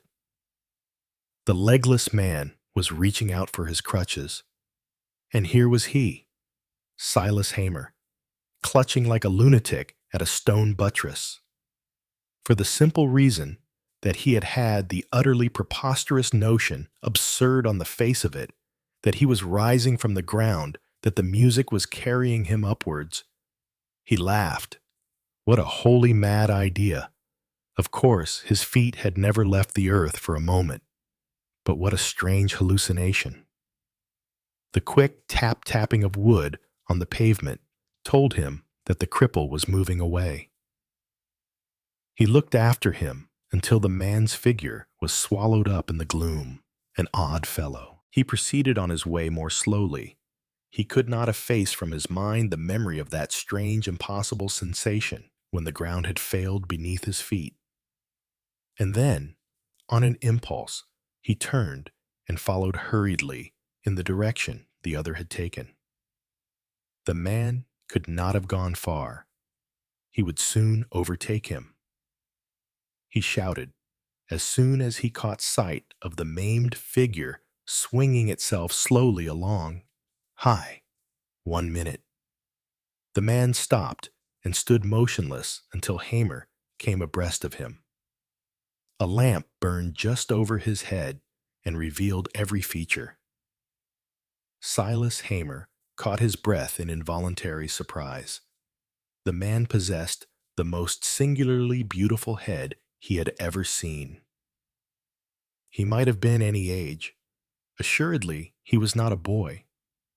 Yet youth was the most predominant characteristic, youth and vigor in passionate intensity. Hamer found an odd difficulty in beginning his conversation. "Look here," he said awkwardly. "I want to know, what was that thing you were playing just now?" The man smiled. With his smile, the world seemed suddenly to leap into joyousness. It was an old tune, a very old tune. Years old, centuries old. He spoke with an odd purity and distinctness of enunciation, giving equal value to each syllable. He was clearly not an Englishman. Yet Hamer was puzzled as to his nationality. "You're not English. Where do you come from?" Again, the broad, joyful smile. "From over the sea, sir. I came a long time ago. A very long time ago. You must have had a bad accident. Was it lately?" "Some time now, sir." "Rough luck to lose both legs." "It was well," said the man very calmly. He turned his eyes with a strange solemnity on his interlocutor. They were evil. Hamer dropped a shilling in his hand and turned away. He was puzzled and vaguely disquieted. They were evil. What a strange thing to say. Evidently, an operation for some form of disease. But how odd it had sounded. Hamer went home thoughtful. He tried in vain to dismiss the incident from his mind. Lying in bed, with the first incipient sensation of drowsiness stealing over him, he heard a neighboring clock strike one clear stroke, and then silence that was broken by a faint familiar sound. Recognition came leaping. Hamer felt his heart beating quickly. It was the man in the passageway playing, somewhere not far distant. The notes came gladly, the slow turn with its joyful call, the same haunting little phrase. "It's uncanny," murmured Hamer. "It's uncanny. It's got wings to it." Clearer and clearer, higher and higher, each wave rising above the last and catching him up with it. This time he did not struggle. He let himself go. Up, up. The waves of sound were carrying him higher and higher.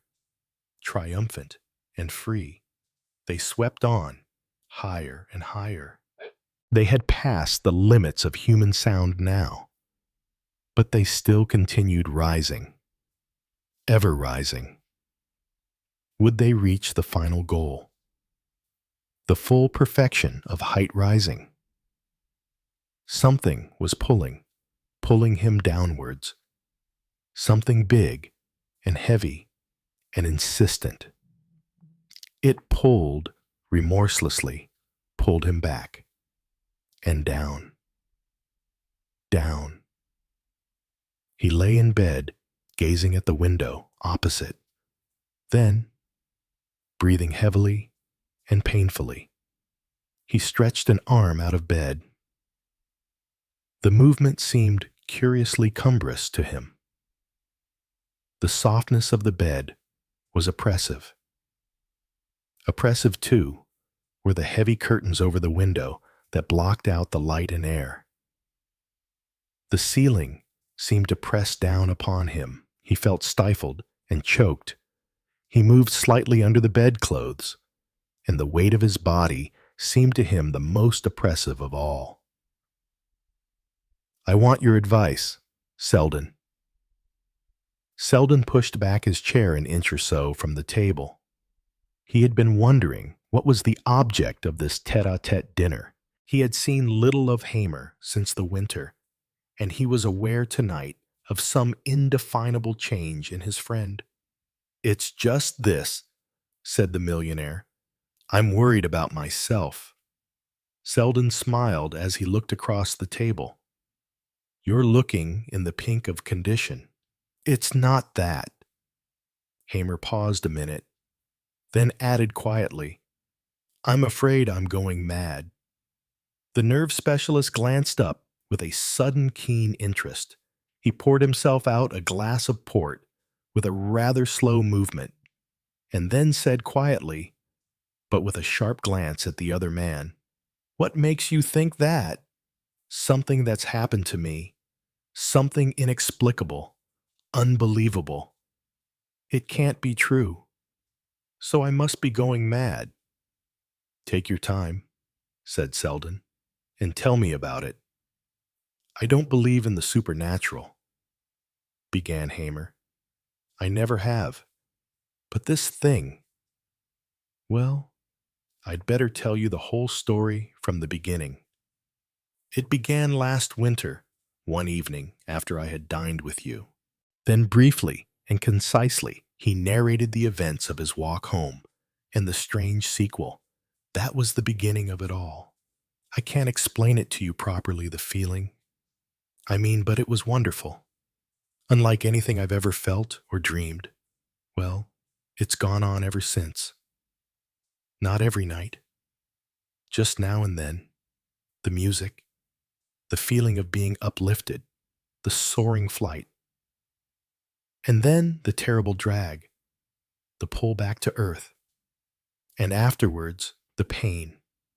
The actual physical pain of the awakening. It's like coming down from a high mountain. You know the pains in the ears one gets. Well, this is the same thing, but intensified. And with it goes the awful sense of weight of being hemmed in, stifled. He broke off, and there was a pause. Already the servants think I'm mad. I couldn't bear the roof and the walls. I've had a place arranged up at the top of the house, open to the sky, with no furniture or carpets, or any stifling things. Faitus. But even then, the houses all round are nearly as bad. It's open country I want. Somewhere where one can breathe. Ais. He looked across at Selden. "Well, what do you say? Can you explain it?" Said Selden. "Plenty of explanations. You've been hypnotized. Or you've hypnotized yourself.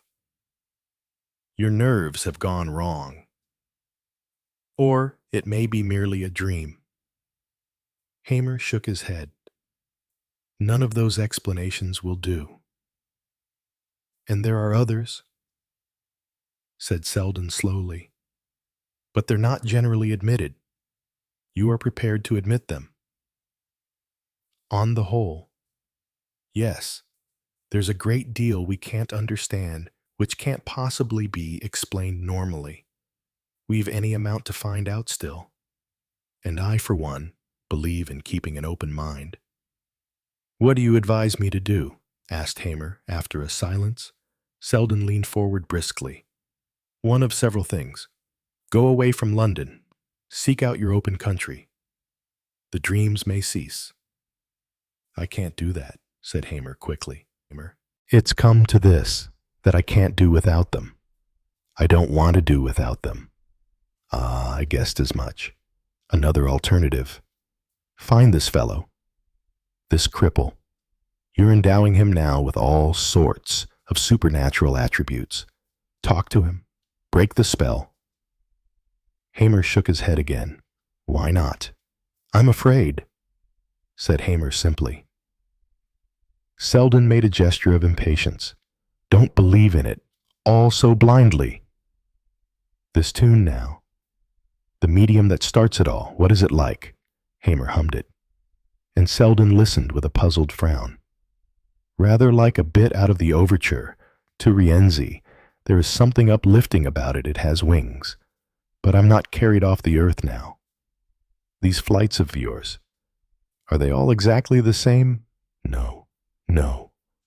Hamer leaned forward eagerly. They develop. Each time I see a little more. It's difficult to explain. You see, I'm always conscious of reaching a certain point. The music carries me there not direct, but a succession of waves, each reaching higher than the last, until the highest point where one can go no further. I stay there until I'm dragged back. It isn't a place, it's more a state.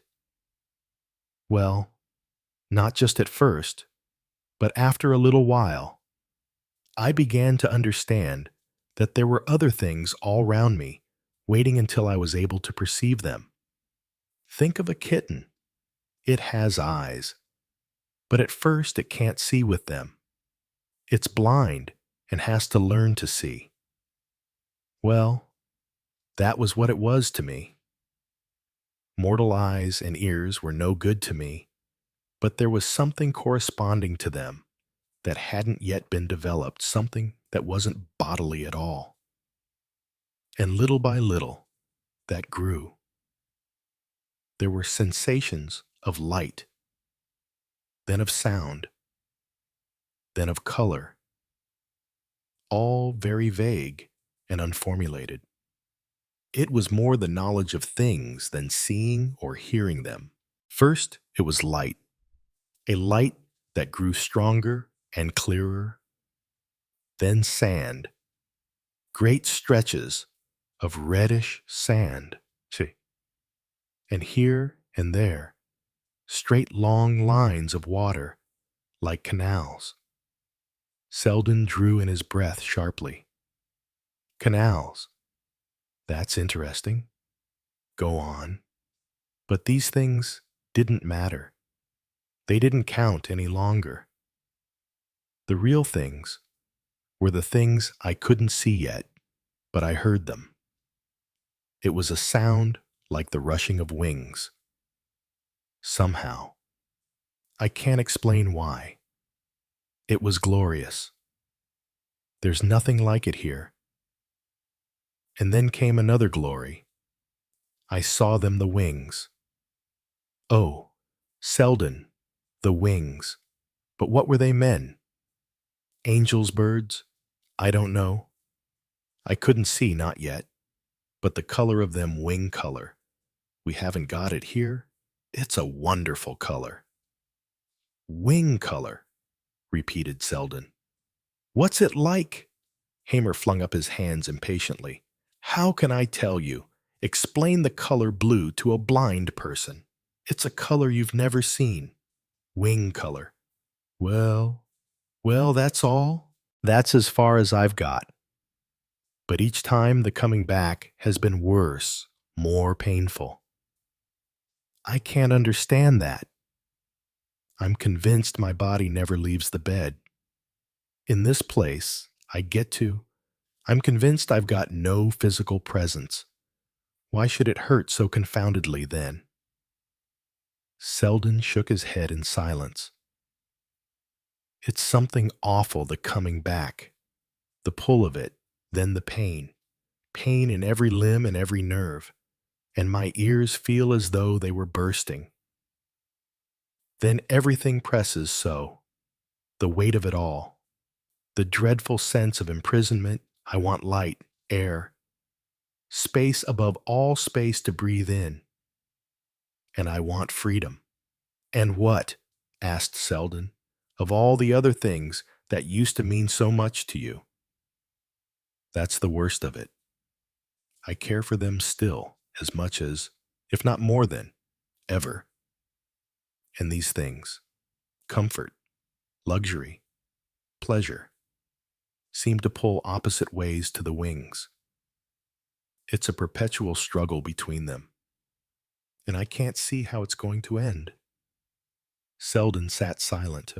The strange tale he had been listening to was fantastic enough in all truth.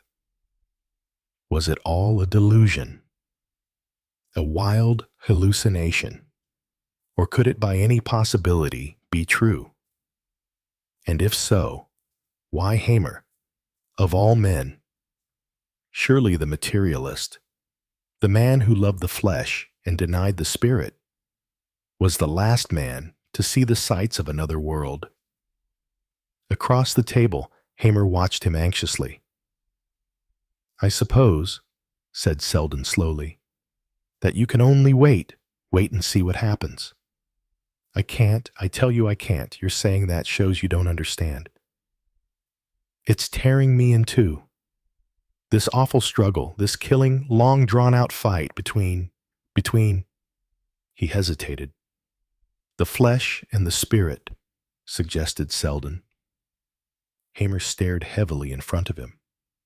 I suppose one might call it that. Anyway, it's unbearable. I can't get free. Again, Bernard Selden shook his head.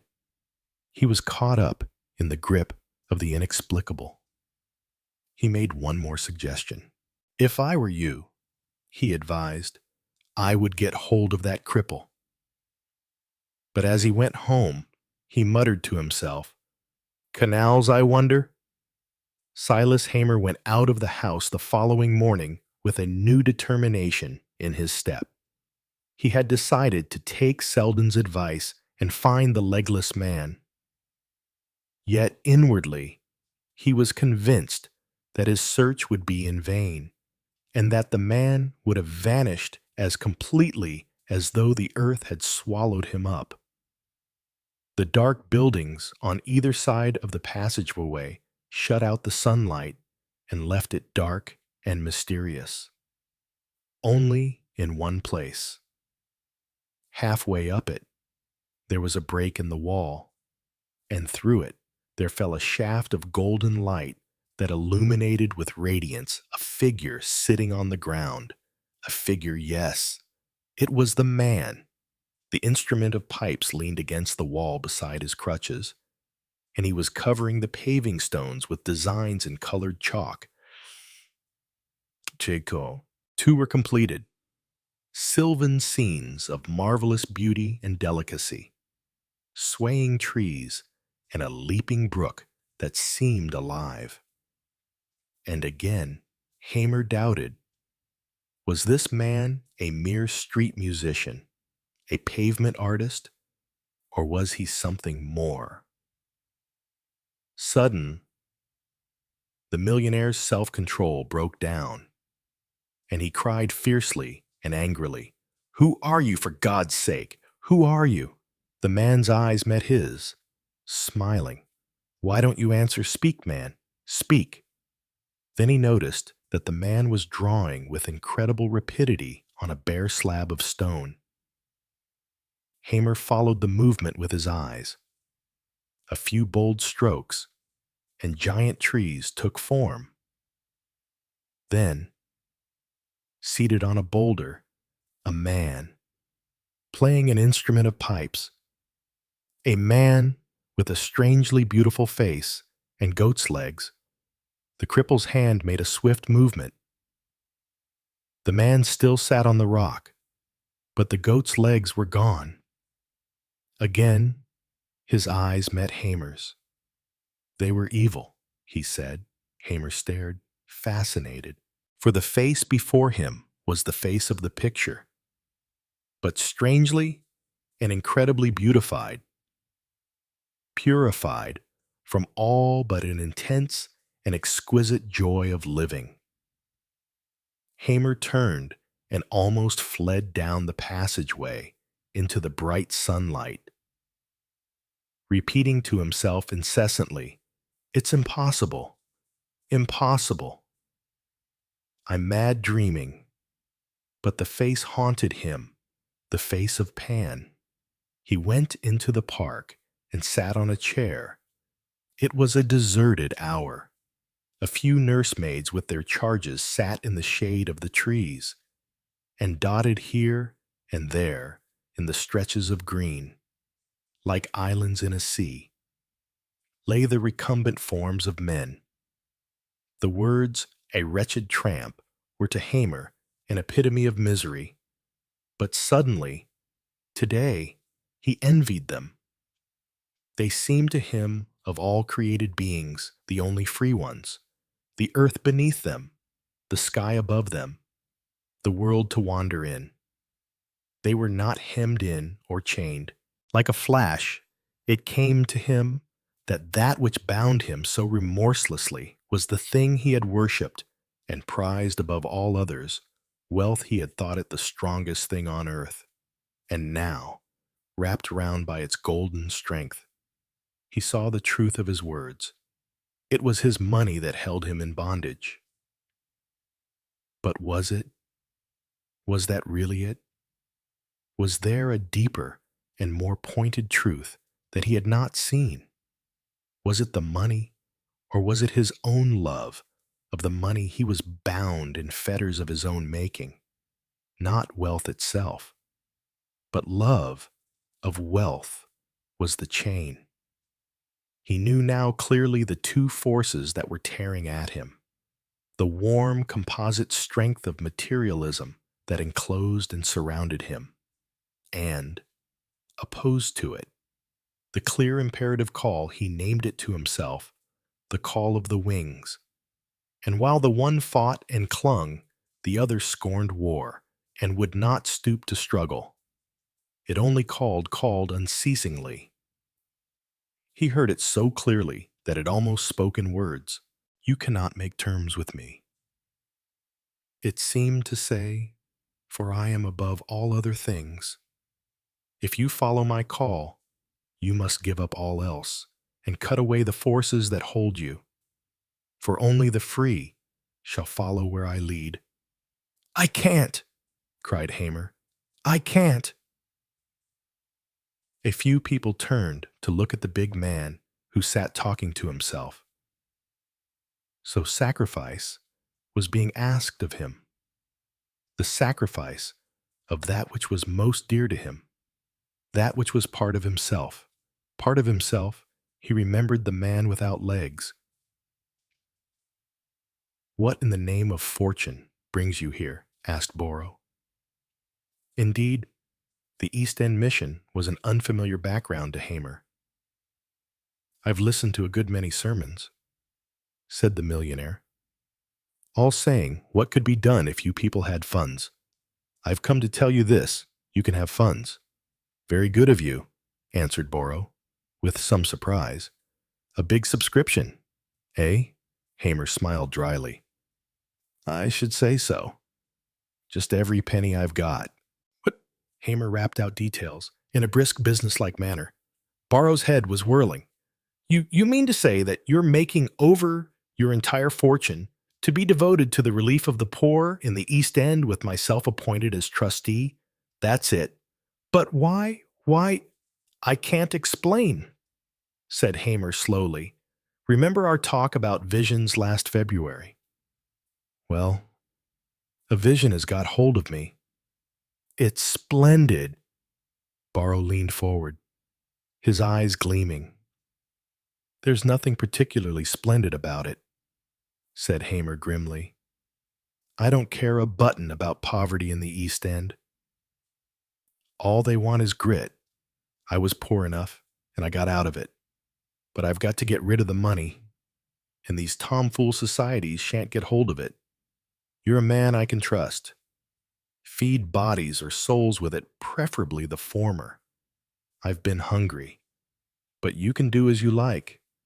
There's never been such a thing known," stammered Borrow. "The whole thing's done and finished with," continued Hamer. "The lawyers have fixed it up at last, and I've signed everything. I can tell you, I've been busy this last fortnight. It's almost as difficult getting rid of a fortune as making one." "But you've kept something." "Not a penny," said Hamer cheerfully. "At least that's not quite true. I've just tuppence in my pocket." He laughed. He said goodbye to his bewildered friend and walked out of the mission into the narrow, evil-smelling streets. The words he had said so gaily just now came back to him with an aching sense of loss. Not a penny. Of all his vast wealth he had kept nothing. He was afraid, now. Afraid of poverty and hunger and cold. Sacrifice had no sweetness for him. Yet behind it all, he was conscious that the weight and menace of things had lifted. He was no longer oppressed and bound down. The severing of the chain had seared and torn him, but the vision of freedom was there to strengthen him. His material needs might dim the call, but they could not deaden it, for he knew it to be a thing of immortality that could not die. There was a touch of autumn in the air, and the wind blew chill. He felt the cold and shivered, and then, too, he was hungry. He had forgotten to have any lunch. It brought the future very near to him. It was incredible that he should have given it all up. The ease, the comfort, the warmth. His body cried out impotently. And then, once again, there came to him a glad and uplifting sense of freedom. Hamer hesitated. He was near the tube station. He had tuppence in his pocket. The idea came to him to journey by it to the park, where he had watched the recumbent idlers a fortnight ago. Beyond this whim, he did not plan for the future. He believed honestly enough now that he was mad. Sane people did not act as he had done. Yet, if so, madness was a wonderful and amazing thing. Yes, he would go now to the open country of the park, and there was a special significance to him in reaching it by tube, for the tube represented to him all the horrors of buried, shut-in life. He would ascend from its imprisonment free to the wide green and the trees that concealed the menace of the pressing houses. The lift bore him swiftly and relentlessly downward. The air was heavy and lifeless. He stood at the extreme end of the platform, away from the mass of people. On his left was the opening of the tunnel from which the train, snake-like, would presently emerge. He felt the whole place to be subtly evil. There was no one near him but a hunched-up lad sitting on a seat, sunk, it seemed, in a drunken stupor. In the distance came the faint menacing roar of the train. The lad rose from his seat and shuffled unsteadily to Hamer's side, where he stood on the edge of the platform, peering into the tunnel. Then it happened so quickly as to be almost incredible. He lost his balance and fell. 100 thoughts rushed simultaneously to Hamer's brain. He saw a huddled heap run over by a motor bus and heard a hoarse voice saying, "Dant yer blime yourself, Governor. Yer couldn't 'a' done nothin'." And with that came the knowledge that this life could only be saved. If it were saved, by himself. There was no one else near, and the train was close. It all passed through his mind with lightning rapidity. He experienced a curious, calm lucidity of thought. He had one short second in which to decide, and he knew in that moment that his fear of death was unabated. He was horribly afraid. And then, was it not a forlorn hope? A useless throwing away of two lives? To the terrified spectators at the other end of the platform, there seemed no gap between the boy's fall and the man's jump after him. And then the train, rushing round the curve of the tunnel, powerless to pull up in time. Swiftly, Hamer caught up the lad in his arms. No natural gallant impulse swayed him. His shivering flesh was but obeying the command of the alien spirit that called for sacrifice. With a last effort, he flung the lad forward onto the platform, falling himself. Then suddenly, his fear died. The material world held him down no longer. He was free of his shackles. He fancied for a moment that he heard the joyous piping of Pan. Then nearer and louder, swallowing up all else, came the glad rushing of innumerable wings, enveloping and encircling him. Chapter 17. I really do apologize for intruding like this. Poirot. Miss Carnaby clasped her hands fervently round her handbag and leaned forward, peering anxiously into Poirot's face. As usual, she sounded breathless. Hercule Poirot's eyebrows rose. She said anxiously, "You do remember me, don't you?" Hercule Poirot's eyes twinkled. He said, "I remember you as one of the most successful criminals I have ever encountered." "Oh, dear me, Poirot, must you really say such things? You were so kind to me. Emily and I often talk about you, and if we see anything about you in the paper, we cut it out at once and paste it in a book. As for Augustus, we have taught him a new trick. We say, 'Die for Sherlock Holmes, die for Mr. Fortune, die for Sir Henry Merivale, and then die for Hercule Poirot,' and he goes down and lies like a log lies absolutely still without moving until we say the word. 'I am gratified,'" said Poirot. "And how is ce cher Auguste?" Miss Carnaby clasped her hands and became eloquent in praise of her Pekingese. "Oh, Poirot, he's cleverer than ever. He knows everything. Do you know? The other day, I was just admiring a baby in a pram, and suddenly I felt a tug, and there was Augustus trying his hardest to bite through his lead. Wasn't that clever?" Poirot's eyes twinkled. He said, "It looks to me as though Augustus shared these criminal tendencies we were speaking of just now." Miss Carnaby did not laugh. Instead, her nice plump face grew worried and sad. She said in a kind of gasp, "Oh, Poirot, I'm so worried." Poirot said kindly, "What is it? Do you know?" "Poirot, I'm afraid I really am afraid that I must be a hardened criminal, if I may use such a term. Ideas come to me." "What kind of ideas?" "The most extraordinary ideas.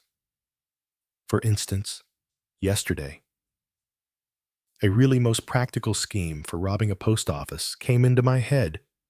I wasn't thinking about it. It just came, and another very ingenious way for evading custom duties. I feel convinced, quite convinced, that it would work." "It probably would," said Poirot dryly. "That is the danger of your ideas. It has worried me, Poirot, very much.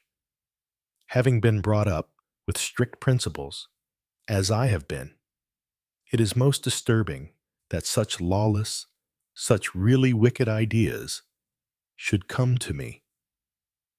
The trouble is partly, I think, that I have a good deal of leisure time now. I have left Lady Hagen, and I am engaged by an old lady to read to her and write her letters every day. The letters are soon done, and the moment I begin reading, she goes to sleep. So I am left just sitting there with an idle mind, and we all know the use the devil has for idleness. Cha-cha, said Poirot. Recently, I have read a book, a very modern book, translated from the German. It throws a most interesting light on criminal tendencies. One must, so I understand, sublimate one's impulses. That really is why I came to you. Yes, said Poirot. You see, Poirot, I think that it is really not so much wickedness as a craving for excitement. My life has unfortunately been very humdrum. The ER campaign of the Pekingese dogs, I sometimes feel, was the only time I really lived. Very reprehensible. Of course, but as my book says, one must not turn one's back on the truth. I came to you, Poirot, because I hoped it might be possible to sublimate that craving for excitement by employing it, if I may put it that way, on the side of the angels. Aha, said Poirot. It is then, as a colleague, that you present yourself. Miss Carnaby blushed. It is very presumptuous of me, I know, but you were so kind. She stopped. Her eyes, faded blue eyes, had something in them of the pleading of a dog who hopes against hope that you will take him for a walk. It is an idea, said Hercule Poirot slowly. I am, of course, not at all clever, explained Miss Carnaby, but my powers of dissimulation are good. They have to be otherwise. One would be discharged from the post of companion immediately, and I have always found that to appear even stupider than one is, occasionally has good results. Hercule Poirot laughed. He said, You enchant me, mademoiselle. Oh dear. Poirot, what a very kind man you are. Then you do encourage me to hope. As it happens, I have just received a small legacy, a very small one, but it enables my sister and myself to keep and feed ourselves in a frugal manner, so that I am not absolutely dependent on what I earn. I must consider, said Poirot, where your talents may best be employed. You have no idea yourself, I suppose. You know, you must really be a thought reader, Poirot. I have been anxious lately about a friend of mine. I was going to consult you. Of course, you may say, it is all an old maid's fancy, just imagination. One is prone, perhaps, to exaggerate, and to see design where there may be only coincidence. I do not think you would exaggerate, Miss Carnaby. Tell me what is on your mind. Well, I have a friend, a very dear friend, though I have not seen very much of her of late years. Her name is Emmeline Clegg. She married a man in the north of England, and he died a few years ago, leaving her very comfortably off. She was unhappy and lonely after his death, and I'm afraid she is in some ways a rather foolish and perhaps credulous woman. Religion, Poirot, can be a great help and sustenance, but by that I mean orthodox religion. You refer to the Greek church? Asked Poirot. Miss Carnaby looked shocked. Oh no, indeed, Church of England. And though I do not approve of Roman Catholics, they are at least recognized. And the Wesleyans and Congregationalists, they are all well-known, respectable bodies. What I'm talking about are these odd sects. They just spring up. They have a kind of emotional appeal. But sometimes I have very grave doubts as to whether there is any true religious feeling behind them at all. You think your friend is being victimized by a sect of this kind? I do. Oh, I certainly do. The flock of the shepherd. They call themselves. Their headquarters is in Devonshire, a very lovely estate by the sea. The adherents go there for what they term a retreat.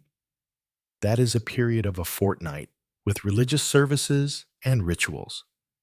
And there are 3 big festivals in the year: the coming of the pasture, the full pasture, and the reaping of the pasture, which last is stupid, said Poirot, because one does not reap pasture.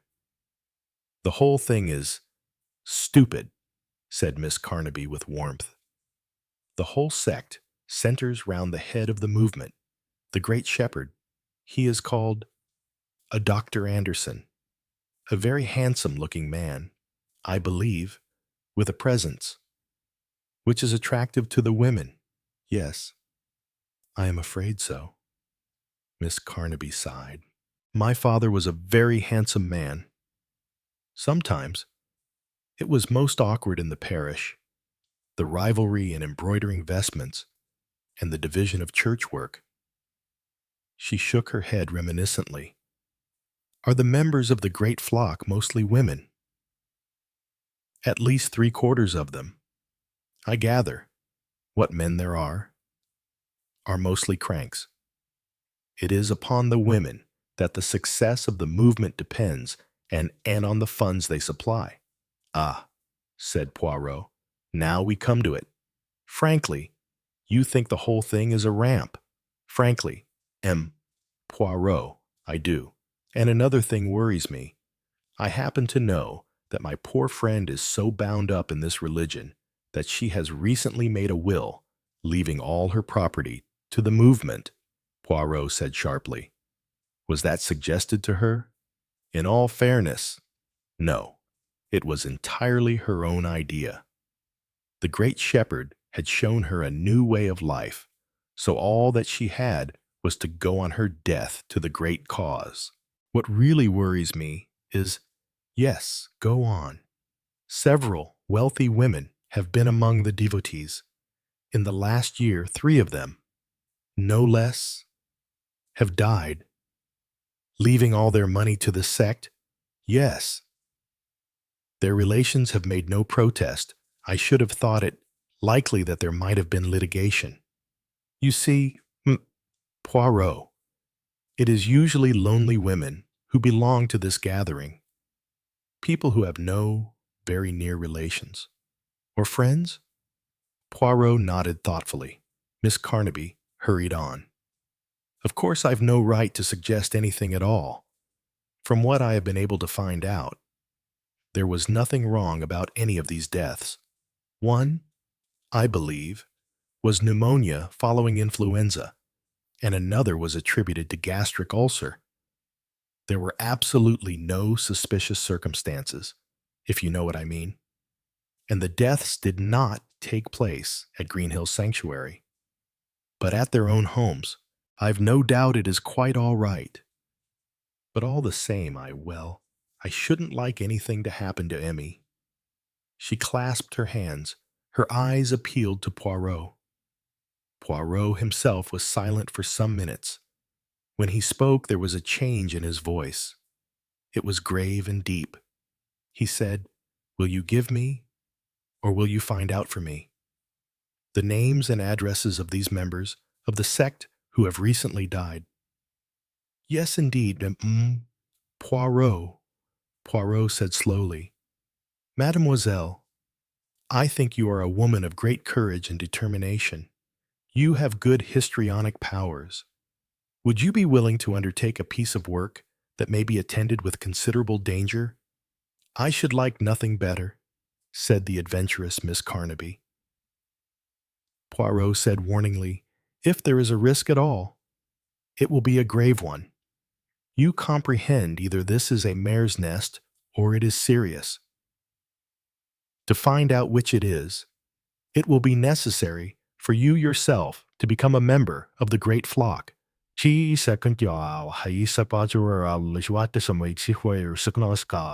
would suggest that you exaggerate the amount of the legacy that you recently inherited. You are now a well-to-do woman with no very definite aim in life. You argue with your friend Emmeline about this religion she has adopted. Assure her that it is all nonsense. She is eager to convert you. You allow yourself to be persuaded to go down to Green Hills Sanctuary. And there you fall a victim to the persuasive powers and magnetic influence of Dr. Anderson. I think I can safely leave that part to you. Miss Carnaby smiled modestly. She murmured, I think I can manage that all right. Well, my friend, what have you got for me? Chief Inspector Japp looked thoughtfully at the little man who asked the question. He said ruefully, Not at all what I'd like to have, Poirot.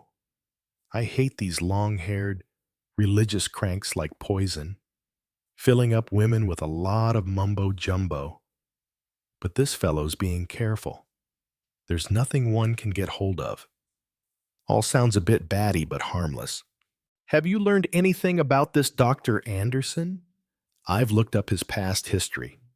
He was a promising chemist and got chucked out of some German university. Seems his mother was Jewish. He was always keen on the study of Oriental myths and religions. Spent all his spare time on that and has written various articles on the subject. Some of the articles sound pretty crazy to me. So, it is possible that he is a genuine fanatic. I'm bound to say it seems quite likely. What about those names and addresses I gave you? Nothing doing there. Miss Everett died of ulcerative colitis. Doctor quite positive there was no hanky-panky. Mrs. Lloyd died of bronchopneumonia. Lady Western died of tuberculosis. Had suffered from it many years ago before she even met this bunch. Miss Lee died of typhoid, attributed to some salad she ate somewhere in the north of England.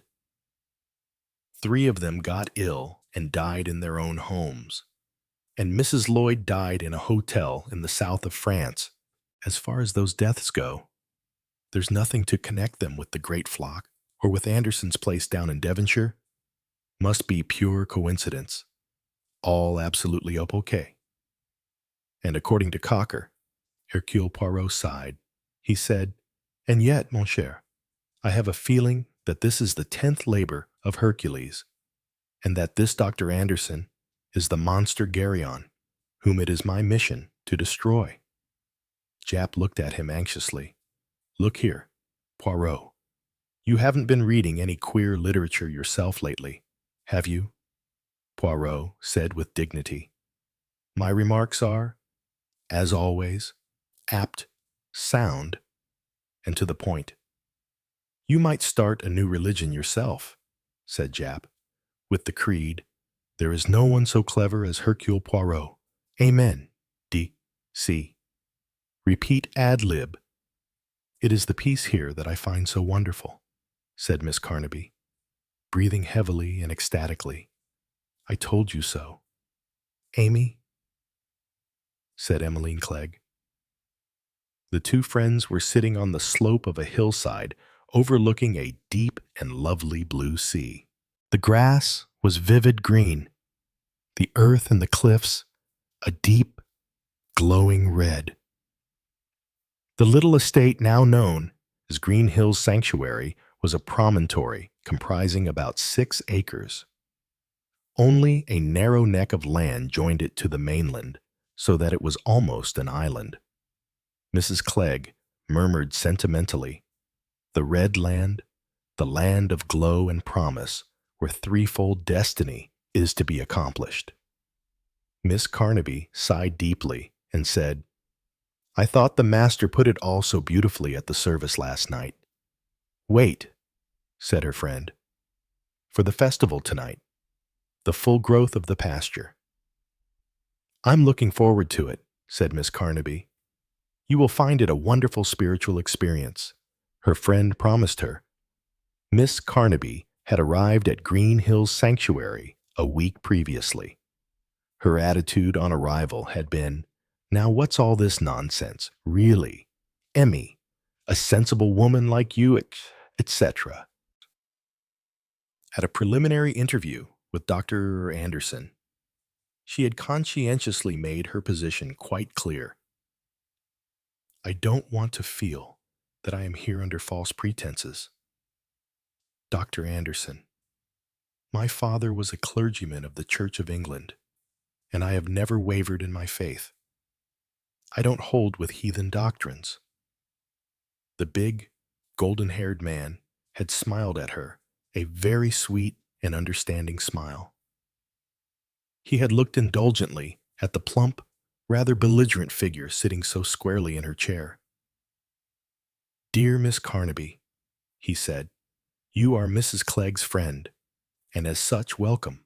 And believe me, our doctrines are not heathen. Here all religions are welcomed and all honored equally." "Then they shouldn't be," said the staunch daughter of the late Reverend Thomas Carnaby.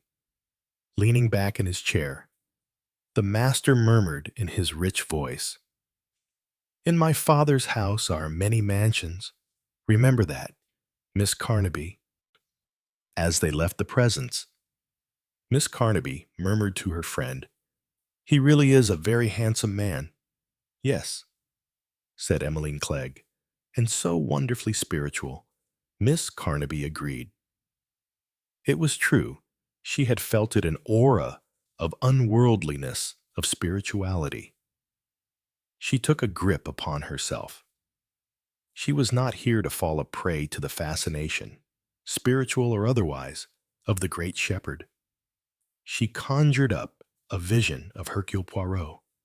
He seemed very far away, and curiously mundane. "Amy," said Miss Carnaby to herself, "take a grip upon yourself. Remember what you are here for." But as the days went on, she found herself surrendering only too easily to the spell of Green Hills, the peace, the simplicity, the delicious though simple food, the beauty of the services with their chants of love and worship, the simple moving words of the Master, appealing to all that was best and highest in humanity. Here all the strife and ugliness of the world was shut out.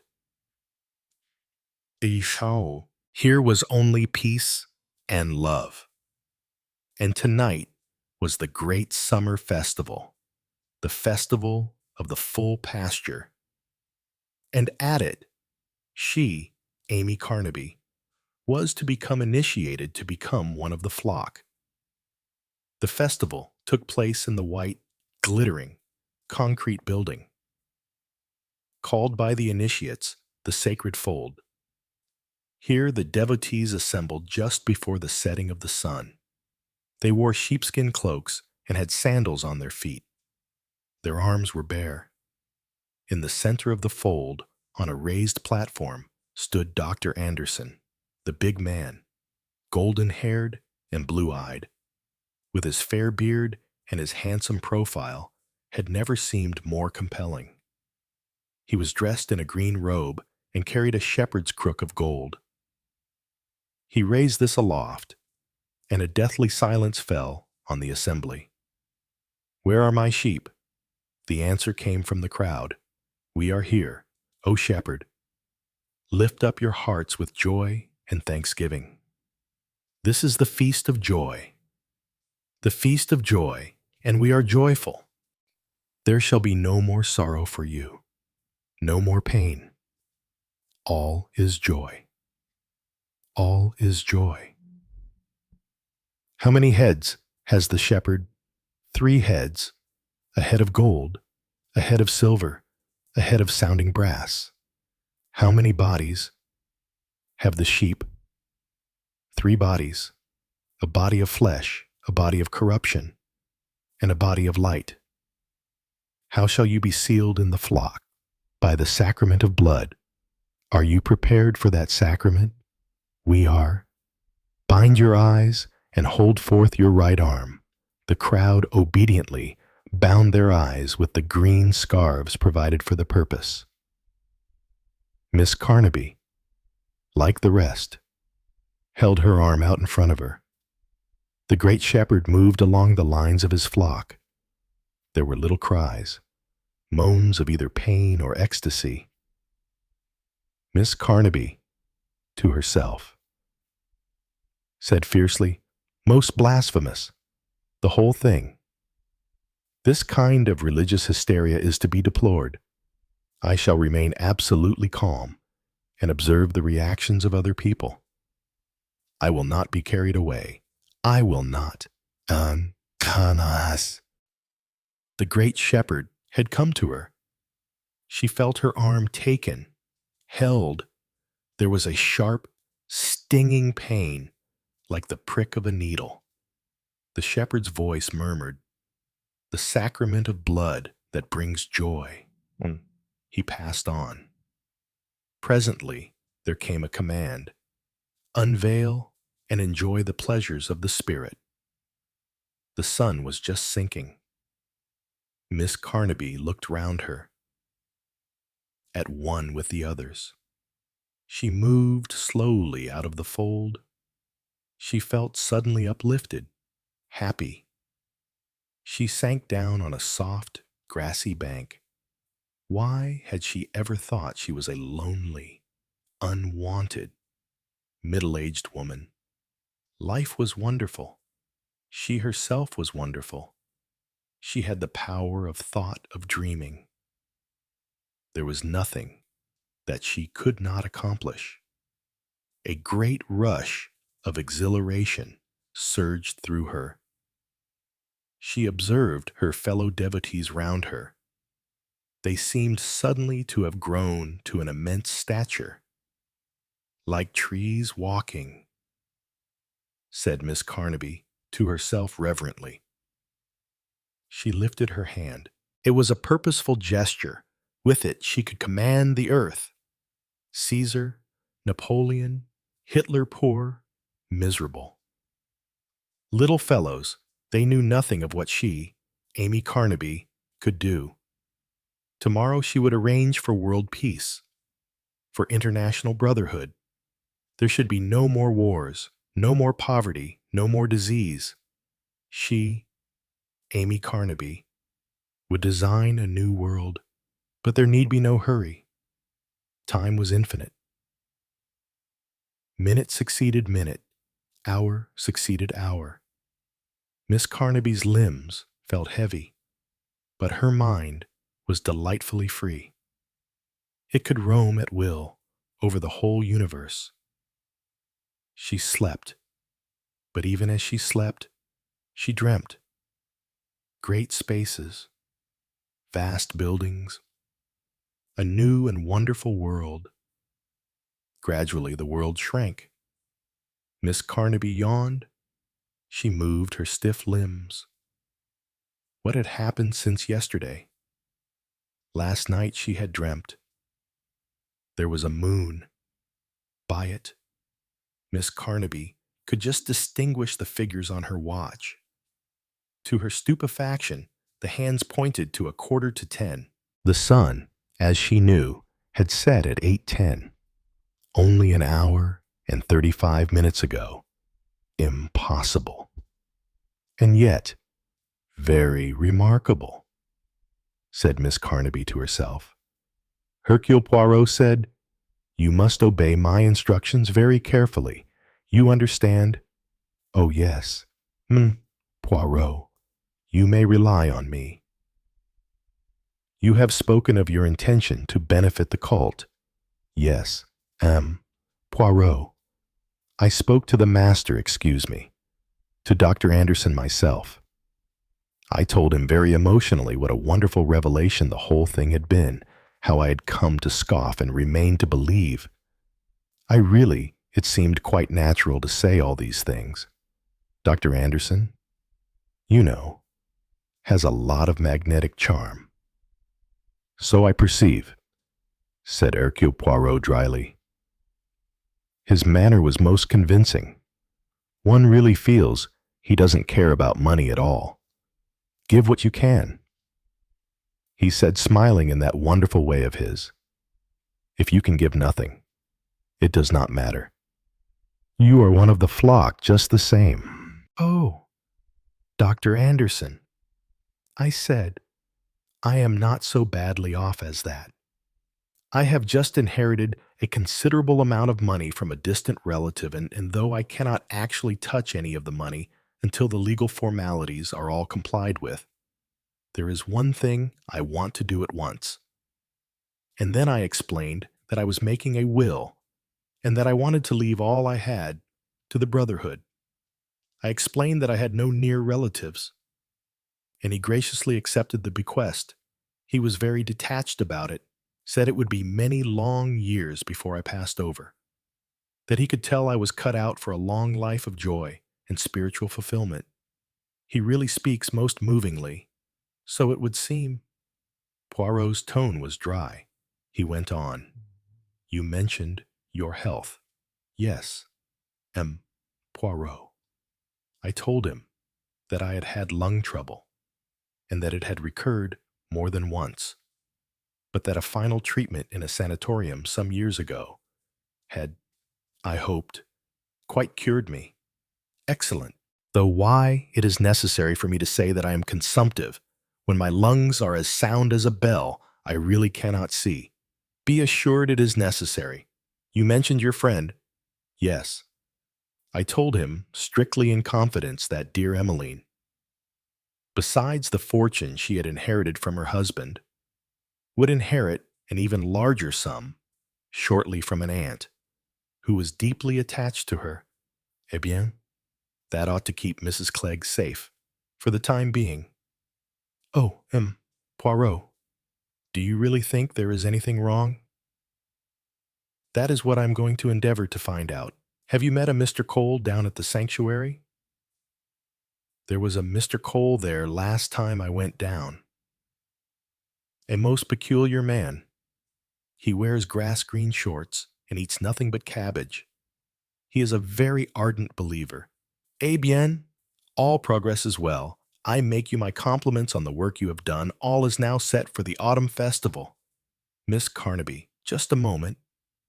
Mr. Cole clutched at Miss Carnaby, his eyes bright and feverish. I have had a vision, a most remarkable vision. I really must tell you about it. Miss Carnaby sighed. She was rather afraid of Mr. Cole and his visions. There were moments when she was decidedly of the opinion that Mr. Cole was mad, and she found these visions of his sometimes very embarrassing. They recalled to her certain outspoken passages in that very modern German book on the subconscious mind which she had read before coming down to Devon. Mr. Cole, his eyes glistening, his lips twitching, began to talk excitedly. I had been meditating, reflecting on the fullness of life, on the supreme joy of oneness, and then, you know, my eyes were opened and I saw. Miss Carnaby braced herself and hoped that what Mr. Cole had seen would not be what he had seen the last time, which had been, apparently, a ritual marriage in ancient Sumeria between a god and goddess. I saw Mr. Cole leant towards her, breathing hard, his eyes looking yes. Really, they did quite mad. The prophet Elijah descending from heaven in his fiery chariot. Miss Carnaby breathed a sigh of relief. Elijah was much better. She didn't mind Elijah. Below, went on Mr. Cole, were the altars of Baal, hundreds and hundreds of them. A voice cried to me, Look, write and testify that which you shall see. He stopped, and Miss Carnaby murmured politely, Yes, on the altars were the sacrifices, bound there, helpless, waiting for the knife. Virgins, hundreds of virgins, young, beautiful, naked virgins. Mr. Cole smacked his lips. Miss Carnaby blushed. Then came the ravens of Odin, flying from the north. They met the ravens of Elijah together. They circled in the sky, they swooped. They plucked out the eyes of the victims. There was wailing and gnashing of teeth, and the voice cried, "Behold a sacrifice, for on this day shall Jehovah and Odin sign blood brotherhood." Then the priests fell upon their victims. They raised their knives. They mutilated their victims. Desperately, Miss Carnaby broke away from her tormentor, who was now slavering at the mouth in a kind of sadistic fervor. "Excuse me one moment." She hastily accosted Lipscomb, the man who occupied the lodge, which gave admission to Green Hills and who providentially happened to be passing. "I wonder," she said, "if you have found a brooch of mine. I must have dropped it somewhere about the grounds." Lipscomb, who was a man immune from the general sweetness and light of Green Hills, merely growled that he hadn't seen any brooch. It wasn't his work to go about looking for things. He tried to shake off Miss Carnaby, but she accompanied him, babbling about her brooch, till she had put a safe distance between herself and the fervor of Mr. Cole. At that moment, the master himself came out of the great fold and, emboldened by his benignant smile, Miss Carnaby ventured to speak her mind to him. Did he think that Mr. Cole was quite? The master laid a hand on her shoulder. "You must cast out fear," he said. "Perfect love casteth out fear." "But I think Mr. Cole is mad. Those visions he has—" "As yet," said the master, "he sees imperfectly, through the glass of his own carnal nature. But the day will come when he shall see spiritually face to face." Miss Carnaby was abashed. Of course, put like that, she rallied to make a smaller protest. "And really," she said, "need Lipscomb be so abominably rude?" Again the master gave his heavenly smile. "Lipscomb," he said, "is a faithful watchdog. He is a crude, a primitive soul, but faithful, utterly faithful." He strode on. Miss Carnaby saw him meet Mr. Cole. Pause. Put a hand on Mr. Cole's shoulder. She hoped that the master's influence might alter the scope of future visions. In any case, it was only a week now to the autumn festival. On the afternoon preceding the festival, Miss Carnaby met Hercule Poirot in a small tea shop in the sleepy little town of Newton Woodbury. Miss Carnaby was flushed and even more breathless than usual. She sat sipping tea and crumbling a rock bun between her fingers. Poirot asked several questions, to which she replied monosyllabically. Then he said, "How many will there be at the festival?" "I think 120. Emmeline is there, of course. And Mr. Cole. Really, he has been very odd lately. He has visions. He described some of them to me. Really most peculiar, I hope. I do hope. He is not insane. Then there will be quite a lot of new members, nearly 20. Good. You know what you have to do." There was a moment's pause before Miss Carnaby said in a rather odd voice, "I know what you told me, Poirot." "Très bien." Then Amy Carnaby said clearly and distinctly, "But I am not going to do it." Hercule Poirot stared at her. Miss Carnaby rose to her feet. Her voice came fast and hysterical. "You sent me here to spy on Dr. Anderson. You suspected him of all sorts of things, but he is a wonderful man, a great teacher. I believe in him heart and soul, and I am not going to do your spying work anymore, Poirot. I'm one of the sheep of the shepherd. The master has a new message for the world, and from now on, I belong to him, body and soul, and I'll pay for my own tea.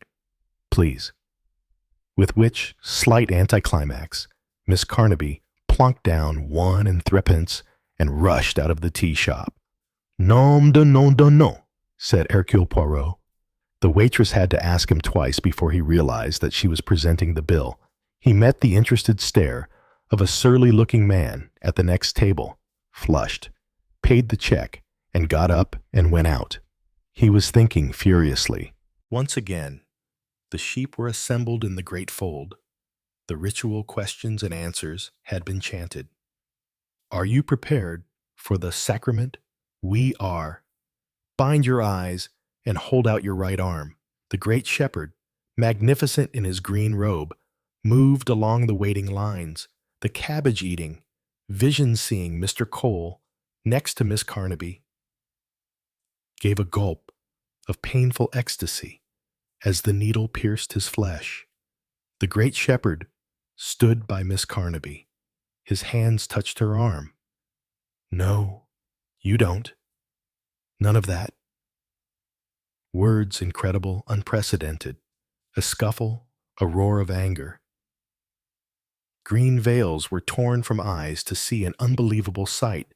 The great shepherd struggling in the grasp of the sheep-skinned Mr. Cole, aided by another devotee. In rapid professional tones, the erstwhile Mr. Cole was saying, "And I have here a warrant for your arrest. I must warn you that anything you say may be used in evidence at your trial." There were other figures, now at the door of the sheepfold, blue-uniformed figures. Someone cried, "It's the police! They're taking the master away! They're taking the master!" Everyone was shocked, horrified. To them, the great shepherd was a martyr, suffering, as all great teachers suffer, from the ignorance and persecution of the outside world. Meanwhile, Detective Inspector Cole was carefully packing up the hypodermic syringe that had fallen from the great shepherd's hand. "My brave colleague." Poirot shook Miss Carnaby warmly by the hand and introduced her to Chief Inspector Japp. "First-class work, Miss Carnaby," said Chief Inspector Japp. "We couldn't have done it without you, and that's a fact." "Oh, dear." Miss Carnaby was flattered. "It's so kind of you to say so, and I'm afraid, you know, that I've really enjoyed it all. The excitement, you know, and playing my part. I got quite carried away sometimes. I really felt I was one of those foolish women." "That's where your success lay," said Japp. "You were the genuine article. Nothing less would have taken that gentleman in. He's a pretty astute scoundrel." Miss Carnaby turned to Poirot. "That was a terrible moment in the tea shop. I didn't know what to do. I just had to act on the spur of the moment." "You were magnificent," said Poirot warmly. "For a moment I thought that either you or I had taken leave of our senses. I thought for one little minute that you meant it." "It was such a shock," said Miss Carnaby. "Just when we had been talking confidentially, I saw in the glass that Lipscomb, who keeps the lodge of the sanctuary, was sitting at the table behind me. I don't know now if it was an accident or if he had actually followed me. As I say, I had to do the best I could on the spur of the minute and trust that you would understand." Poirot smiled. "I did understand. There was only one person sitting near enough to overhear anything we said, and as soon as I left the tea shop, I arranged to have him followed when he came out. When he went straight back to the sanctuary, I understood that I could rely on you and that you would not let me down, but I was afraid, because it increased the danger for you." Was there really danger? What was there in the syringe?" Japp said. "Will you explain? Or shall I?" Poirot said gravely, "Mademoiselle, this Dr. Anderson had perfected a scheme of exploitation and scientific murder. Most of his life has been spent in bacteriological research. Under a different name, he has a chemical laboratory in Sheffield. There he makes cultures of various bacilli. It was his practice. At the festivals, to inject into his followers a small but sufficient dose of cannabis indica, which is also known by the names of hashish or peng. This gives delusions of grandeur and pleasurable enjoyment. It bound his devotees to him. These were the spiritual joys that he promised them. Most remarkable, said Miss Carnaby. Really, a most remarkable sensation. Hercule Poirot nodded. That was his general stock in trade, a dominating personality. The power of creating mass hysteria and the reactions produced by this drug. But he had a second aim in view: lonely women, in their gratitude and fervor, made wills leaving their money to the cult. One by one, these women died. They died in their own homes and apparently of natural causes. Without being too technical, I will try to explain. It is possible to make intensified cultures of certain bacteria. The Bacillus coli communis, for instance, the cause of ulcerative colitis. Typhoid bacilli can be introduced into the system. So can the pneumococcus. There is also what is termed old tuberculin, which is harmless to a healthy person, but which stimulates any old tubercular lesion into activity. You perceive the cleverness of the man. These deaths would occur in different parts of the country, with different doctors attending them, and without any risk of arousing suspicion. He had also, I gather, cultivated a substance which had the power of delaying but intensifying the action of the chosen bacillus. He's a devil, if there ever was one, said Chief Inspector Japp. Poirot went on. By my orders. You told him that you were a tuberculous subject. There was old tuberculin in the syringe when Cole arrested him. Since you were a healthy person, it would not have harmed you, which is why I made you lay stress on your tubercular trouble. I was terrified that even now he might choose some other germ. But I respected your courage, and I had to let you take the risk. Oh, that's all right, said Miss Carnaby brightly. I don't mind taking risks. I'm only frightened of bulls and fields and things like that. But have you enough evidence to convict this dreadful person? Japp grinned. Plenty of evidence, he said. We've got his laboratory and his cultures and the whole layout, Poirot said. It is possible, I think, that he has committed a long line of murders. I may say that it was not because his mother was a Jewess that he was dismissed from that German university. That merely made a convenient tale to account for his arrival here and to gain sympathy for him. Actually, I fancy he is of pure Aryan blood, Miss Carnaby sighed. Qu'est-ce qu'il y a? Asked Poirot. I was thinking, said Miss Carnaby, of a marvelous dream I had at the first festival hashish. I suppose I arranged the whole world so beautifully.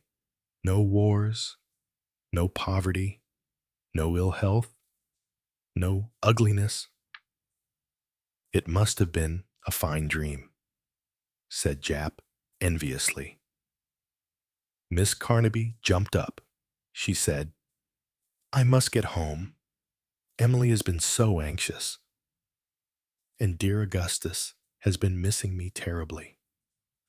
I hear, Hercule Poirot said with a smile. He was afraid, perhaps, that, like him, you were going to die for Hercule Poirot. Chapter 18. No, but how too thrilling, said pretty Mrs. Eversley, opening her lovely but slightly vacant eyes very wide. They always say women have a sixth sense. Do you think it's true? Sir Allington. The famous alienist smiled sardonically. He had an unbounded contempt for the foolish pretty type, such as his fellow guest.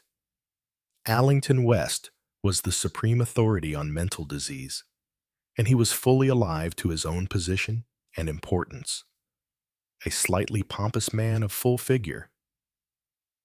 A great deal of nonsense is talked. I know that. Mrs. Eversley. What does the term mean? A sixth sense? You scientific men are always so severe. And it really is extraordinary, the way one seems to positively know things, sometimes just know them. Feel them. I mean, quite uncanny it really is. Claire knows what I mean. Don't you? Claire. She appealed to her hostess with a slight pout and a tilted shoulder. Claire Trent did not reply at once. It was a small dinner party. She and her husband, Violet Eversley, Sir Allington West, and his nephew, Dermot West, who was an old friend of Jack Trent's. Jack Trent himself, a somewhat heavy, florid man, with a good-humored smile and a pleasant, lazy laugh, took up the thread. Bunkum, Violet, your best friend is killed in a railway accident. Straight away you remember that you dreamt of a black cat last Tuesday. Marvelous. You felt all along that something was going to happen. Oh, no, Jack. You're mixing up premonitions with intuition now. Come, now, Sir Allington. You must admit that premonitions are real. To a certain extent, perhaps, admitted the physician cautiously. But coincidence accounts for a good deal. And then there is the invariable tendency to make the most of a story. Afterwards, you've always got to take that into account. I don't think there is any such thing as premonition, said Claire Trent, rather abruptly. Or intuition, or a sixth sense, or any of the things we talk about so glibly. We go through life like a train rushing through the darkness to an unknown destination. That's hardly a good simile, Mrs. Trent, said Dermot West, lifting his head for the first time and taking part in the discussion. There was a curious glitter in the clear gray eyes that shone out rather oddly from the deeply tanned face. You've forgotten the signals. You see, the signals. Yes, green if it's all right, and red for danger. Red for danger. How thrilling, breathed Violet Eversley. Dermot turned from her rather impatiently. That's just a way of describing it. Of course, danger ahead. The red signal. Look out. Trent stared at him curiously. You speak as though it were an actual experience. Dermot, old boy. So it has been. I mean, give us the yarn. I can give you one instance from out in Mesopotamia, just after the armistice. I came into my tent one evening with the feeling strong upon me. Danger. Look out. Hadn't the ghost of a notion what it was all about? I made a round of the camp, fussed unnecessarily, took all precautions against an attack by hostile Arabs. Then I went back to my tent. As soon as I got inside, the feeling popped up again stronger than ever. Danger. In the end, I took a blanket outside, rolled myself up in it, and slept there. Well, the next morning, when I went inside the tent, first thing I saw was a great knife arrangement about half a yard long struck down through my bunk, just where I would have lain. I soon found out about it one of the Arab servants. His son had been shot as a spy. What have you got to say to that? Uncle Allington, as an example of what I call the red signal. The specialist smiled non-committally. A very interesting story, my dear Dermot, but not one that you would accept unreservedly. Yes, yes, I have no doubt that you had the premonition of danger, just as you state. But it is the origin of the premonition I dispute. According to you, it came from without, impressed by some outside source upon your mentality. But nowadays, we find that nearly everything comes from within, from our subconscious self. Good old subconscious, cried Jack Trent. It's the jack of all trades nowadays. Sir Allington continued without heeding the interruption. I suggest that by some glance or look, this Arab had betrayed himself. Your conscious self did not notice or remember, but with your subconscious self, it was otherwise. The subconscious never forgets. We believe, too, that it can reason and deduce quite independently of the higher or conscious will. Your subconscious self, then, believed that an attempt might be made to assassinate you, and succeeded in forcing its fear upon your conscious realization. That sounds very convincing, I admit, said Dermot, smiling. But not nearly so exciting, pouted Mrs. Eversley. It is also possible that you may have been subconsciously aware of the hate felt by the man towards you.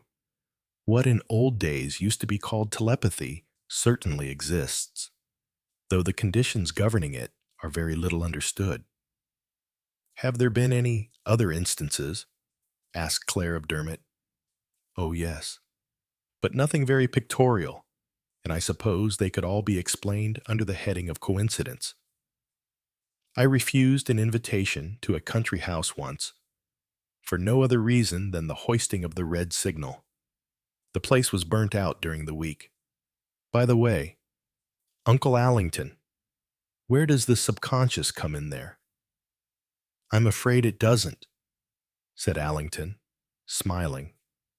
But you've got an equally good explanation. Come, now, no need to be tactful with near relatives.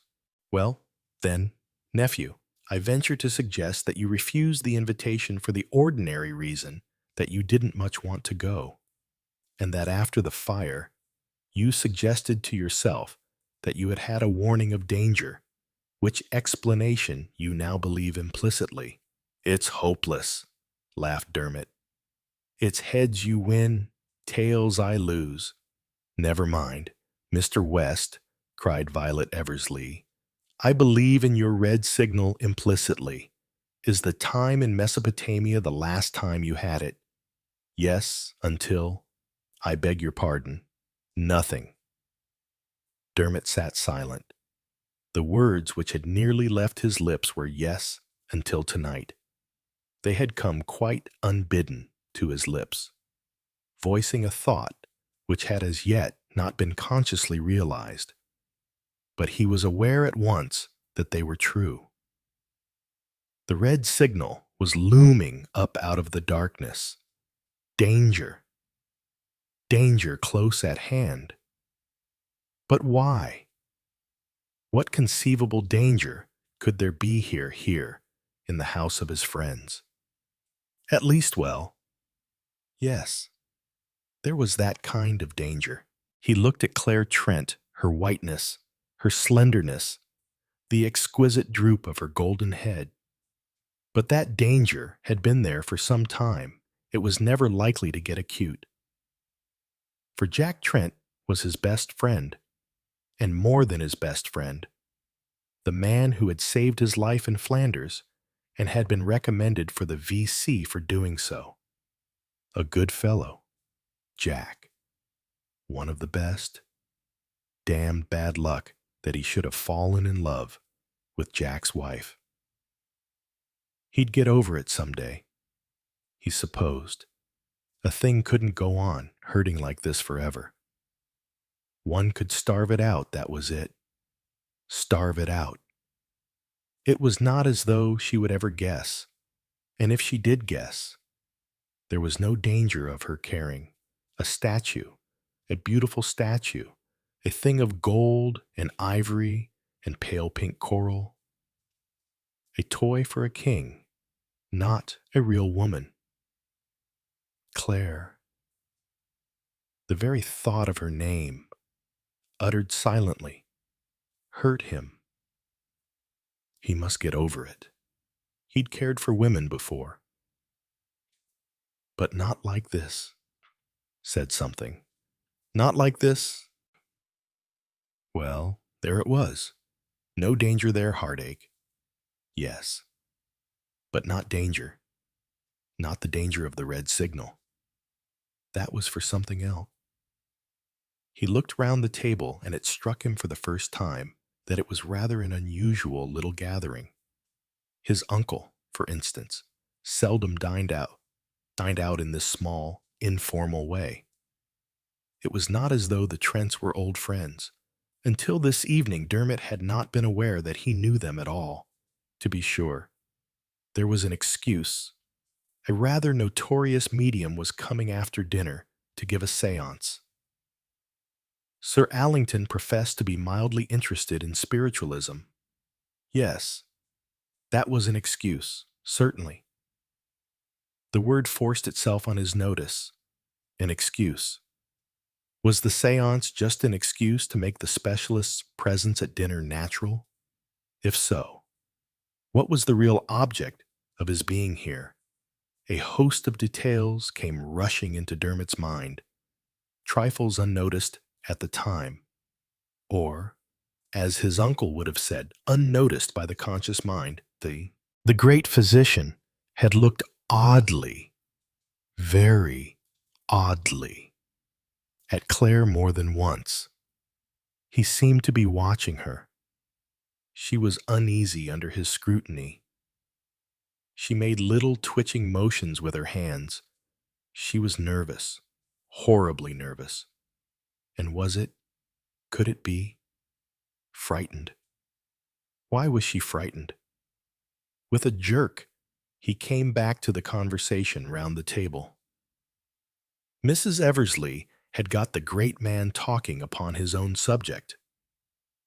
"My dear lady," he was saying, "what is madness, I can assure you, that the more we study the subject, the more difficult we find it to pronounce.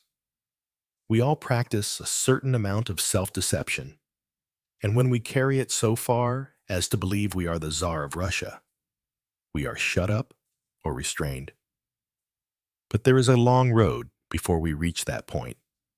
At what particular spot on it shall we erect a post and say, 'On this side, sanity. On the other, madness'? It can't be done, you know.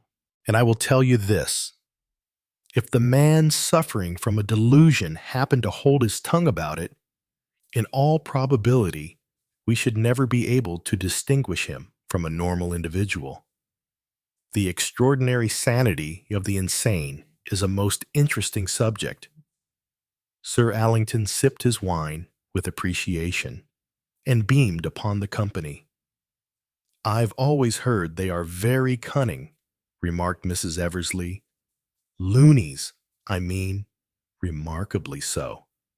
And suppression of one's particular delusion has a disastrous effect very often. All suppressions are dangerous.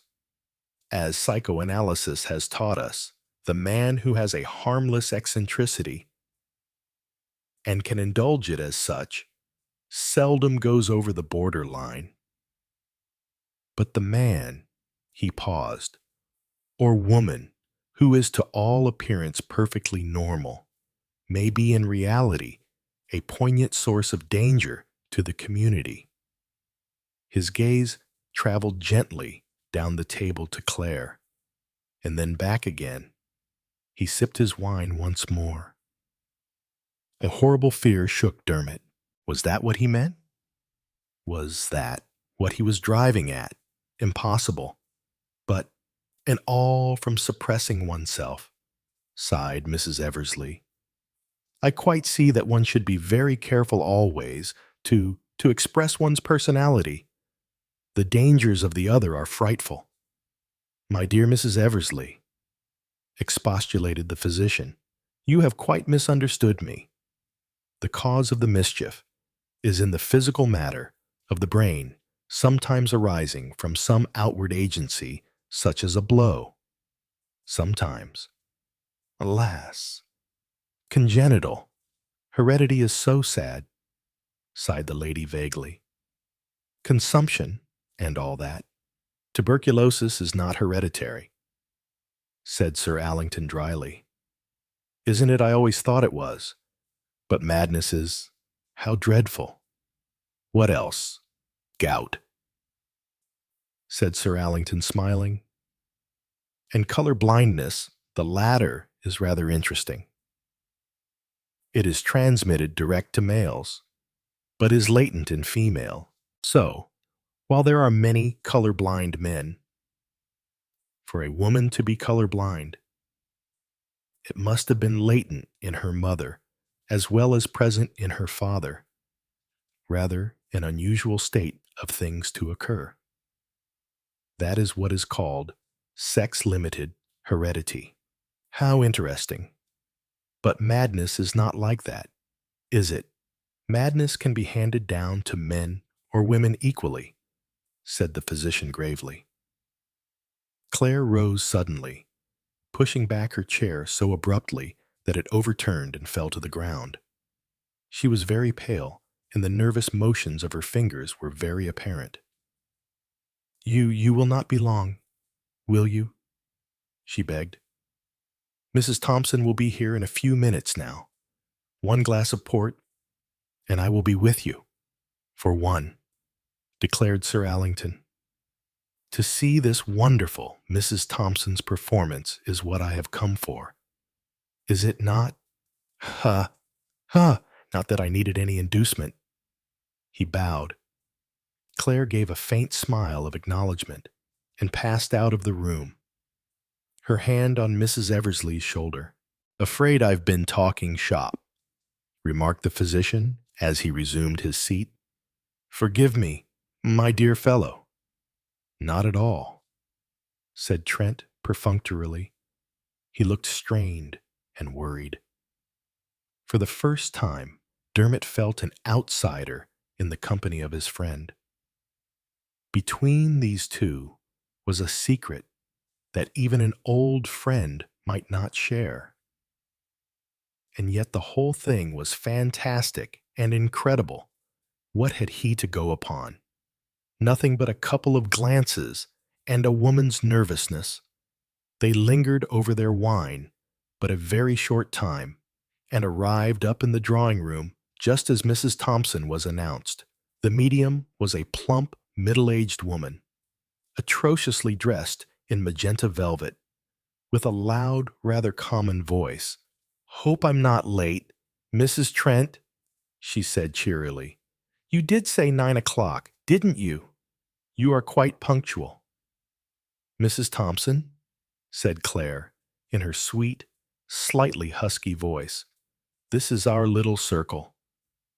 No further introductions were made, as was evidently the custom. The medium swept them all with a shrewd, penetrating eye. I hope we shall get some good results, she remarked briskly. I can't tell you how I hate it when I go out, and I can't give satisfaction, so to speak. It just makes me mad. But I think Shiromako my Japanese control. You know we'll be able to get through all right tonight. I'm feeling ever so fit. And I refused the Welsh rabbit, fond of toasted cheese though I am. Dermot listened, half amused, half disgusted. How prosaic the whole thing was. And yet, was he not judging foolishly? Everything, after all, was natural. The powers claimed by mediums were natural powers, as yet imperfectly understood. The great surgeon might be wary of indigestion on the eve of a delicate operation. Why not Mrs. Thompson chairs were arranged in a circle, lights, so that they could conveniently be raised or lowered. Dermot noticed that there was no question of tests, or of Sir Allington satisfying himself as to the conditions of the seance. No, this business of Mrs. Thompson was only a blind. Sir Allington was here for quite another purpose. Claire's mother. Dermot remembered, had died abroad. There had been some mystery about her. Hereditary.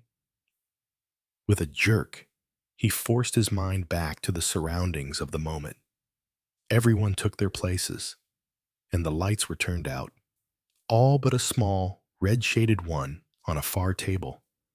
For a while nothing was heard but the low, even breathing of the medium. Gradually, it grew more and more stertorous. Then, with a suddenness that made Dermot jump, a loud rap came from the far end of the room. It was repeated from the other side. Then a perfect crescendo of raps was heard. They died away, and a sudden high peal of mocking laughter rang through the room. Then silence, broken by a voice utterly unlike that of Mrs. Thompson, a high-pitched, quaintly inflected voice. "I am here, gentlemen," it said. "Yes, I am here. You wish to ask me things." "Who are you, Shiromako?" "Yes, I Shiromako. I pass over long time ago. I work. I very happy." Further details of Shiromako's life followed. It was all very flat and uninteresting, and Dermot had heard it often before. Everyone was happy, very happy. Messages were given from vaguely described relatives, the description being so loosely worded as to fit almost any contingency. An elderly lady, the mother of someone present, held the floor for some time, imparting copybook maxims with an air of refreshing novelty hardly borne out by her subject matter. "Someone else want to get through now," announced Shiromako. "Got a very important message for one of the gentlemen." There was a pause, and then a new voice spoke, prefacing its remark with an evil demoniacal chuckle. "Ha, ha, ha, ha, ha! Better not go home. Better not go home. Take my advice." "Who are you speaking to?" asked Trent. "One of you three?" "I shouldn't go home if I were him. Danger blood. Not very much blood, quite enough. No, don't go home." The voice grew fainter. "Don't go home." It died away completely. Dermot felt his blood tingling. He was convinced that the warning was meant for him. Somehow or other, there was danger abroad tonight. There was a sigh from the medium, and then a groan. She was coming round. The lights were turned on, and presently she sat upright, her eyes blinking a little. "Go off well, my dear. I hope so. Very good indeed, thank you. Mrs. Thompson. Shiromako, I suppose." "Yes, and others." Mrs. Thompson yawned. "I'm dead beat. Absolutely down and out." "Does fairly take it out of you." "Well, I'm glad it was a success. I was a bit afraid it mightn't be afraid something disagreeable might happen. There's a queer feel about this room tonight." She glanced over each ample shoulder in turn, and then shrugged them uncomfortably. "I don't like it," she said. "Any sudden deaths among any of you people lately?" "What do you mean, among us? Near relatives, dear friends?" "No." "Well, if I wanted to be melodramatic, I'd say there was death in the air tonight. There. It's only my nonsense. Goodbye, Mrs. Trent. I'm glad you've been satisfied." Mrs. Thompson, in her magenta velvet gown, went out. "I hope you've been interested, Sir Allington," murmured Claire. "A most interesting evening, my dear lady. Many thanks for the opportunity. Let me wish you good night. You are all going to a dance, are you not? Won't you come with us?" "No, no. I make it a rule to be in bed by 11:30. Good night, good night." "Mrs. Eversley." "Ah, Dermot, I rather want to have a word with you. Can you come with me now? You can rejoin the others at the Grafton Galleries. Certainly, Uncle. I'll meet you there then. Trent. Very few words were exchanged between uncle and nephew during the short drive to Harley Street. Sir Allington made a semi-apology for dragging Dermot away and assured him that he would only detain him a few minutes. "Shall I keep the car for you, my boy?" he asked as they alighted. "Oh, don't bother, Uncle. I'll pick up a taxi." "Very good. I don't like to keep Charleston up later than I can help. Good night." "Charleston, now where the devil did I put my key?" The car glided away as Sir Allington stood on the steps, vainly searching his pockets. "Must have left it in my other coat," he said at length. "Ring the bell. Will you, Johnson is still up? I dare say." The imperturbable Johnson did indeed open the door within 60 seconds. "Mislaid my key." "Johnson," explained Sir Allington, "bring a couple of whiskeys and sodas into the library. Will you? Very good, Sir Allington." The physician strode on into the library and turned on the lights. He motioned to Dermot to close the door behind him after entering. "I won't keep you long, Dermot, but there's just something I want to say to you. Is it my fancy, or have you a certain tendresse, shall we say, for Mrs. Jack Trent?" The blood rushed to Dermot's face. "Jack Trent is my best friend." "Pardon me, but that is hardly answering my question. I dare say that you consider my views on divorce and such matters highly puritanical. But I must remind you that you are my only near relative, and that you are my heir." "There is no question of a divorce," said Dermot angrily. "There certainly is not, for a reason which I understand perhaps better than you do. That particular reason I cannot give you now, but I do wish to warn you. Claire Trent is not for you." The young man faced his uncle's gaze steadily. "I do understand, and permit me to say, perhaps better than you think. I know the reason for your presence at dinner tonight." "Eh?" The physician was clearly startled. "How did you know that?" "Call it a guess." "Sir, I'm right. Am I not?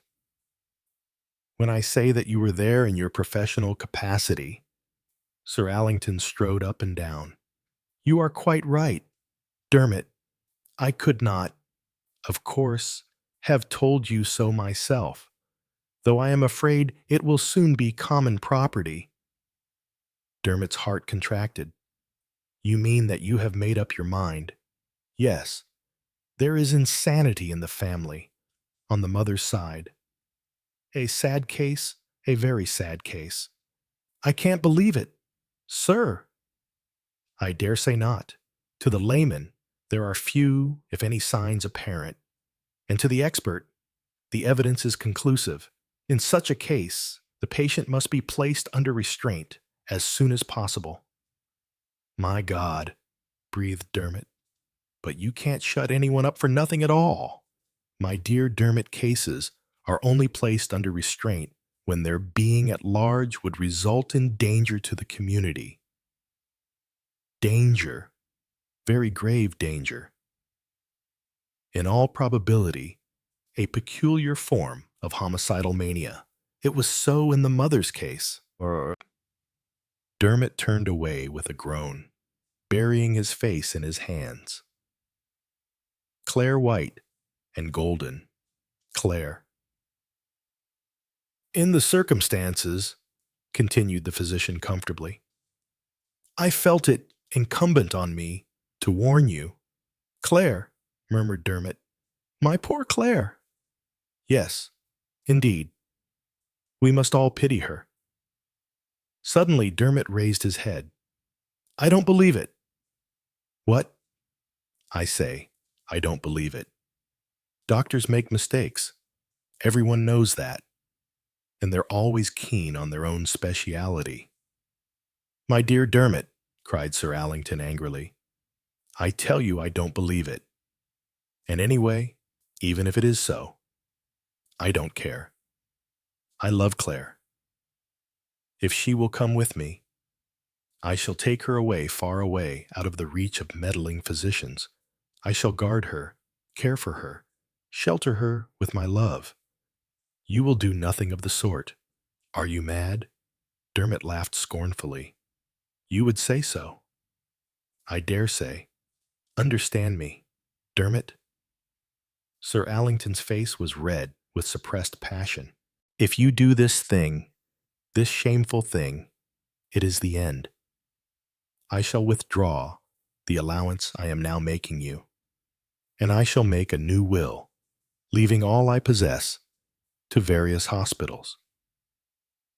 Do as you please with your damned money, said Dermot in a low voice. I shall have the woman I love, a woman who, say a word against her, and by God, I'll kill you, cried Dermot. A slight clink of glasses made them both swing round, unheard by them in the heat of their argument. Johnson had entered with a tray of glasses. His face was the imperturbable one of the good servant, but Dermot wondered how much he had overheard. That'll do, Johnson, said Sir Allington curtly. You can go to bed. Thank you, sir. Good night. Sir. Johnson withdrew. The two men looked at each other. The momentary interruption had calmed the storm. Uncle, said Dermot, I shouldn't have spoken to you as I did. I can quite see that from your point of view, you are perfectly right. But I have loved Claire Trent for a long time. The fact that Jack Trent is my best friend has hitherto stood in the way of my ever speaking of love to Claire herself.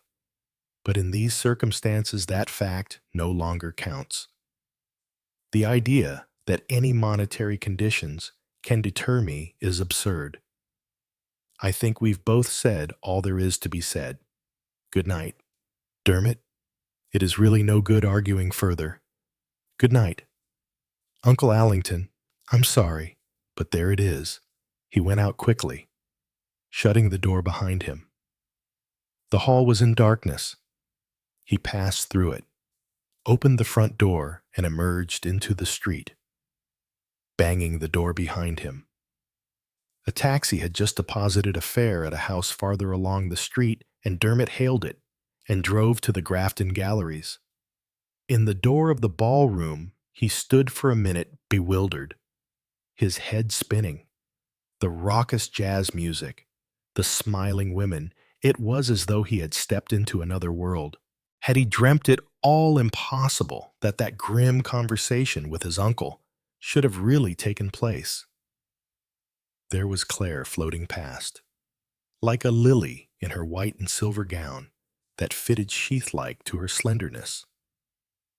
She smiled at him, her face calm and serene. Surely it was all a dream. The dance had stopped. Presently she was near him, smiling up into his face. As in a dream, he asked her to dance. She was in his arms now. The raucous melodies had begun again. He felt her flag a little, tired. Do you want to stop? If you don't mind, can we go somewhere where we can talk? There is something I want to say to you. Not a dream. He came back to earth with a bump.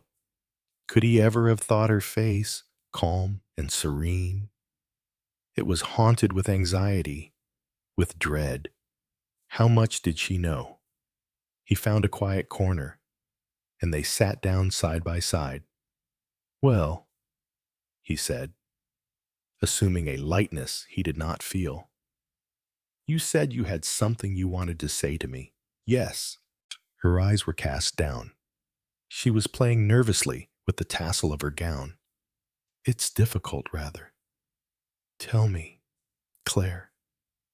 It's just this. I want you to go away for a time. He was astonished. Whatever he had expected, it was not this. You want me to go away, why? It's best to be honest, isn't it? I know that you are a gentleman and my friend. I want you to go away because I have let myself get fond of you. Claire, her words left him dumb tongue-tied. Please do not think that I am conceited enough to fancy that you would ever be likely to fall in love with me. It is only that I am not very happy, and oh, I would rather you went away. Claire, don't you know that I have cared damnably ever since I met you? She lifted startled eyes to his face. You cared. You have cared a long time. Since the beginning. Oh, she cried, why didn't you tell me then, when I could have come to you? Why tell me now, when it's too late? No, I'm mad. I don't know what I'm saying. I could never have come to you. Claire, what did you mean when you said now that it's too late? Is it because of my uncle? What he knows? What he thinks?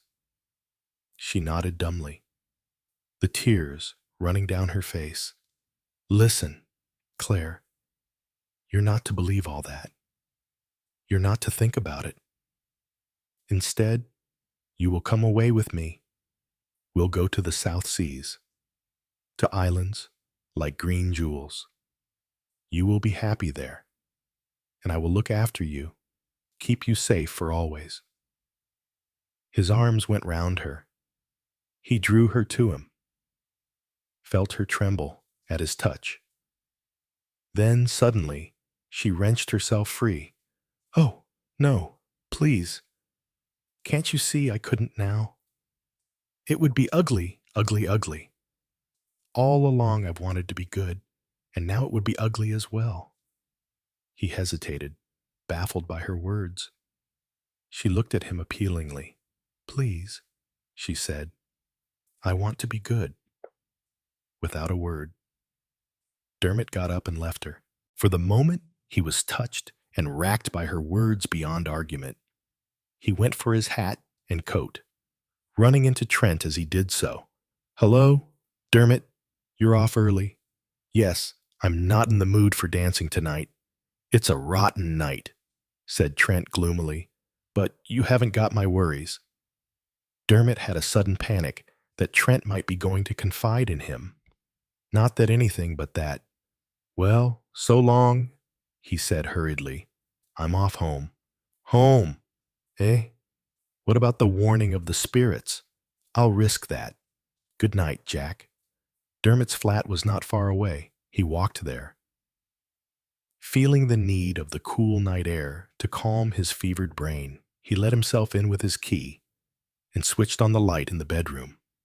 And all at once, for the second time that night, the feeling that he had designated by the title of the red signal surged over him. So overpowering was it that for the moment it swept even Claire from his mind. Danger, he was in danger. At this very moment, in this very room, he was in danger. He tried in vain to ridicule himself, free of the fear. Perhaps his efforts were secretly half-hearted. So far, the red signal had given him timely warning which had enabled him to avoid disaster. Smiling a little at his own superstition, he made a careful tour of the flat. It was possible that some malefactor had got in and was lying concealed there, but his search revealed nothing. His man Milson was away, and the flat was absolutely empty. He returned to his bedroom and undressed slowly, frowning to himself. The sense of danger was acute as ever. He went to a drawer to get out a handkerchief and suddenly stood stock still. There was an unfamiliar lump in the middle of the drawer, something hard. His quick, nervous fingers tore aside the handkerchiefs and took out the object concealed beneath them. It was a revolver. With the utmost astonishment, Dermot examined it keenly. It was of a somewhat unfamiliar pattern, and one shot had been fired from it lately. Beyond that, he could make nothing of it. Someone had placed it in that drawer that very evening. It had not been there when he dressed for dinner, he was sure of that. He was about to replace it in the drawer, when he was startled by a bell ringing.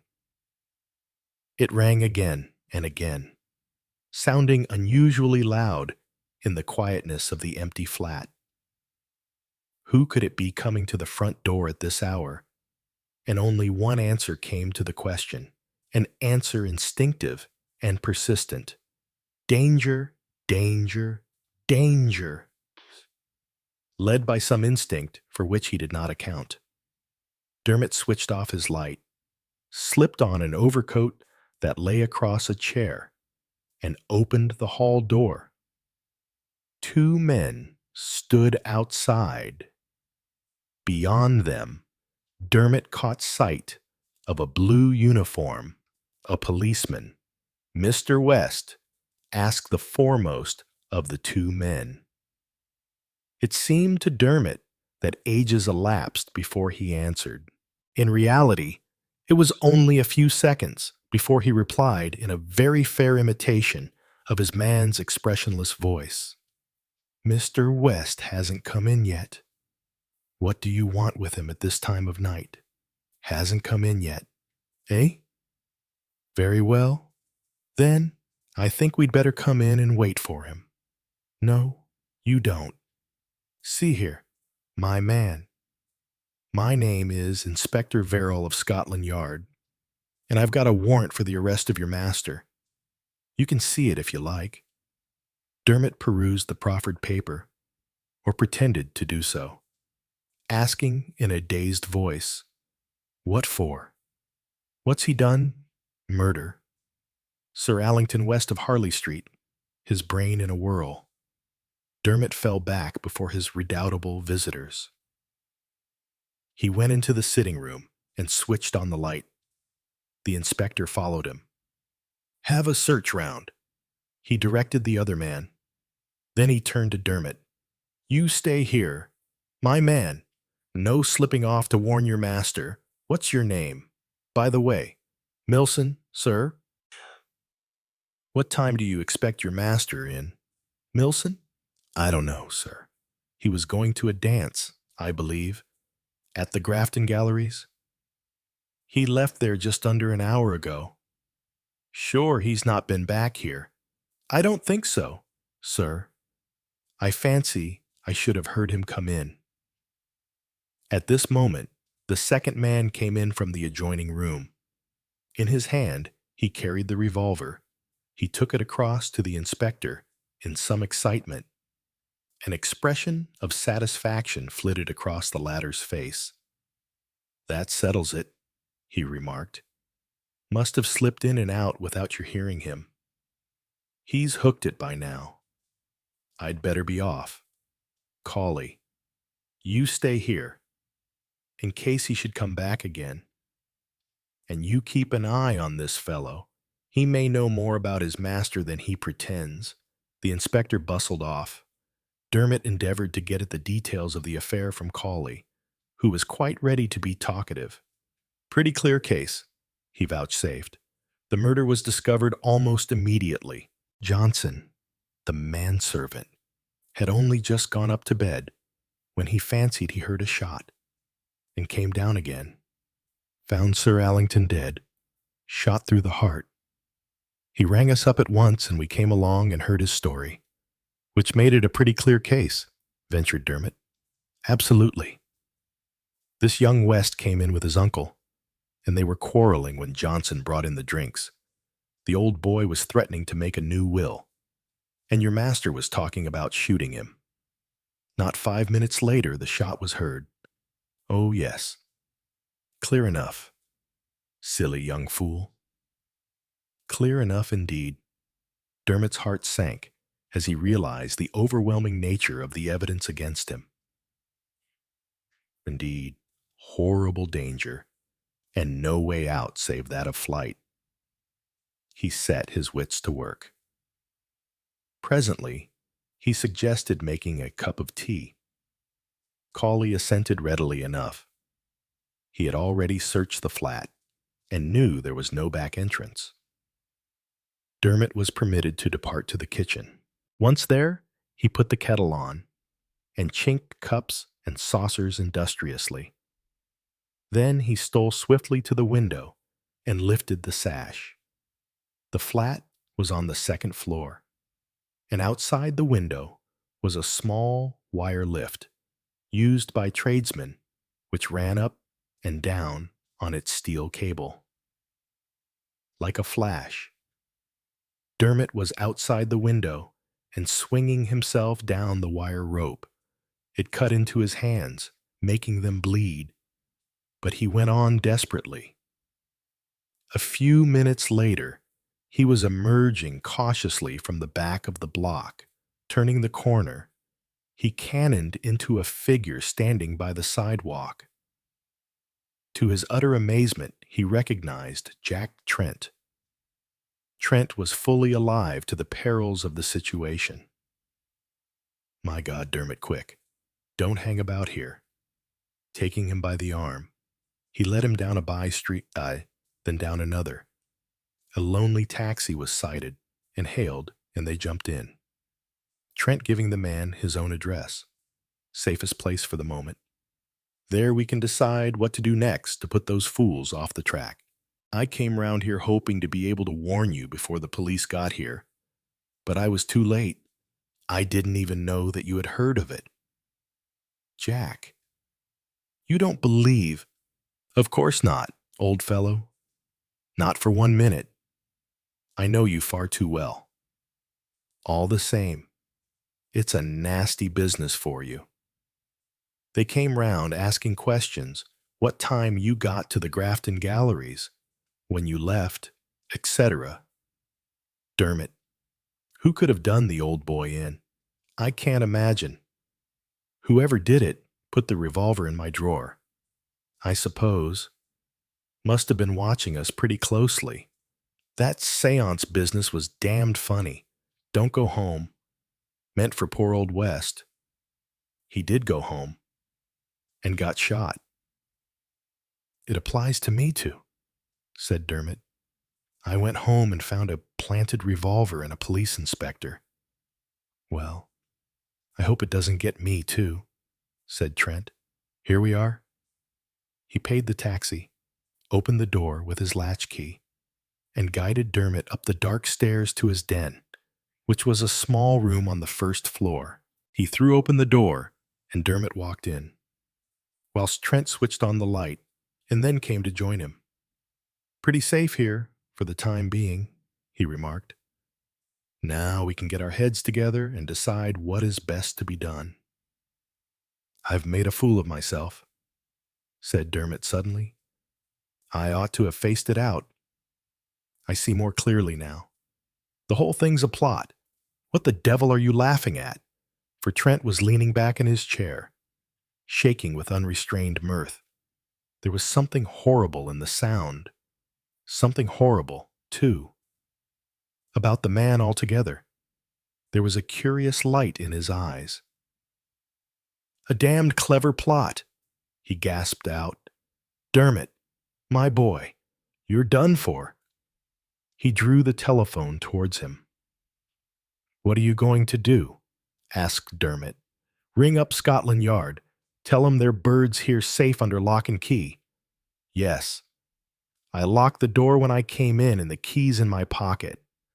No good looking at that other door behind me. That leads into Clara's room, and she always locks it on her side. She's afraid of me. You know. Been afraid of me a long time. She always knows when I'm thinking about that knife, a long, sharp knife. No, you don't." Dermot had been about to make a rush at him, but the other had suddenly produced an ugly-looking revolver. "That's the second of them," chuckled Trent. "I put the first of them in your drawer after shooting Old West with it. What are you looking at over my head?" That door. It's no use. Even if Claire was to open it, and she might to you, I'd shoot you before you got there. Not in the heart, not to kill. Just wing you. So that you couldn't get away. I'm a jolly good shot. You know, I saved your life once. More fool I. No.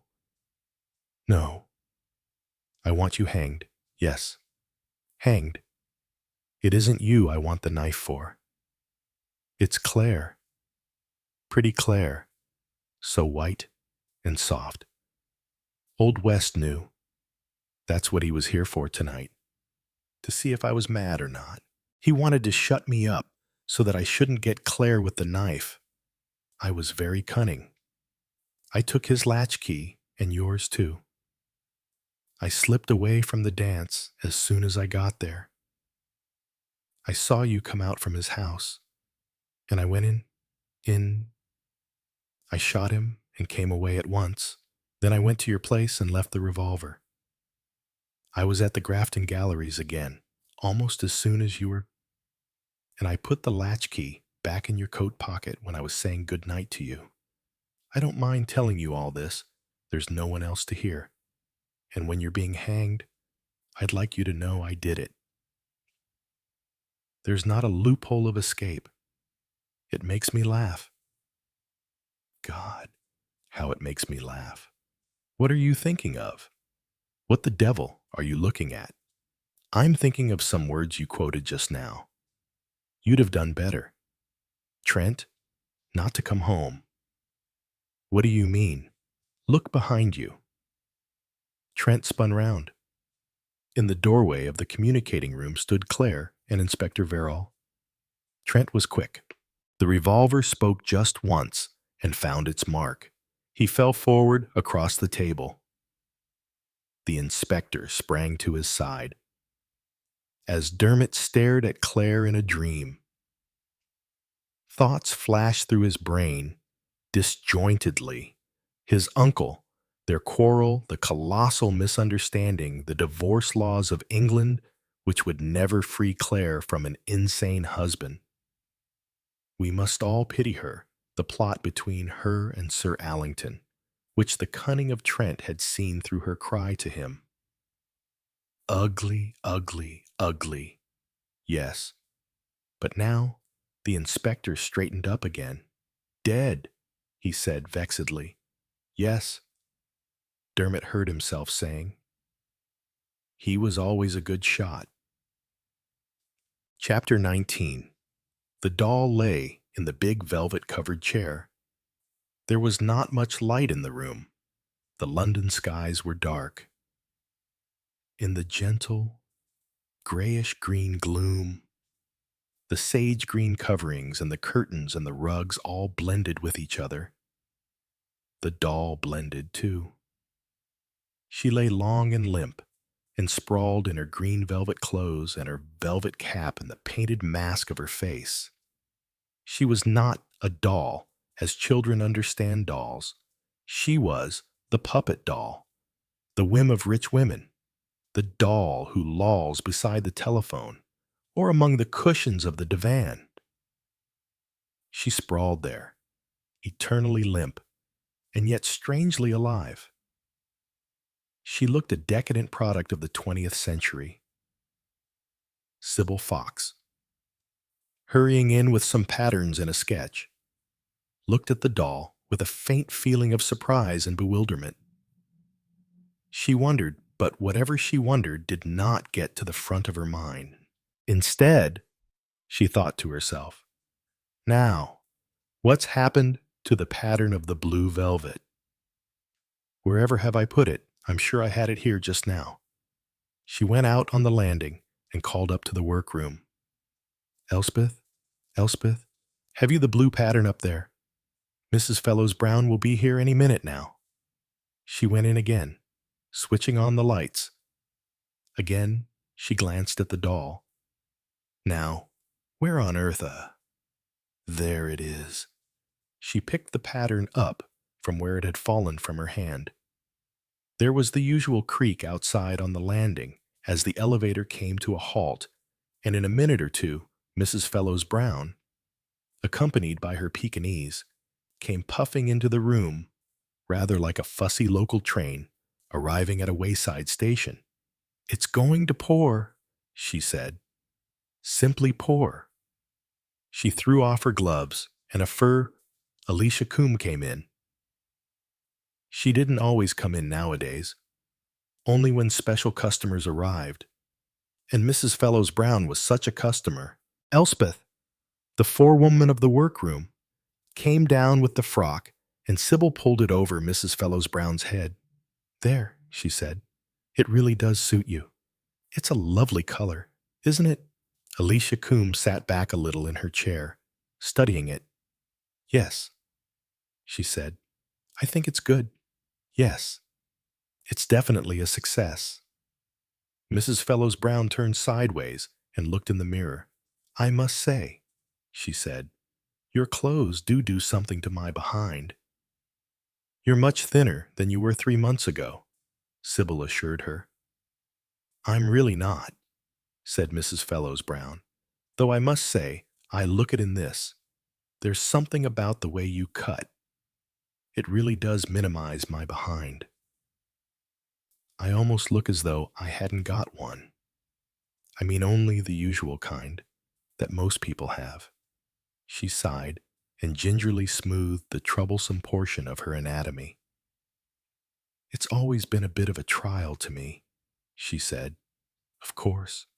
For years I could pull it in, by sticking out my front end. Well, I can't do that any longer because I've got a stomach now, as well as a behind. And I mean well. You can't pull it in both ways, can you?" Alicia Coombe said. "You should see some of my customers." Mrs. Fellows Brown experimented to and fro. "A stomach is worse than a behind," she said. "It shows more. Or perhaps you think it does. Because, when you're talking to people, you're facing them, and that's the moment they can't see your behind, but they can notice your stomach. Anyway, I've made it a rule to pull in my stomach and let my behind look after itself." She craned her neck round still farther, then said suddenly, "Oh, that doll of yours, she gives me the creeps. How long have you had her?" Sybil glanced uncertainly at Alicia Coombe, who looked puzzled but vaguely distressed. "I don't know exactly. Sometime I think I never can remember things. It's awful nowadays. I simply cannot remember." "Sybil, how long have we had her?" Sybil said shortly. "I don't know." Well," said Mrs. Fellows Brown, "she gives me the creeps. Uncanny. She looks, as though she was watching us all, and perhaps laughing in that velvet sleeve of hers. I'd get rid of her if I were you." She gave a little shiver. Then she plunged once more into dressmaking details. Should she or should she not have the sleeves an inch shorter? And what about the length? When all these important points were settled satisfactorily, Mrs. Fellows Brown resumed her own garments and prepared to leave. As she passed the doll, she turned her head again. "No," she said, "I don't like that doll. She looks too much as though she belonged here. It isn't healthy." "Now what did she mean by that?" demanded Sybil, as Mrs. Fellows Brown departed down the stairs. Before Alicia Coombe could answer, Mrs. Fellows Brown returned, poking her head round the door. "Good gracious, I forgot all about Fu Ling. Where are you?" "Duxie? Well, I never—" She stared, and the other two women stared, too. The Pekingese was sitting by the green velvet chair, staring up at the limp doll sprawled on it. There was no expression, either of pleasure or resentment, on his small, pop-eyed face. He was merely looking. "Come along, Mum's darling," said Mrs. Fellows Brown. Mum's darling paid no attention whatever. "He gets more disobedient every day," said Mrs. Fellows Brown. with the air of one cataloging a virtue. "Come on, Fooling, Dindins, lovely liver." Fooling turned his head about an inch and a half towards his mistress, then with disdain resumed his appraisal of the doll. "She's certainly made an impression on him," said Mrs. Fellows Brown. "I don't think he's ever noticed her before." "I haven't either. Was she here last time I came?" The other two women looked at each other. Sybil now had a frown on her face, and Alicia Coombs said, wrinkling up her forehead, "I told you I simply can't remember anything nowadays. How long have we had her?" "Sybil, where did she come from?" demanded Mrs. Fellows Brown. "Did you buy her?" "Oh, no." Somehow Alicia Coombs was shocked at the idea. "Oh, no. I suppose someone gave her to me." She shook her head. "Maddening," she exclaimed. "Absolutely maddening. When everything goes out of your head the very moment after it's happened." "Now, don't be stupid, Fooling," said Mrs. Fellows Brown sharply. "Come on, I'll have to pick you up." She picked him up. Fooling uttered a short bark of agonized protest. They went out of the room with Fooling's pop-eyed face turned over his fluffy shoulder, still staring with enormous attention at the doll on the chair. "That there doll," said Mrs. Groves, "fair gives me the creeps. It does." Mrs. Groves was the cleaner. She had just finished a crab-like progress backwards along the floor. Now she was standing up and working slowly round the room with a duster. "Funny thing," said Mrs. Groves. "Never noticed it really until yesterday. And then it hit me all of a sudden. As you might say." "You don't like it?" asked Sybil. "I tell you, Mrs. Fox, it gives me the creeps," said the cleaning woman. "It ain't natural, if you know what I mean. All those long hanging legs, and the way she's slouched down there, and the cunning look she has in her eye.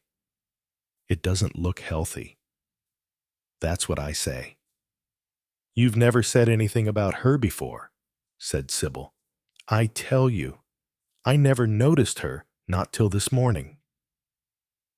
Of course I know she's been here some time, but—" She stopped, and a puzzled expression flitted across her face. "Sort of thing you might dream of at night," she said, and gathering up various cleaning implements, she departed from the fitting room and walked across the landing to the room on the other side. Sybil stared at the relaxed doll. An expression of bewilderment was growing on her face. Alicia Coombs entered, and Sybil turned sharply. "Miss Coombs, how long have you had this creature?" "What?" "The doll." "My dear, you know I can't remember things. Yesterday, why? It's too silly. I was going out to that lecture, and I hadn't gone halfway down the street when I suddenly found I couldn't remember where I was going. I thought, and I thought. Finally, I told myself it must be Fortnum's. I knew there was something I wanted to get at Fortnum's. Well, you won't believe me. It wasn't till I actually got home and was having some tea that I remembered about the lecture. Of course, I've always heard that people go gaga as they get on in life, but it's happening to me much too fast. I've forgotten now where I've put my handbag and my spectacles, too. Where did I put those spectacles? I had them just now. I was reading something in the Times. The spectacles are on the mantelpiece here," said Sybil, handing them to her. "How did you get the doll? Who gave her to you?" "That's a blank, too," said Alicia Coombs. "Somebody gave her to me, or sent her to me, I suppose. However, she does seem to match the room very well. Doesn't she? Rather too well, I think," said Sybil. "Funny thing is, I can't remember when I first noticed her here. Now, don't you get the same way as I am." Alicia Coombe admonished her. After all, you're young still. But really, Miss Coombe, I don't remember. I mean, I looked at her yesterday and thought there was something, well, Mrs. Groves is quite right, something creepy about her. And then I thought I'd already thought so. And then I tried to remember when I first thought so. And well, I just couldn't remember anything. In a way, it was as if I'd never seen her before. Only it didn't feel like that. It felt as though she'd been here a long time, but I'd only just noticed her. Perhaps she flew in through the window one day on a broomstick, said Alicia Coombe. Anyway, she belongs here now, all right. She looked round. You could hardly imagine the room without her, could you? No, said Sybil, with a slight shiver. But I rather wish I could. Could what? Imagine the room without her. Are we all going barmy about this doll? Demanded Alicia Coombe impatiently. What's wrong with the poor thing? Looks like a decayed cabbage to me. But perhaps, she added, that's because I haven't got spectacles on. She put them on her nose and looked firmly at the doll. Yes, she said. I see what you mean. She is a little creepy. Sad-looking, but well, sly, and rather determined, too. Funny, said Sybil, Mrs. Fellows-Brown taking such a violent dislike to her. She's one who never minds speaking her mind, said Alicia Coombe. But it's odd, persisted Sybil, that this doll should make such an impression on her. Well, people do take dislikes very suddenly sometimes. Perhaps, said Sybil with a little laugh, that doll never was here until yesterday. Perhaps she just flew in through the window, as you say, and settled herself here. No, said Alicia Coombe. I'm sure she's been here some time. Perhaps she only became visible yesterday. That's what I feel, too, said Sybil, that she's been here some time. But all the same, I don't remember really seeing her till yesterday. Now, dear, said Alicia Coombe briskly, do stop it. You're making me feel quite peculiar, with shivers running up and down my spine. You're not going to work up a great deal of supernatural hoo-ha about that creature, are you? She picked up the doll, shook it out, rearranged its shoulders, and sat it down again on another chair. Immediately the doll flopped slightly and relaxed. It's not a bit lifelike, said Alicia Coombe, staring at the doll. And yet, in a funny way, she does seem alive, doesn't she? Ooh, it did give me a turn, said Mrs. Groves, as she went round the showroom, dusting. Such a turn as I hardly like to go into the fitting room any more. What's given you a turn? Demanded Miss Coombe, who was sitting at a writing table in the corner, busy with various accounts. This woman, she added more for her own benefit than that of Mrs. Groves, thinks she can have 2 evening dresses, 3 cocktail dresses, and a suit every year without ever paying me a penny for them. Really, some people, it's that doll, said Mrs. Groves. What, our doll again? Yes, sitting up there at the desk, like a human. Ooh, it didn't half give me a turn. What are you talking about? Alicia Coombe got up, strode across the room, across the landing outside, and into the room opposite the fitting room. There was a small Sheraton desk in one corner of it, and there, sitting in a chair drawn up to it, her long, floppy arms on the desk, sat the doll. Somebody seems to have been having fun, said Alicia Coombe. Fancy sitting her up like that. Really, she looks quite natural. Sybil Fox came down the stairs at this moment, carrying a dress that was to be tried on that morning. Come here, Sybil. Look at our doll, sitting at my private desk and writing letters now. The two women looked. Really? Said Alicia Coombe. It's too ridiculous. I wonder who propped her up there. Did you? No, I didn't, said Sybil. It must have been one of the girls from upstairs. A silly sort of joke. Really? Said Alicia Coombe. She picked up the doll from the desk and threw her back on the sofa. Sybil laid the dress over a chair carefully. Then she went out and up the stairs to the workroom. You know the doll, she said. The velvet doll in Miss Coombe's room downstairs in the fitting room. The forewoman and three of the girls looked up. Yes, miss. Of course we know. Who sat her up at the desk this morning for a joke? The three girls looked at her. Then Elspeth, the forewoman, said, Sat her up at the desk, I didn't. Nor did I, said one of the girls. Did you, Marlene? Marlene shook her head.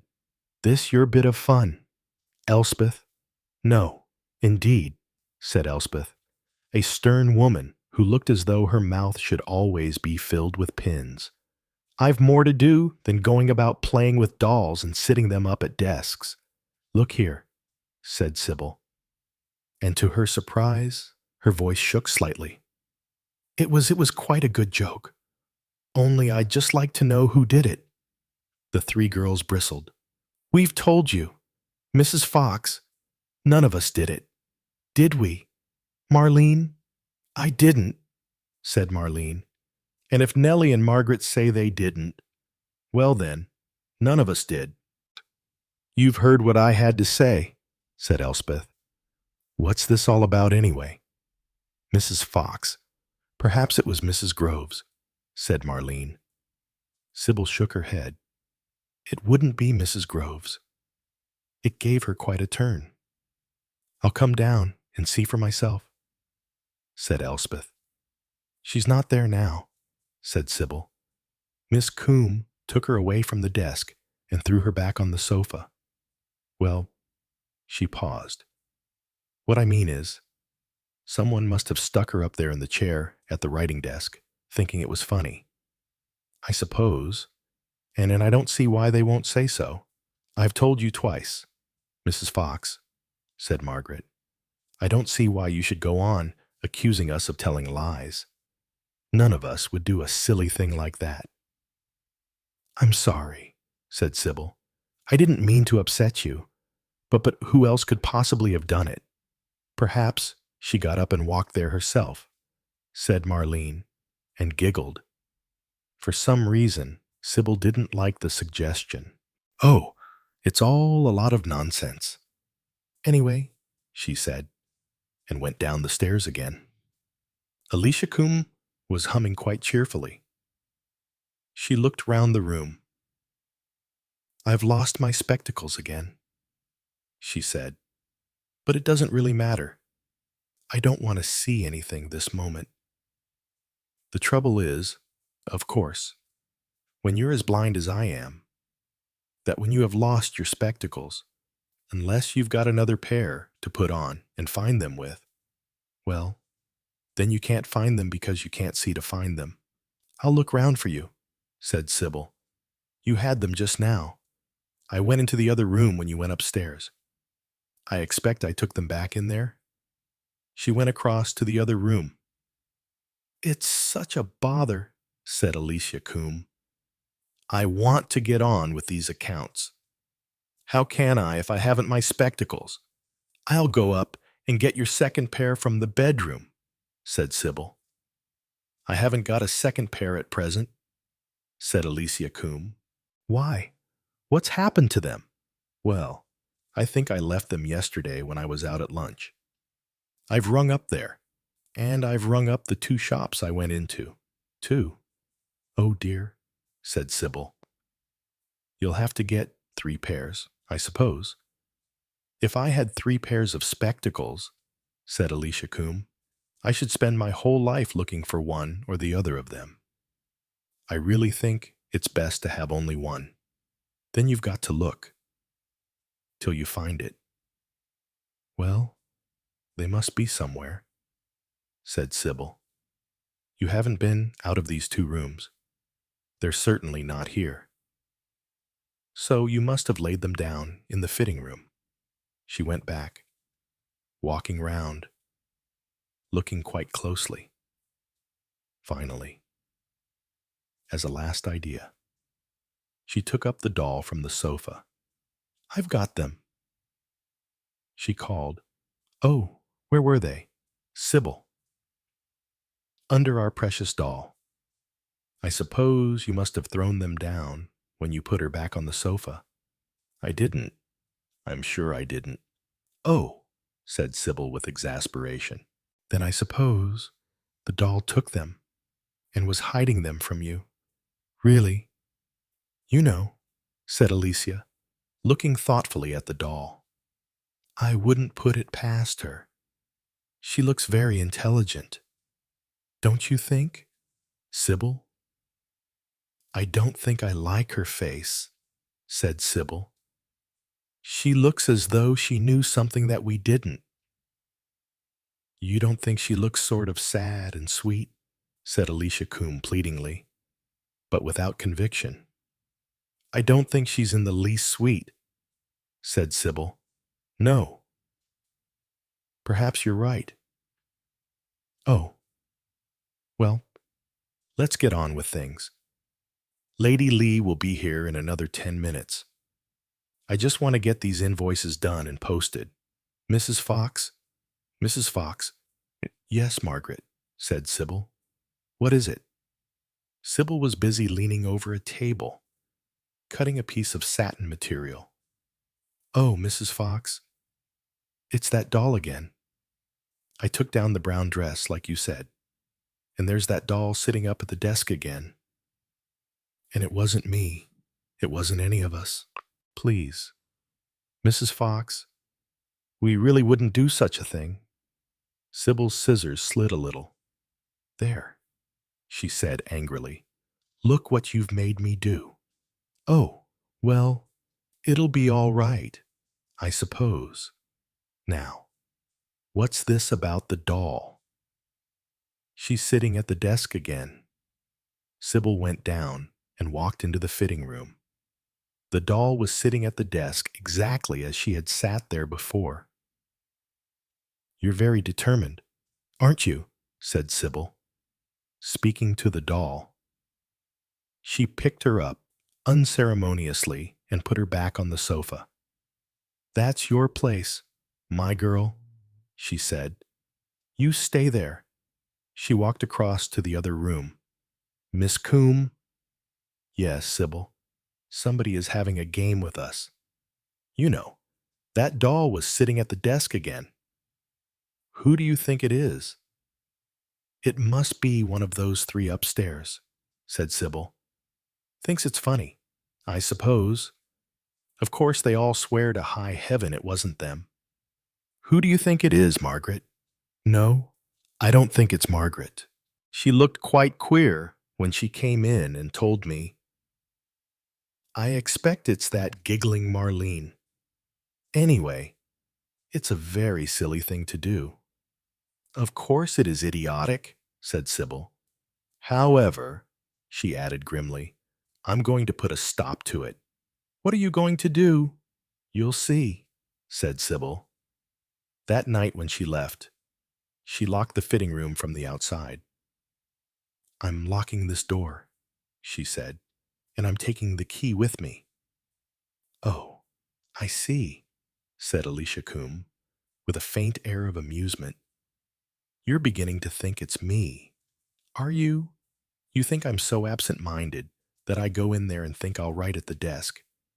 But instead, I pick the doll up and put her there to write for me. Is that the idea? And then I forget all about it.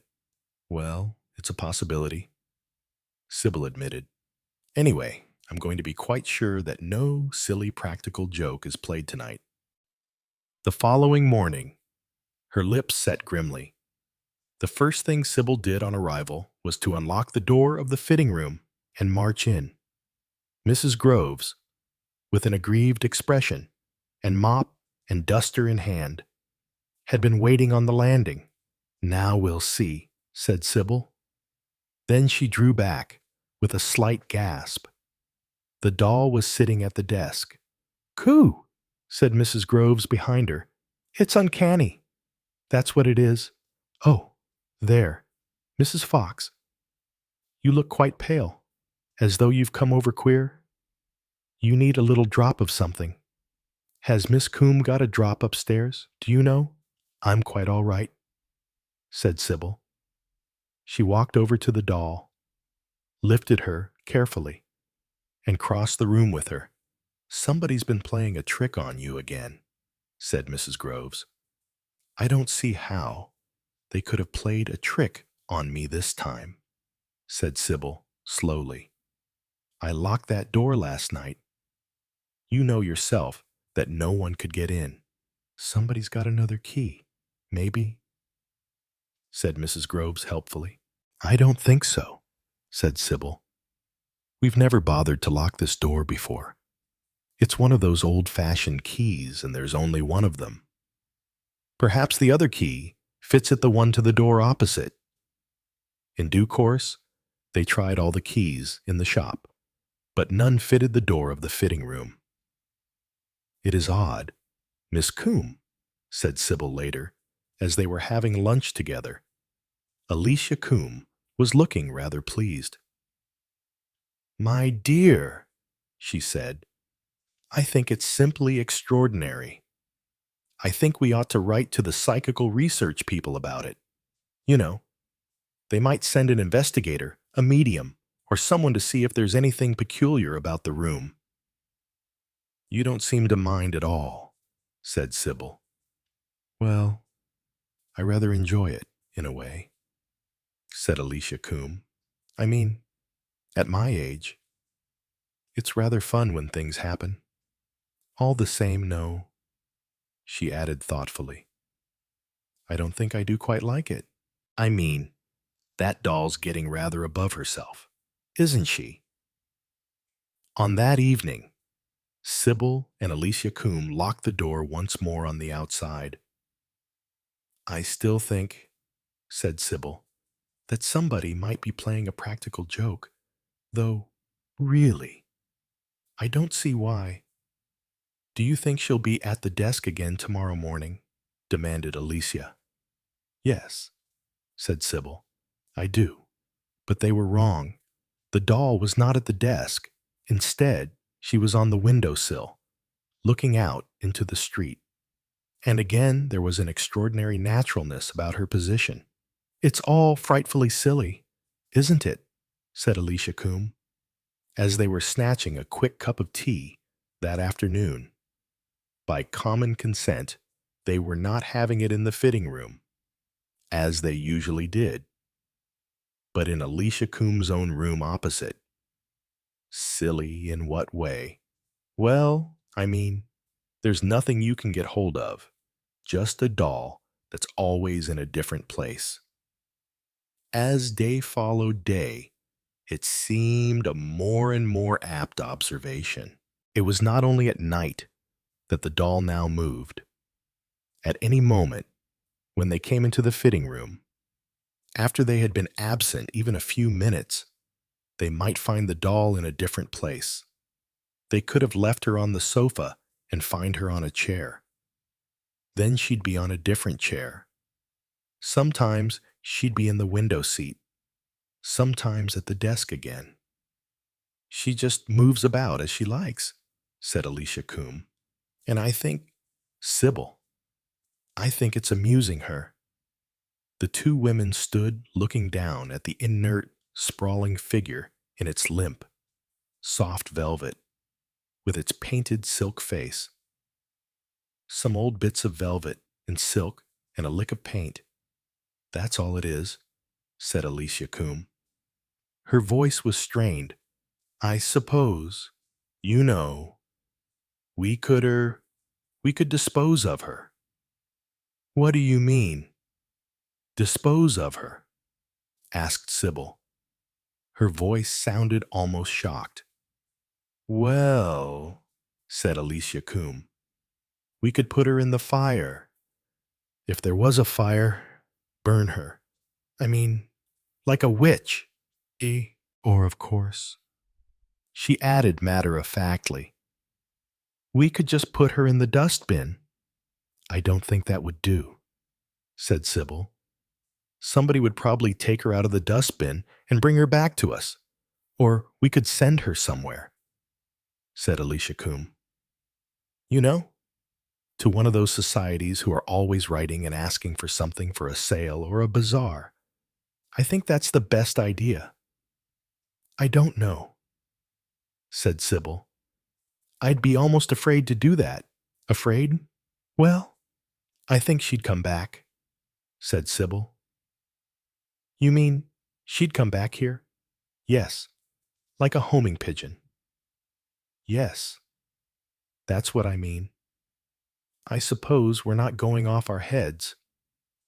Are we? Said Alicia Coombe. Perhaps I've really gone gaga, and perhaps you're just humoring me. Is that it? No, said Sybil, but I've got a nasty, frightening feeling, a horrid feeling that she's too strong for us. What? That mess of rags? Yes, that horrible limp mess of rags. Because, you see, she's so determined. Determined to have her own way, I mean. This is her room now. Yes, said Alicia Coombe, looking round. It is, isn't it? Of course, it always was. When you come to think of it, the colors and everything. I thought she fitted in here, but it's the room that fits her. I must say, added the dressmaker, with a touch of briskness in her voice, it's rather absurd when a doll comes and takes possession of things like this. You know, Mrs. Groves won't come in here any longer and clean. Does she say she's frightened of the doll? No. She just makes excuses of some kind or other. Then Alicia added with a hint of panic, what are we going to do? Sybil, it's getting me down, you know. I haven't been able to design anything for weeks. I can't keep my mind on cutting out properly, Sybil confessed. I make all sorts of silly mistakes, perhaps, she said uncertainly. Your idea of writing to the psychical research people might do some good. Just make us look like a couple of fools, said Alicia Coombe. I didn't seriously mean it. No. I suppose we'll just have to go on until... Until what?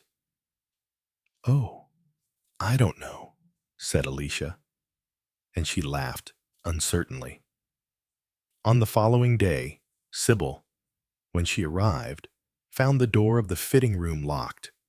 Miss Coombe, have you got the key? Did you lock this last night? Yes, said Alicia Coombe. I locked it, and it's going to stay locked. What do you mean? I just mean I've given up the room. The doll can have it. We don't need 2 rooms. We can fit in here. But it's your own private sitting room. Well, I don't want it anymore. I've got a very nice bedroom. I can make a bed-sitting room out of that. Can't I? Do you mean you're really not going into that fitting room ever again? Said Sybil incredulously. That's exactly what I mean. But what about cleaning? It'll get in a terrible state. Let it, said Alicia Coombe. If this place is suffering from some kind of possession by a doll, all right, let her keep possession. And clean the room herself. And she added, she hates us, you know. What do you mean? Said Sybil. The doll hates us. Yes, said Alicia. Didn't you know? You must have known. You must have seen it when you looked at her. Yes, said Sybil thoughtfully. I suppose I did. I suppose I felt that all along, that she hated us and wanted to get us out of there. She's a malicious little thing, said Alicia Coombe. Anyway, she ought to be satisfied now. Things went on rather more peacefully after that. Alicia Coombe announced to her staff that she was giving up the use of the fitting room for the present. It made too many rooms to dust and clean, she explained. but it hardly helped her to overhear one of the work girls saying to another on the evening of the same day, "She really is batty. Miss Coombe is now. I always thought she was a bit queer the way she lost things and forgot things. But it's really beyond anything now, isn't it? She's got a sort of thing about that doll downstairs. Ooh, you don't think she'll go really bats, do you?" said the other girl. "That she might knife us or something." They passed, chattering, and Alicia sat up indignantly in her chair. Going bats, indeed. Then she added ruefully, to herself, "I suppose, if it wasn't for Sybil, I should think myself that I was going bats. But with me and Sybil and Mrs. Groves, too, well, it does look as though there was something in it. But what I don't see is, how is it going to end?" 3 weeks later, Sybil said to Alicia Coombe, "We've got to go into that room sometimes." "Why?" "Well, I mean, it must be in a filthy state. Moths will be getting into things, and all that. We ought just to dust and sweep it and then lock it up again." "I'd much rather keep it shut up and not go back in there," said Alicia Coombe. Sybil said, "Really, you know, you're even more superstitious than I am." "I suppose I am," said Alicia Coombe. "I was much more ready to believe in all this than you were. But to begin with, you know I will. I found it exciting in an odd sort of way. I don't know. I'm just scared, and I'd rather not go into that room again." "Well, I want to," said Sybil, "and I'm going to—" "You know what's the matter with you," said Alicia Coombe. "You're simply curious. That's all." "All right, then I'm curious. I want to see what the doll's done." "I still think it's much better to leave her alone," said Alicia. "Now we've got out of that room, she's satisfied. You'd better leave her satisfied." She gave an exasperated sigh. "What nonsense we are talking." "Yes, I know we're talking nonsense. But if you tell me of any way of not talking nonsense, come on. Now give me the key." "All right, all right. I believe you're afraid I'll let her out or something. I should think she was the kind that could pass through doors or windows." Sybil unlocked the door and went in. "How terribly odd," she said. "What's odd?" said Alicia Coombe, peering over her shoulder. "The room hardly seems dusty at all, does it? You'd think, after being shut up all this time. Yes, it is odd." "There she is," said Sybil. The doll was on the sofa. She was not lying in her usual limp position. She was sitting upright, a cushion behind her back. She had the air of the mistress of the house, waiting to receive people. "Well," said Alicia Coombe, "she seems at home all right, doesn't she? I almost feel I ought to apologize for coming in." "Let's go," said Sybil. She backed out, pulling the door to, and locked it again. The two women gazed at each other. "I wish I knew," said Alicia Coombe, "why it scares us so much, us. My goodness, who wouldn't be scared? Well, I mean, what happens? After all, it's nothing really, just a kind of puppet that gets moved around the room. I expect it isn't the puppet itself. It's a poltergeist. Now that is a good idea. Yes, but I don't really believe it. I think it's that doll. Are you sure you don't know where she really came from?" "I haven't the faintest idea," said Alicia. "And the more I think of it, the more I'm perfectly certain that I didn't buy her, and that nobody gave her to me. I think she just came. Do you think she'll ever go?" "Really?" said Alicia. "I don't see why she should. She's got all she wants." But it seemed that the doll had not got all she wanted. The next day, when Sybil went into the showroom, she drew in her breath with a sudden gasp. Then she called up the stairs. "Miss Coombe! Miss Coombe! Come down here!" "What's the matter?" Alicia Coombe, who had got up late, came down the stairs, hobbling a little precariously, for she had rheumatism in her right knee. "What is the matter with you?" "Sybil, look what's happened now." They stood in the doorway of the showroom. Sitting on a sofa, sprawled easily over the arm of it, was the doll. "She's got out," said Sybil. "She's got out of that room. She wants this room as well." Alicia Coombe sat down by the door. "In the end," she said, "I suppose she'll want the whole shop." "She might," said Sybil. "You nasty, sly, malicious brute," said Alicia, addressing the doll. "Why do you want to come and pester us so?" "We don't want you." It seemed to her, and to Sybil too, that the doll moved very slightly. It was as though its limbs relaxed still further. A long, limp arm was lying on the arm of the sofa, and the half-hidden face looked as if it were peering from under the arm. And it was a sly, malicious look. "Horrible creature," said Alicia. "I can't bear it. I can't bear it any longer." Suddenly, taking Sybil completely by surprise, she dashed across the room, picked up the doll, ran to the window, opened it, and flung the doll out into the street. There was a gasp and a half-cry of fear from Sybil. "Oh, Alicia, you shouldn't have done that. I'm sure you shouldn't have done that." "I had to do something," said Alicia Coombe. "I just couldn't stand it any more." Sybil joined her at the window. Down below on the pavement, the doll lay, loose-limbed, face down. "You've killed her," said Sybil. "Don't be absurd." "How can I kill something that's made of velvet and silk? Bits and pieces. It's not real." "It's horribly real," said Sybil.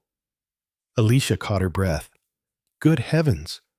That child, a small, ragged girl, was standing over the doll on the pavement. She looked up and down the street, a street that was not unduly crowded at this time of the morning, though there was some automobile traffic. Then, as though satisfied, the child bent, picked up the doll, and ran across the street. "Stop! Stop!" called Alicia. She turned to Sybil. "That child mustn't take the doll. She mustn't. That doll is dangerous. It's evil.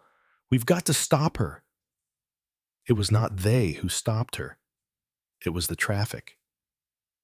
At that moment, 3 taxis came down one way and 2 tradesmen's vans in the other direction. The child was marooned on an island in the middle of the road. Sybil rushed down the stairs, Alicia Coombe following her, dodging between a tradesman's van and a private car. Sybil, with Alicia Coombe directly behind her, arrived on the island before the child could get through the traffic on the opposite side. "You can't take that doll," said Alicia Coombe. "Give her back to me." The child looked at her. She was a skinny little girl, about 8 years old, with a slight squint. Her face was defiant. "Why should I give her to you?" she said. "Pitched her out of the window." "You did, I saw you. If you pushed her out of the window, you don't want her. So now she's mine." "I'll buy you another doll," said Alicia frantically.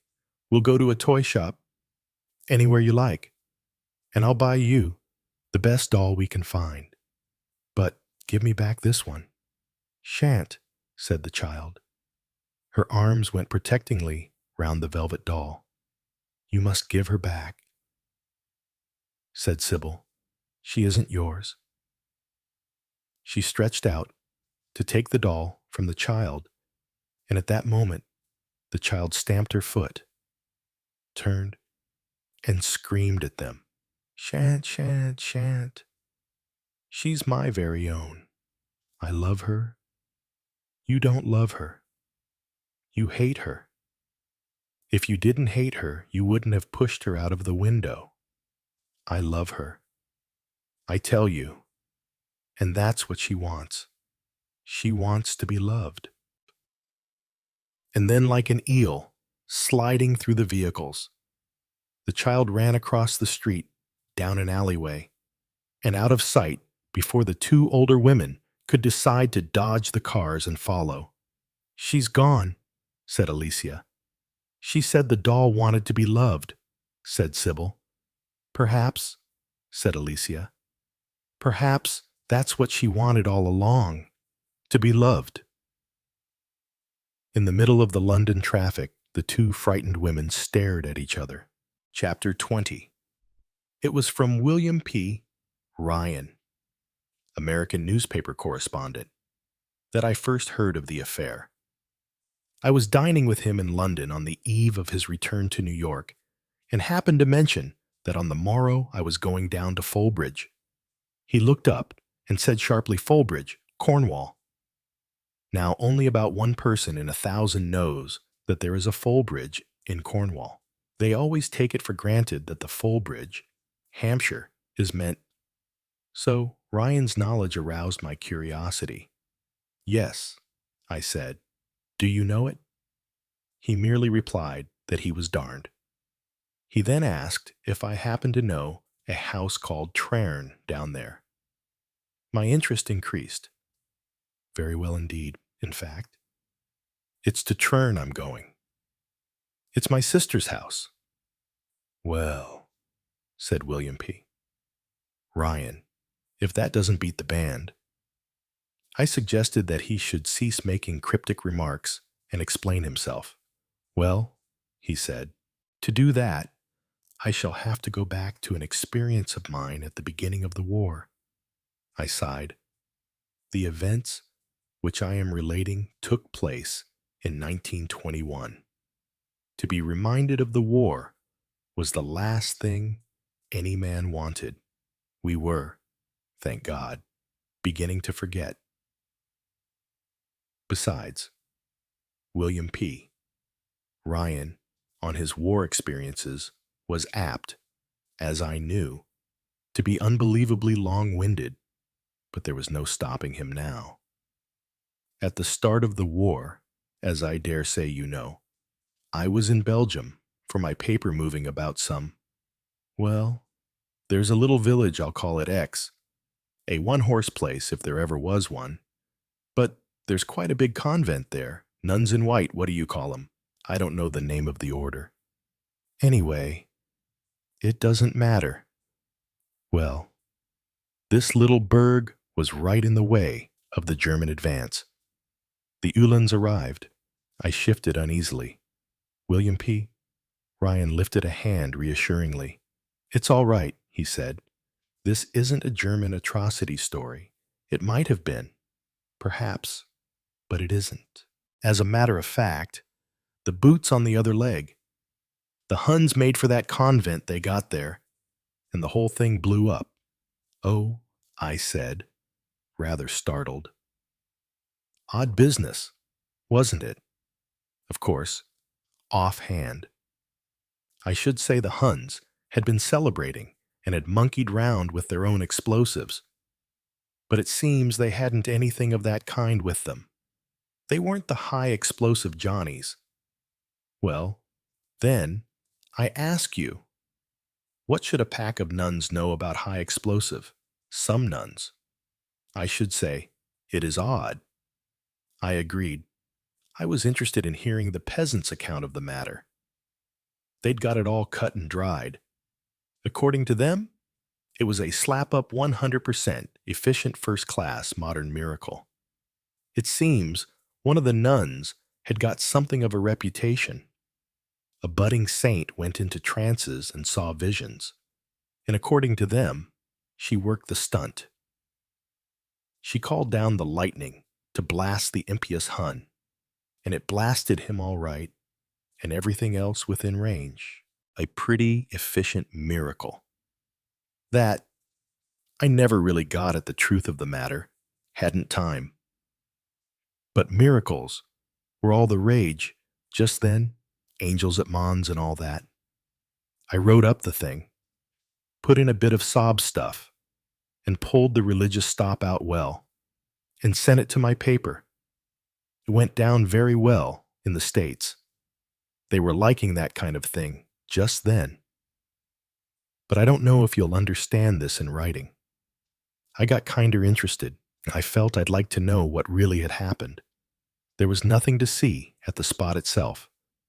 2 walls still left standing, and on one of them was a black powder mark that was the exact shape of a great hound. The peasants round about were scared to death of that mark. They called it the Hound of Death, and they wouldn't pass that way after dark. Superstition's always interesting. I felt I'd like to see the lady who worked the stunt. She hadn't perished. It seemed she'd gone to England with a batch of other refugees. I took the trouble to trace her. I found she'd been sent to Trerne, Fulbridge, Cornwall. I nodded. My sister took in a lot of Belgian refugees the beginning of the war.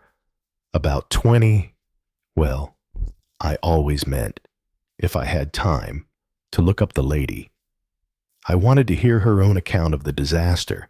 Then, what with being busy and one thing and another, it slipped my memory. Cornwall's a bit out of the way anyhow. In fact, I'd forgotten the whole thing, till your mentioning Fulbridge just now brought it back. I must ask my sister, I said. She may have heard something about it. Of course, the Belgians have all been repatriated long ago. Naturally, all the same, in case your sister does know anything, I'll be glad if you'd pass it on to me. Of course I will, I said heartily, and that was that. It was the second day after my arrival at Trerne that the story recurred to me. My sister and I were having tea on the terrace. Kitty, I said, didn't you have a nun among your Belgians? You don't mean Sister Marie Angelique, do you? Possibly I do, I said cautiously. Tell me about her. Oh, my dear, she was the most uncanny creature. She's still here, you know. What, in the house?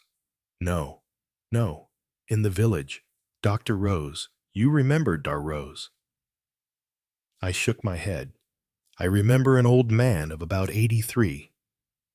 Dr. Laird. Oh, he died. Dr. Rose has only been here a few years. He's quite young and very keen on new ideas. He took the most enormous interest in Sister Marie Angelique. She has hallucinations and things, you know, and apparently is most frightfully interesting from a medical point of view. Poor thing.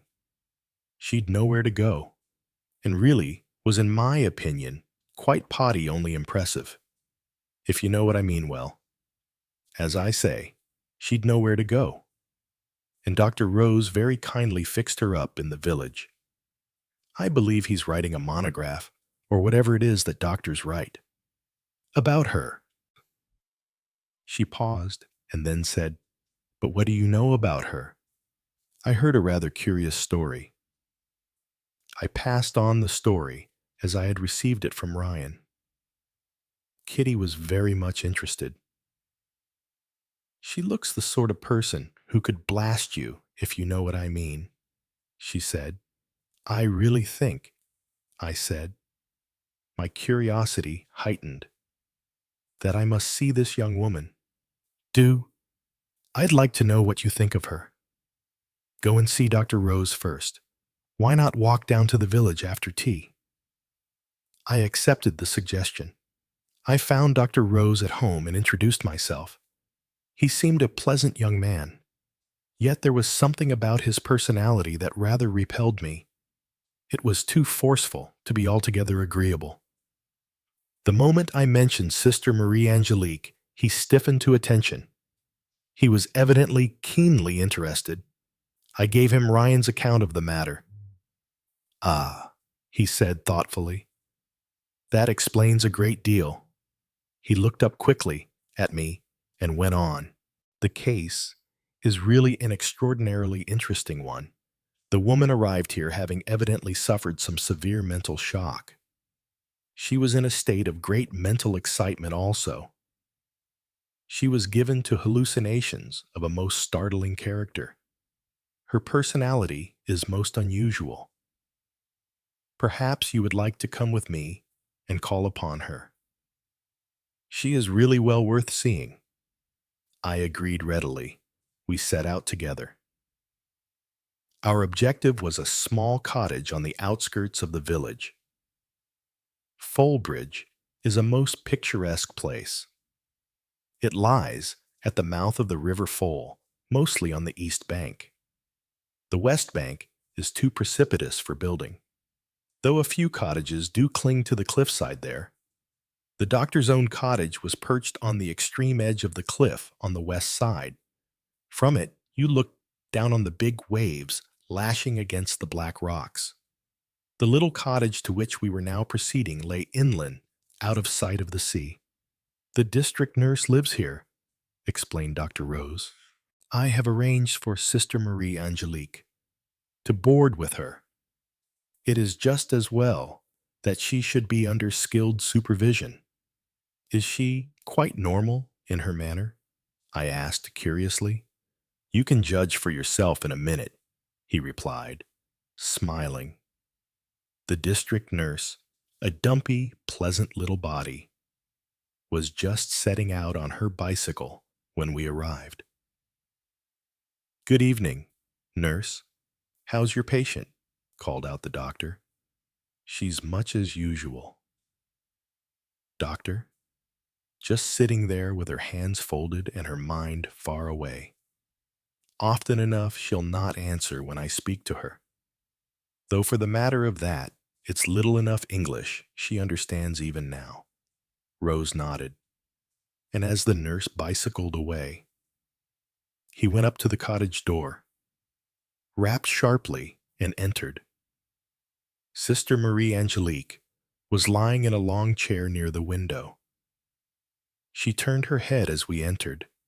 It was a strange face, pale, transparent-looking, with enormous eyes. There seemed to be an infinitude of tragedy in those eyes. Good evening, my sister, said the doctor in French. Good evening, le docteur. Permit me to introduce a friend, Mr. Anstruther. I bowed, and she inclined her head with a faint smile. And how are you today? Inquired the doctor, sitting down beside her. I am much the same as usual. She paused and then went on. Nothing seems real to me. Are they days that pass, or months, or years? I hardly know. Only my dreams seem real to me. You still dream a lot. Then, always, and you understand the dreams seem more real than life. You dream of your own country of Belgium. She shook her head. No.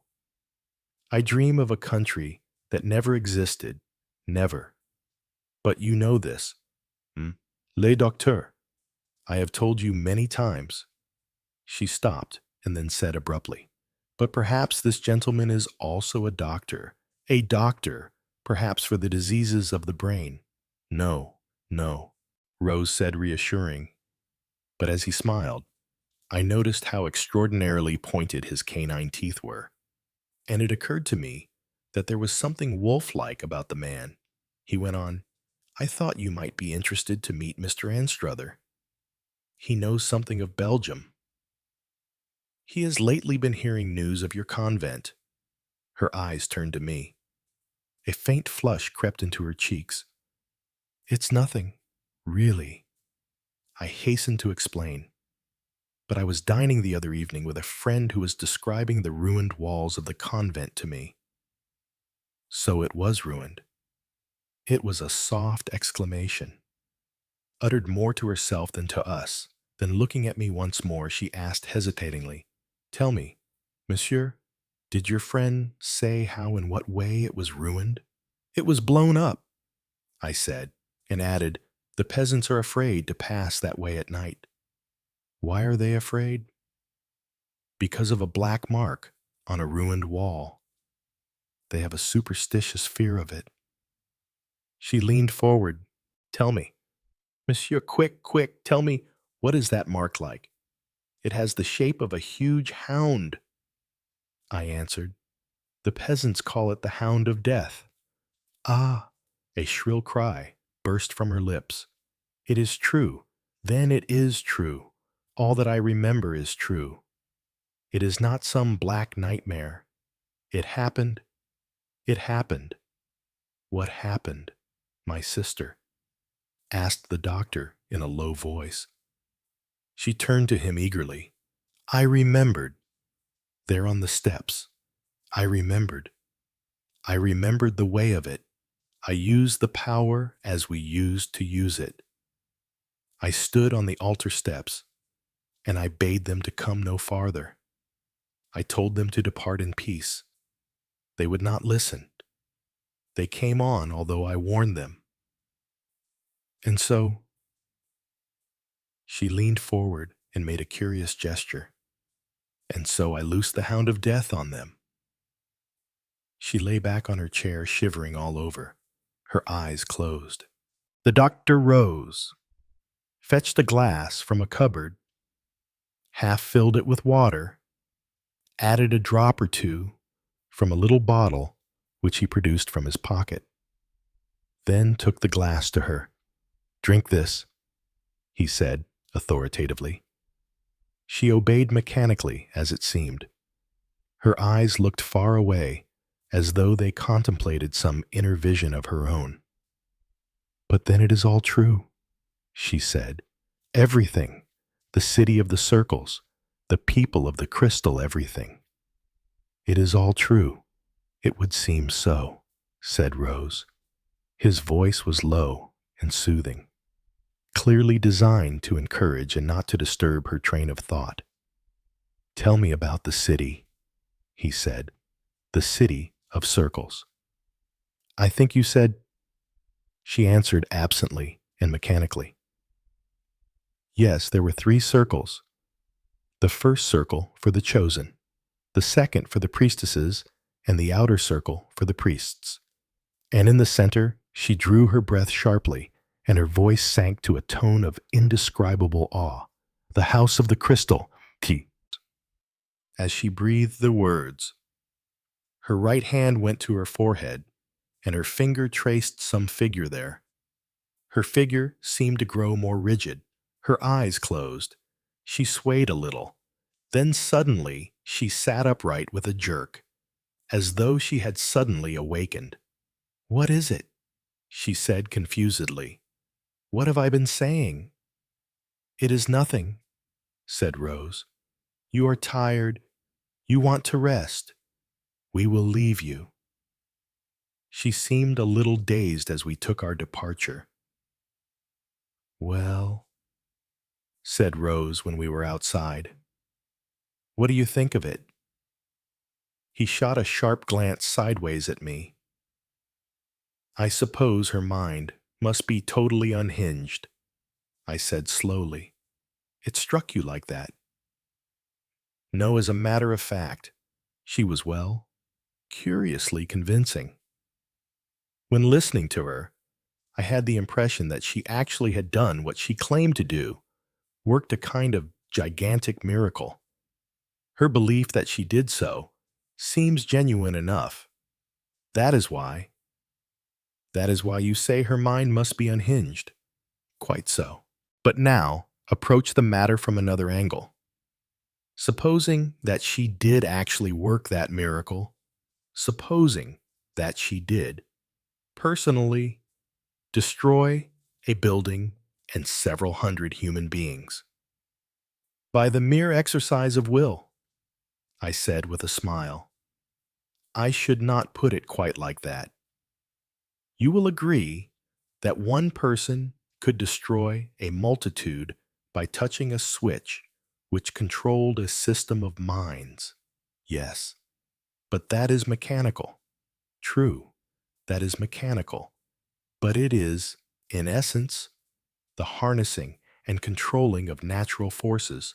The thunderstorm and the powerhouse are fundamentally the same thing. Yes, but to control the thunderstorm, we have to use mechanical means. Rose smiled. I am going off at a tangent now. There is a substance called wintergreen. It occurs in nature in vegetable form. It can also be built up by man synthetically and chemically in the laboratory. Well, my point is that there are often two ways of arriving at the same result. Ours is, admittedly, the synthetic way. There might be another. The extraordinary results arrived at by Indian fakers, for instance, cannot be explained away in any easy fashion. The things we call supernatural are not necessarily supernatural at all. An electric flashlight would be supernatural to a savage. The supernatural is only the natural, of which the laws are not yet understood. You mean, I asked, fascinated, that I cannot entirely dismiss the possibility that a human being might be able to tap some vast destructive force and use it to further his or her ends. The means by which this was accomplished might seem to us supernatural, but would not be so in reality. I stared at him. He laughed. It's a speculation, that's all. He said lightly, Tell me, did you notice a gesture she made when she mentioned the House of the Crystal? She put her hand to her forehead. Exactly. And traced a circle there, very much as a Catholic makes the sign of the cross. Now, I will tell you something rather interesting. Mr. Anstruther, the word crystal, having occurred so often in my patient's rambling, I tried an experiment. I borrowed a crystal from someone and produced it unexpectedly one day to test my patient's reaction to it. Well, the result was very curious and suggestive. Her whole body stiffened. She stared at it as though unable to believe her eyes. Then she slid to her knees in front of it, murmured a few words, and fainted. What were the few words? Were very curious ones. She said, the crystal. Then the faith still lives. Extraordinary. Suggestive. Is it not? Now the next curious thing. When she came round from her faint, she had forgotten the whole thing. I showed her the crystal and asked her if she knew what it was. She replied that she supposed it was a crystal, such as fortune-tellers used.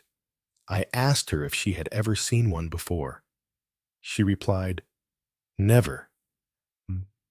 Le docteur? But I saw a puzzled look in her eyes. What troubles you, my sister? I asked. She replied, Because it is so strange. I have never seen a crystal before, and yet it seems to me that I know it well. There is something, if only I could remember. The effort at memory was obviously so distressing to her that I forbade her to think any more. That was 2 weeks ago.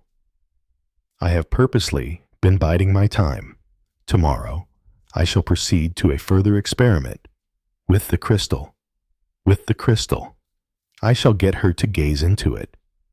I think the result ought to be interesting. What do you expect to get hold of? I asked curiously. The words were idle ones, but they had an unlooked-for result. Rose stiffened, flushed, and his manner when he spoke changed insensibly. It was more formal, more professional. Light on certain mental disorders imperfectly understood. Sister Marie Angelique is a most interesting study. So Rose's interest was purely professional, I wondered. Do you mind if I come along too? I asked. It may have been my fancy, but I thought he hesitated before he replied. I had a sudden intuition that he did not want me. Certainly, I can see no objection, he added. I suppose you're not going to be down here very long. Only till the day after tomorrow. I fancied that the answer pleased him. His brow cleared, and he began talking of some recent experiments carried out on guinea pigs. I met the doctor by appointment the following afternoon, and we went together to Sister Marie Angelique. Today, the doctor was all geniality. He was anxious, I thought, to efface the impression he had made the day before. You must not take what I said too seriously, he observed, laughing. I shouldn't like you to believe me a dabbler in occult sciences. The worst of me is, I have an infernal weakness for making out a case. Really? Yes, and the more fantastic it is, the better I like it. He laughed, as a man laughs at an amusing weakness.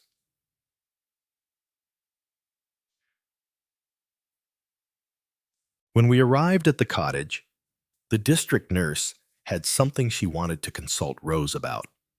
So I was left with Sister Marie Angelique. I saw her scrutinizing me closely. Presently she spoke. The good nurse here. She tells me that you are the brother of the kind lady at the big house where I was brought when I came from Belgium. Yes, I said. She was very kind to me. She is good. She was silent, as though following out some train of thought. Then she said, le docteur. He too is a good man. I was a little embarrassed. Why, yes. I think so. Ah. She paused, and then said, Certainly he has been very kind to me. I'm sure he has. She looked up at me sharply. Monsieur, you who speak to me now, do you believe that I am mad? Why, my sister, such an idea never...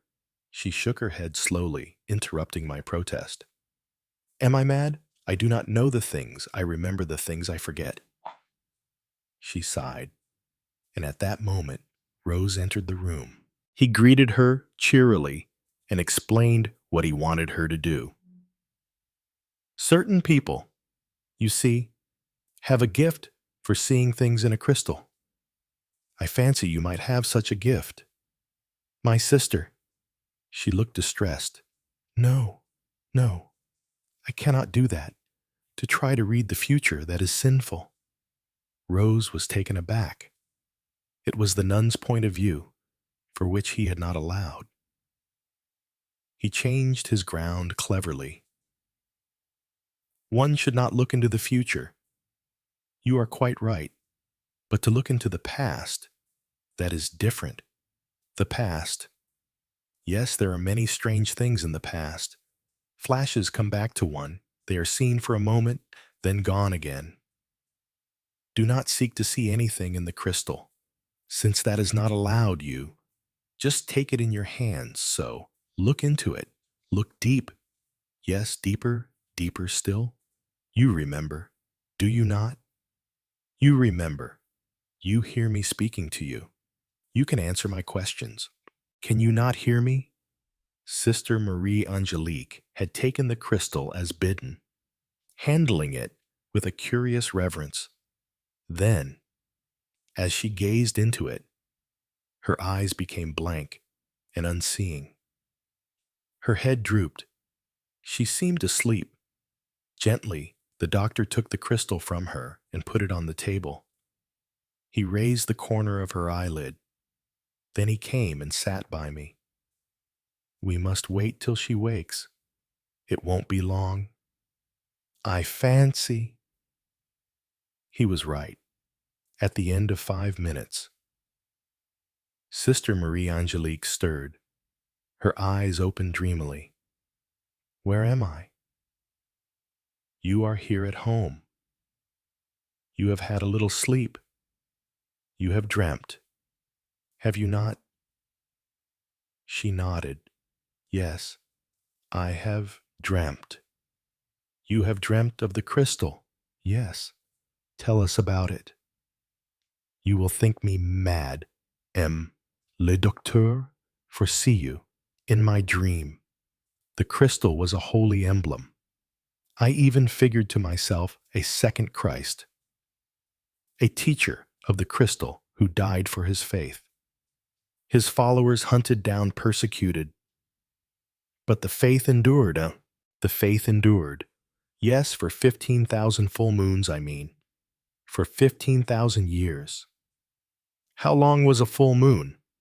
13 ordinary moons. Yes, it was in the 15,000th full moon, of course. I was a priestess of the fifth sign in the house of the crystal. It was in the first days of the coming of the sixth sign. Her brows drew together. A look of fear passed over her face. Too soon, she murmured. Too soon. A mistake. Ah, yes. I remember the sixth sign. She half sprang to her feet, then dropped back, passing her hand over her face and murmuring, "But what am I saying? I am raving. These things never happened. Now, don't distress yourself." But she was looking at him in anguished perplexity. Le docteur, I do not understand. Why should I have these dreams, these fancies? I was only 16 when I entered the religious life. I have never traveled, yet I dream of cities, of strange people, of strange customs. Why? She pressed both hands to her head. Have you ever been hypnotized, my sister, or been in a state of trance? I have never been hypnotized. Mais le docteur, for the other, when at prayer in the chapel. My spirit has often been caught up from my body, and I have been as one dead for many hours. It was undoubtedly a blessed state. The Reverend Mother said a state of grace. Ah, yes. She caught her breath. I remember. We too called it a state of grace.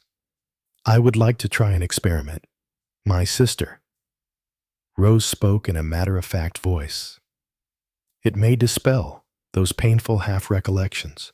I will ask you to gaze once more in the crystal. I will then say a certain word to you. You will answer with another. We will continue in this way until you become tired. Concentrate your thoughts on the crystal, not upon the words. As I once more unwrapped the crystal and gave it into Sister Marie Angelique Cizaro's hands, I noticed the reverent way her hands touched it, reposing on the black velvet. It lay between her slim palms. Her wonderful deep eyes gazed into it. There was a short silence, and then the doctor said, "Hound." Immediately, Sister Marie Angelique answered, "Death." I do not propose to give a full account of the experiment. Many unimportant and meaningless words were purposely introduced by the doctor. Other words he repeated several times, sometimes getting the same answer to them, sometimes a different one. That evening, in the doctor's little cottage on the cliffs, we discussed the result of the experiment. He cleared his throat and drew his notebook closer to him. These results are very interesting, very curious. In answer to the words, sixth sign, we get variously destruction, purple, hound, power, then again destruction, and finally, power later. As you may have noticed, I reversed the method with the following results. In answer to destruction, I get hound to purple, power to hound, death again, and to power, hound. That all holds together. But on a second repetition of destruction, I get C, which appears utterly irrelevant. To the words, fifth sign, I get blue, thoughts, bird, blue again. And finally, the rather suggestive phrase, opening of mind to mind, from the fact that fourth sign elicits the word yellow, and later light, and that first sign is answered by blood. I deduced that each sign had a particular color, and possibly a particular symbol, that of the fifth sign being a bird, and that of the sixth a hound. However, I surmise that the fifth sign represented what is familiarly known as telepathy, the opening of mind to mind. The sixth sign undoubtedly stands for the power of destruction. What is the meaning of sea? That I confess I cannot explain. I introduced the word later and got the ordinary answer of boat. To seventh sign, I got first life. The second time, love. To eighth sign, I got the answer none. I take it, therefore, that 7 was the sum and number of the signs. But the seventh was not achieved. I said, on a sudden inspiration, since through the sixth came destruction. Ah, you think so? But we are taking these mad ramblings very seriously. They are really only interesting from a medical point of view. Surely they will attract the attention of psychic investigators. The doctor's eyes narrowed. My dear sir, I have no intention of making them public. Then your interest is purely personal. I shall make notes on the case. Of course. I see. But for the first time I felt, like the blind man, that I didn't see at all. I rose to my feet. Well, I'll wish you good night, doctor. I'm off to town again tomorrow. Ah, I fancied there was satisfaction. Relief, perhaps, behind the exclamation. I wish you good luck with your investigations. I continued lightly. Don't loose the hound of death on me next time we meet. His hand was in mine as I spoke, and I felt the start it gave. He recovered himself quickly. His lips drew back from his long pointed teeth in a smile. For a man who loved power, what a power that would be, he said, to hold every human being's life in the hollow of your hand. And his smile broadened. That was the end of my direct connection with the affair. Later, the doctor's notebook and diary came into my hands. I will reproduce the few scanty entries in it here, though you will understand that it did not really come into my possession until some time afterwards, Aug. 5th. Have discovered that by the chosen, Sister M. A. means those who reproduce the race. Apparently, they were held in the highest honor and exalted above the priesthood. Contrast this with early Christians, Aug. 7th. Persuaded Sister N. A. to let me hypnotize her. Succeeded in inducing hypnotic sleep and trance, but no rapport established. Aug. 9th. Have there been civilizations in the past to which ours is as nothing strange if it should be so, and I, the only man with the clue to it? Aug.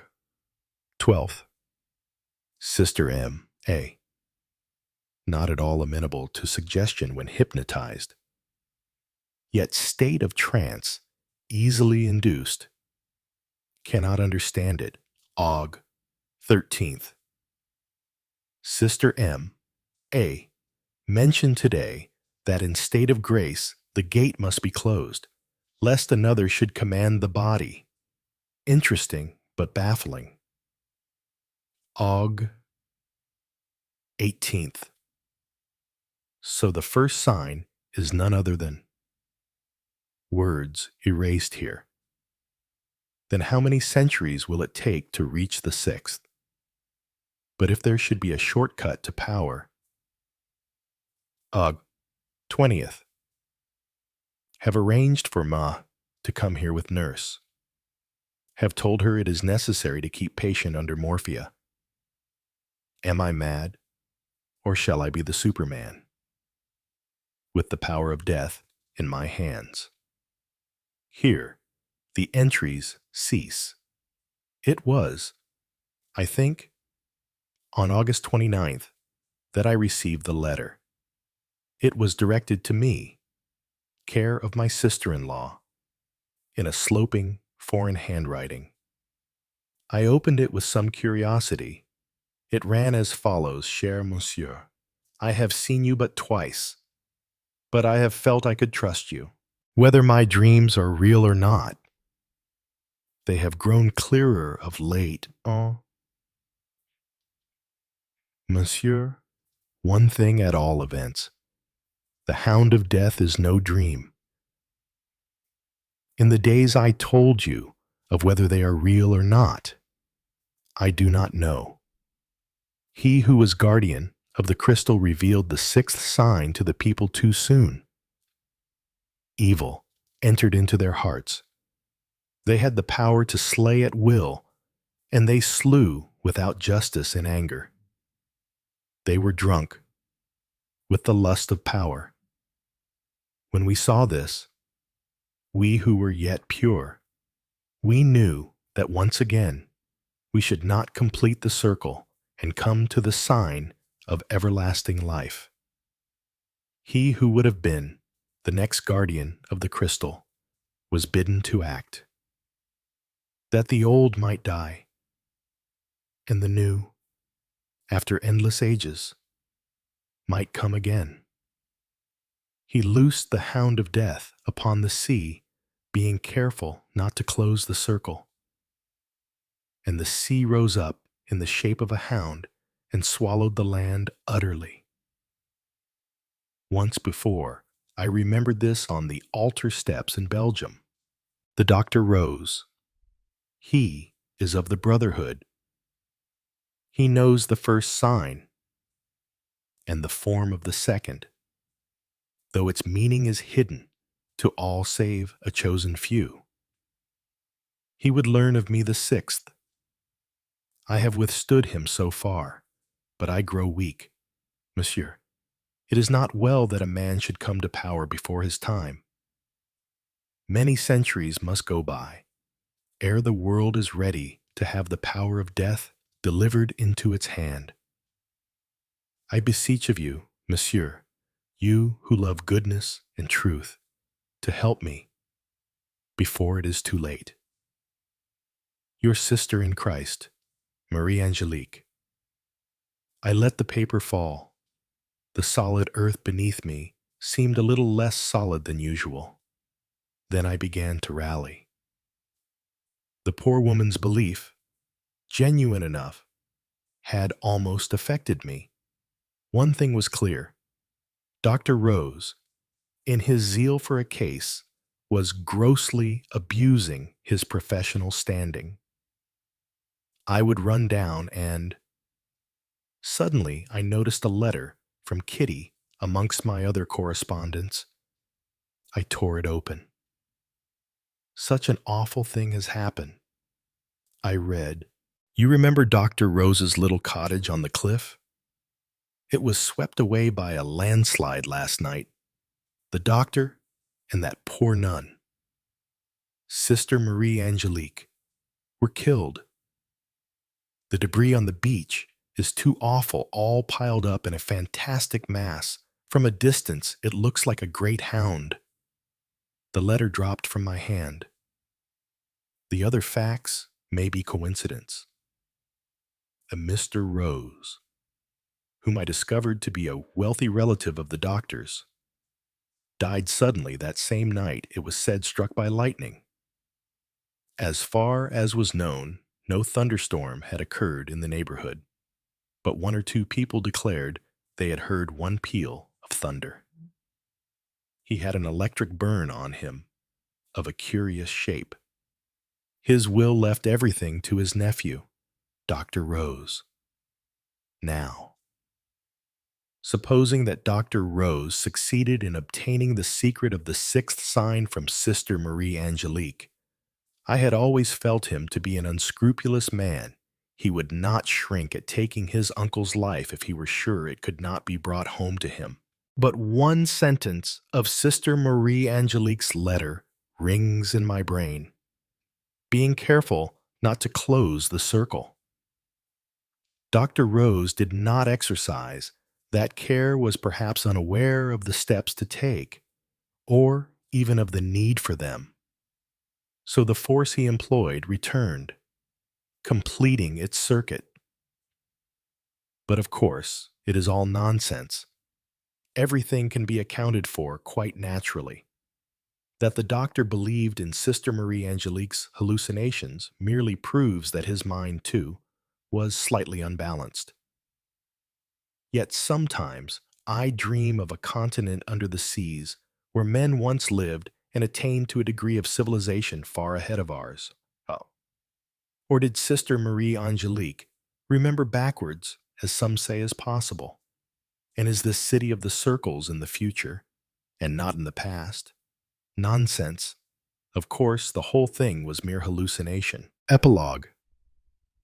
Reflection without end. You try not to look at mirrors anymore. You avoid storefronts, black mirrors, phone screens, even puddles after rain, because you know she waits in every surface that can remember your face. And sometimes, late at night, when you're tired enough to forget, you catch yourself brushing your hair and realize the reflection is doing it with the wrong hand.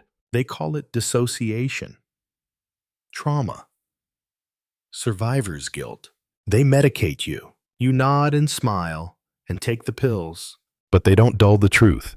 Not really, because every night, just before sleep, when your eyes flicker, you see her smile behind your eyelids, and it's not cruel, it's not kind, it's curious, like she's still trying to figure out what she is, or who you are. Sometimes, you wonder if the seance worked too well.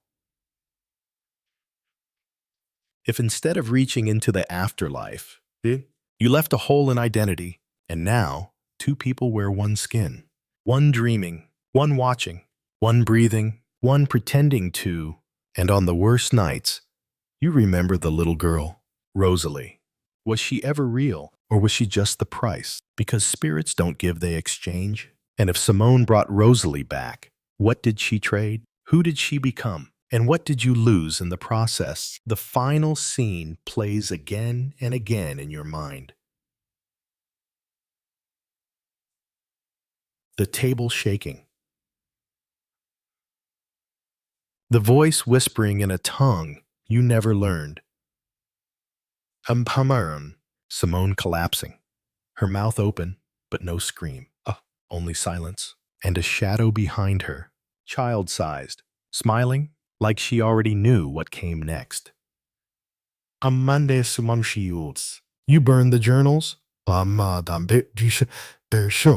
You smashed the last mirror. But it's too late, because you understand now, this isn't a haunting. It's a possession with a long memory. And the true seance wasn't about summoning the dead. It was about waking something ancient and inviting it in.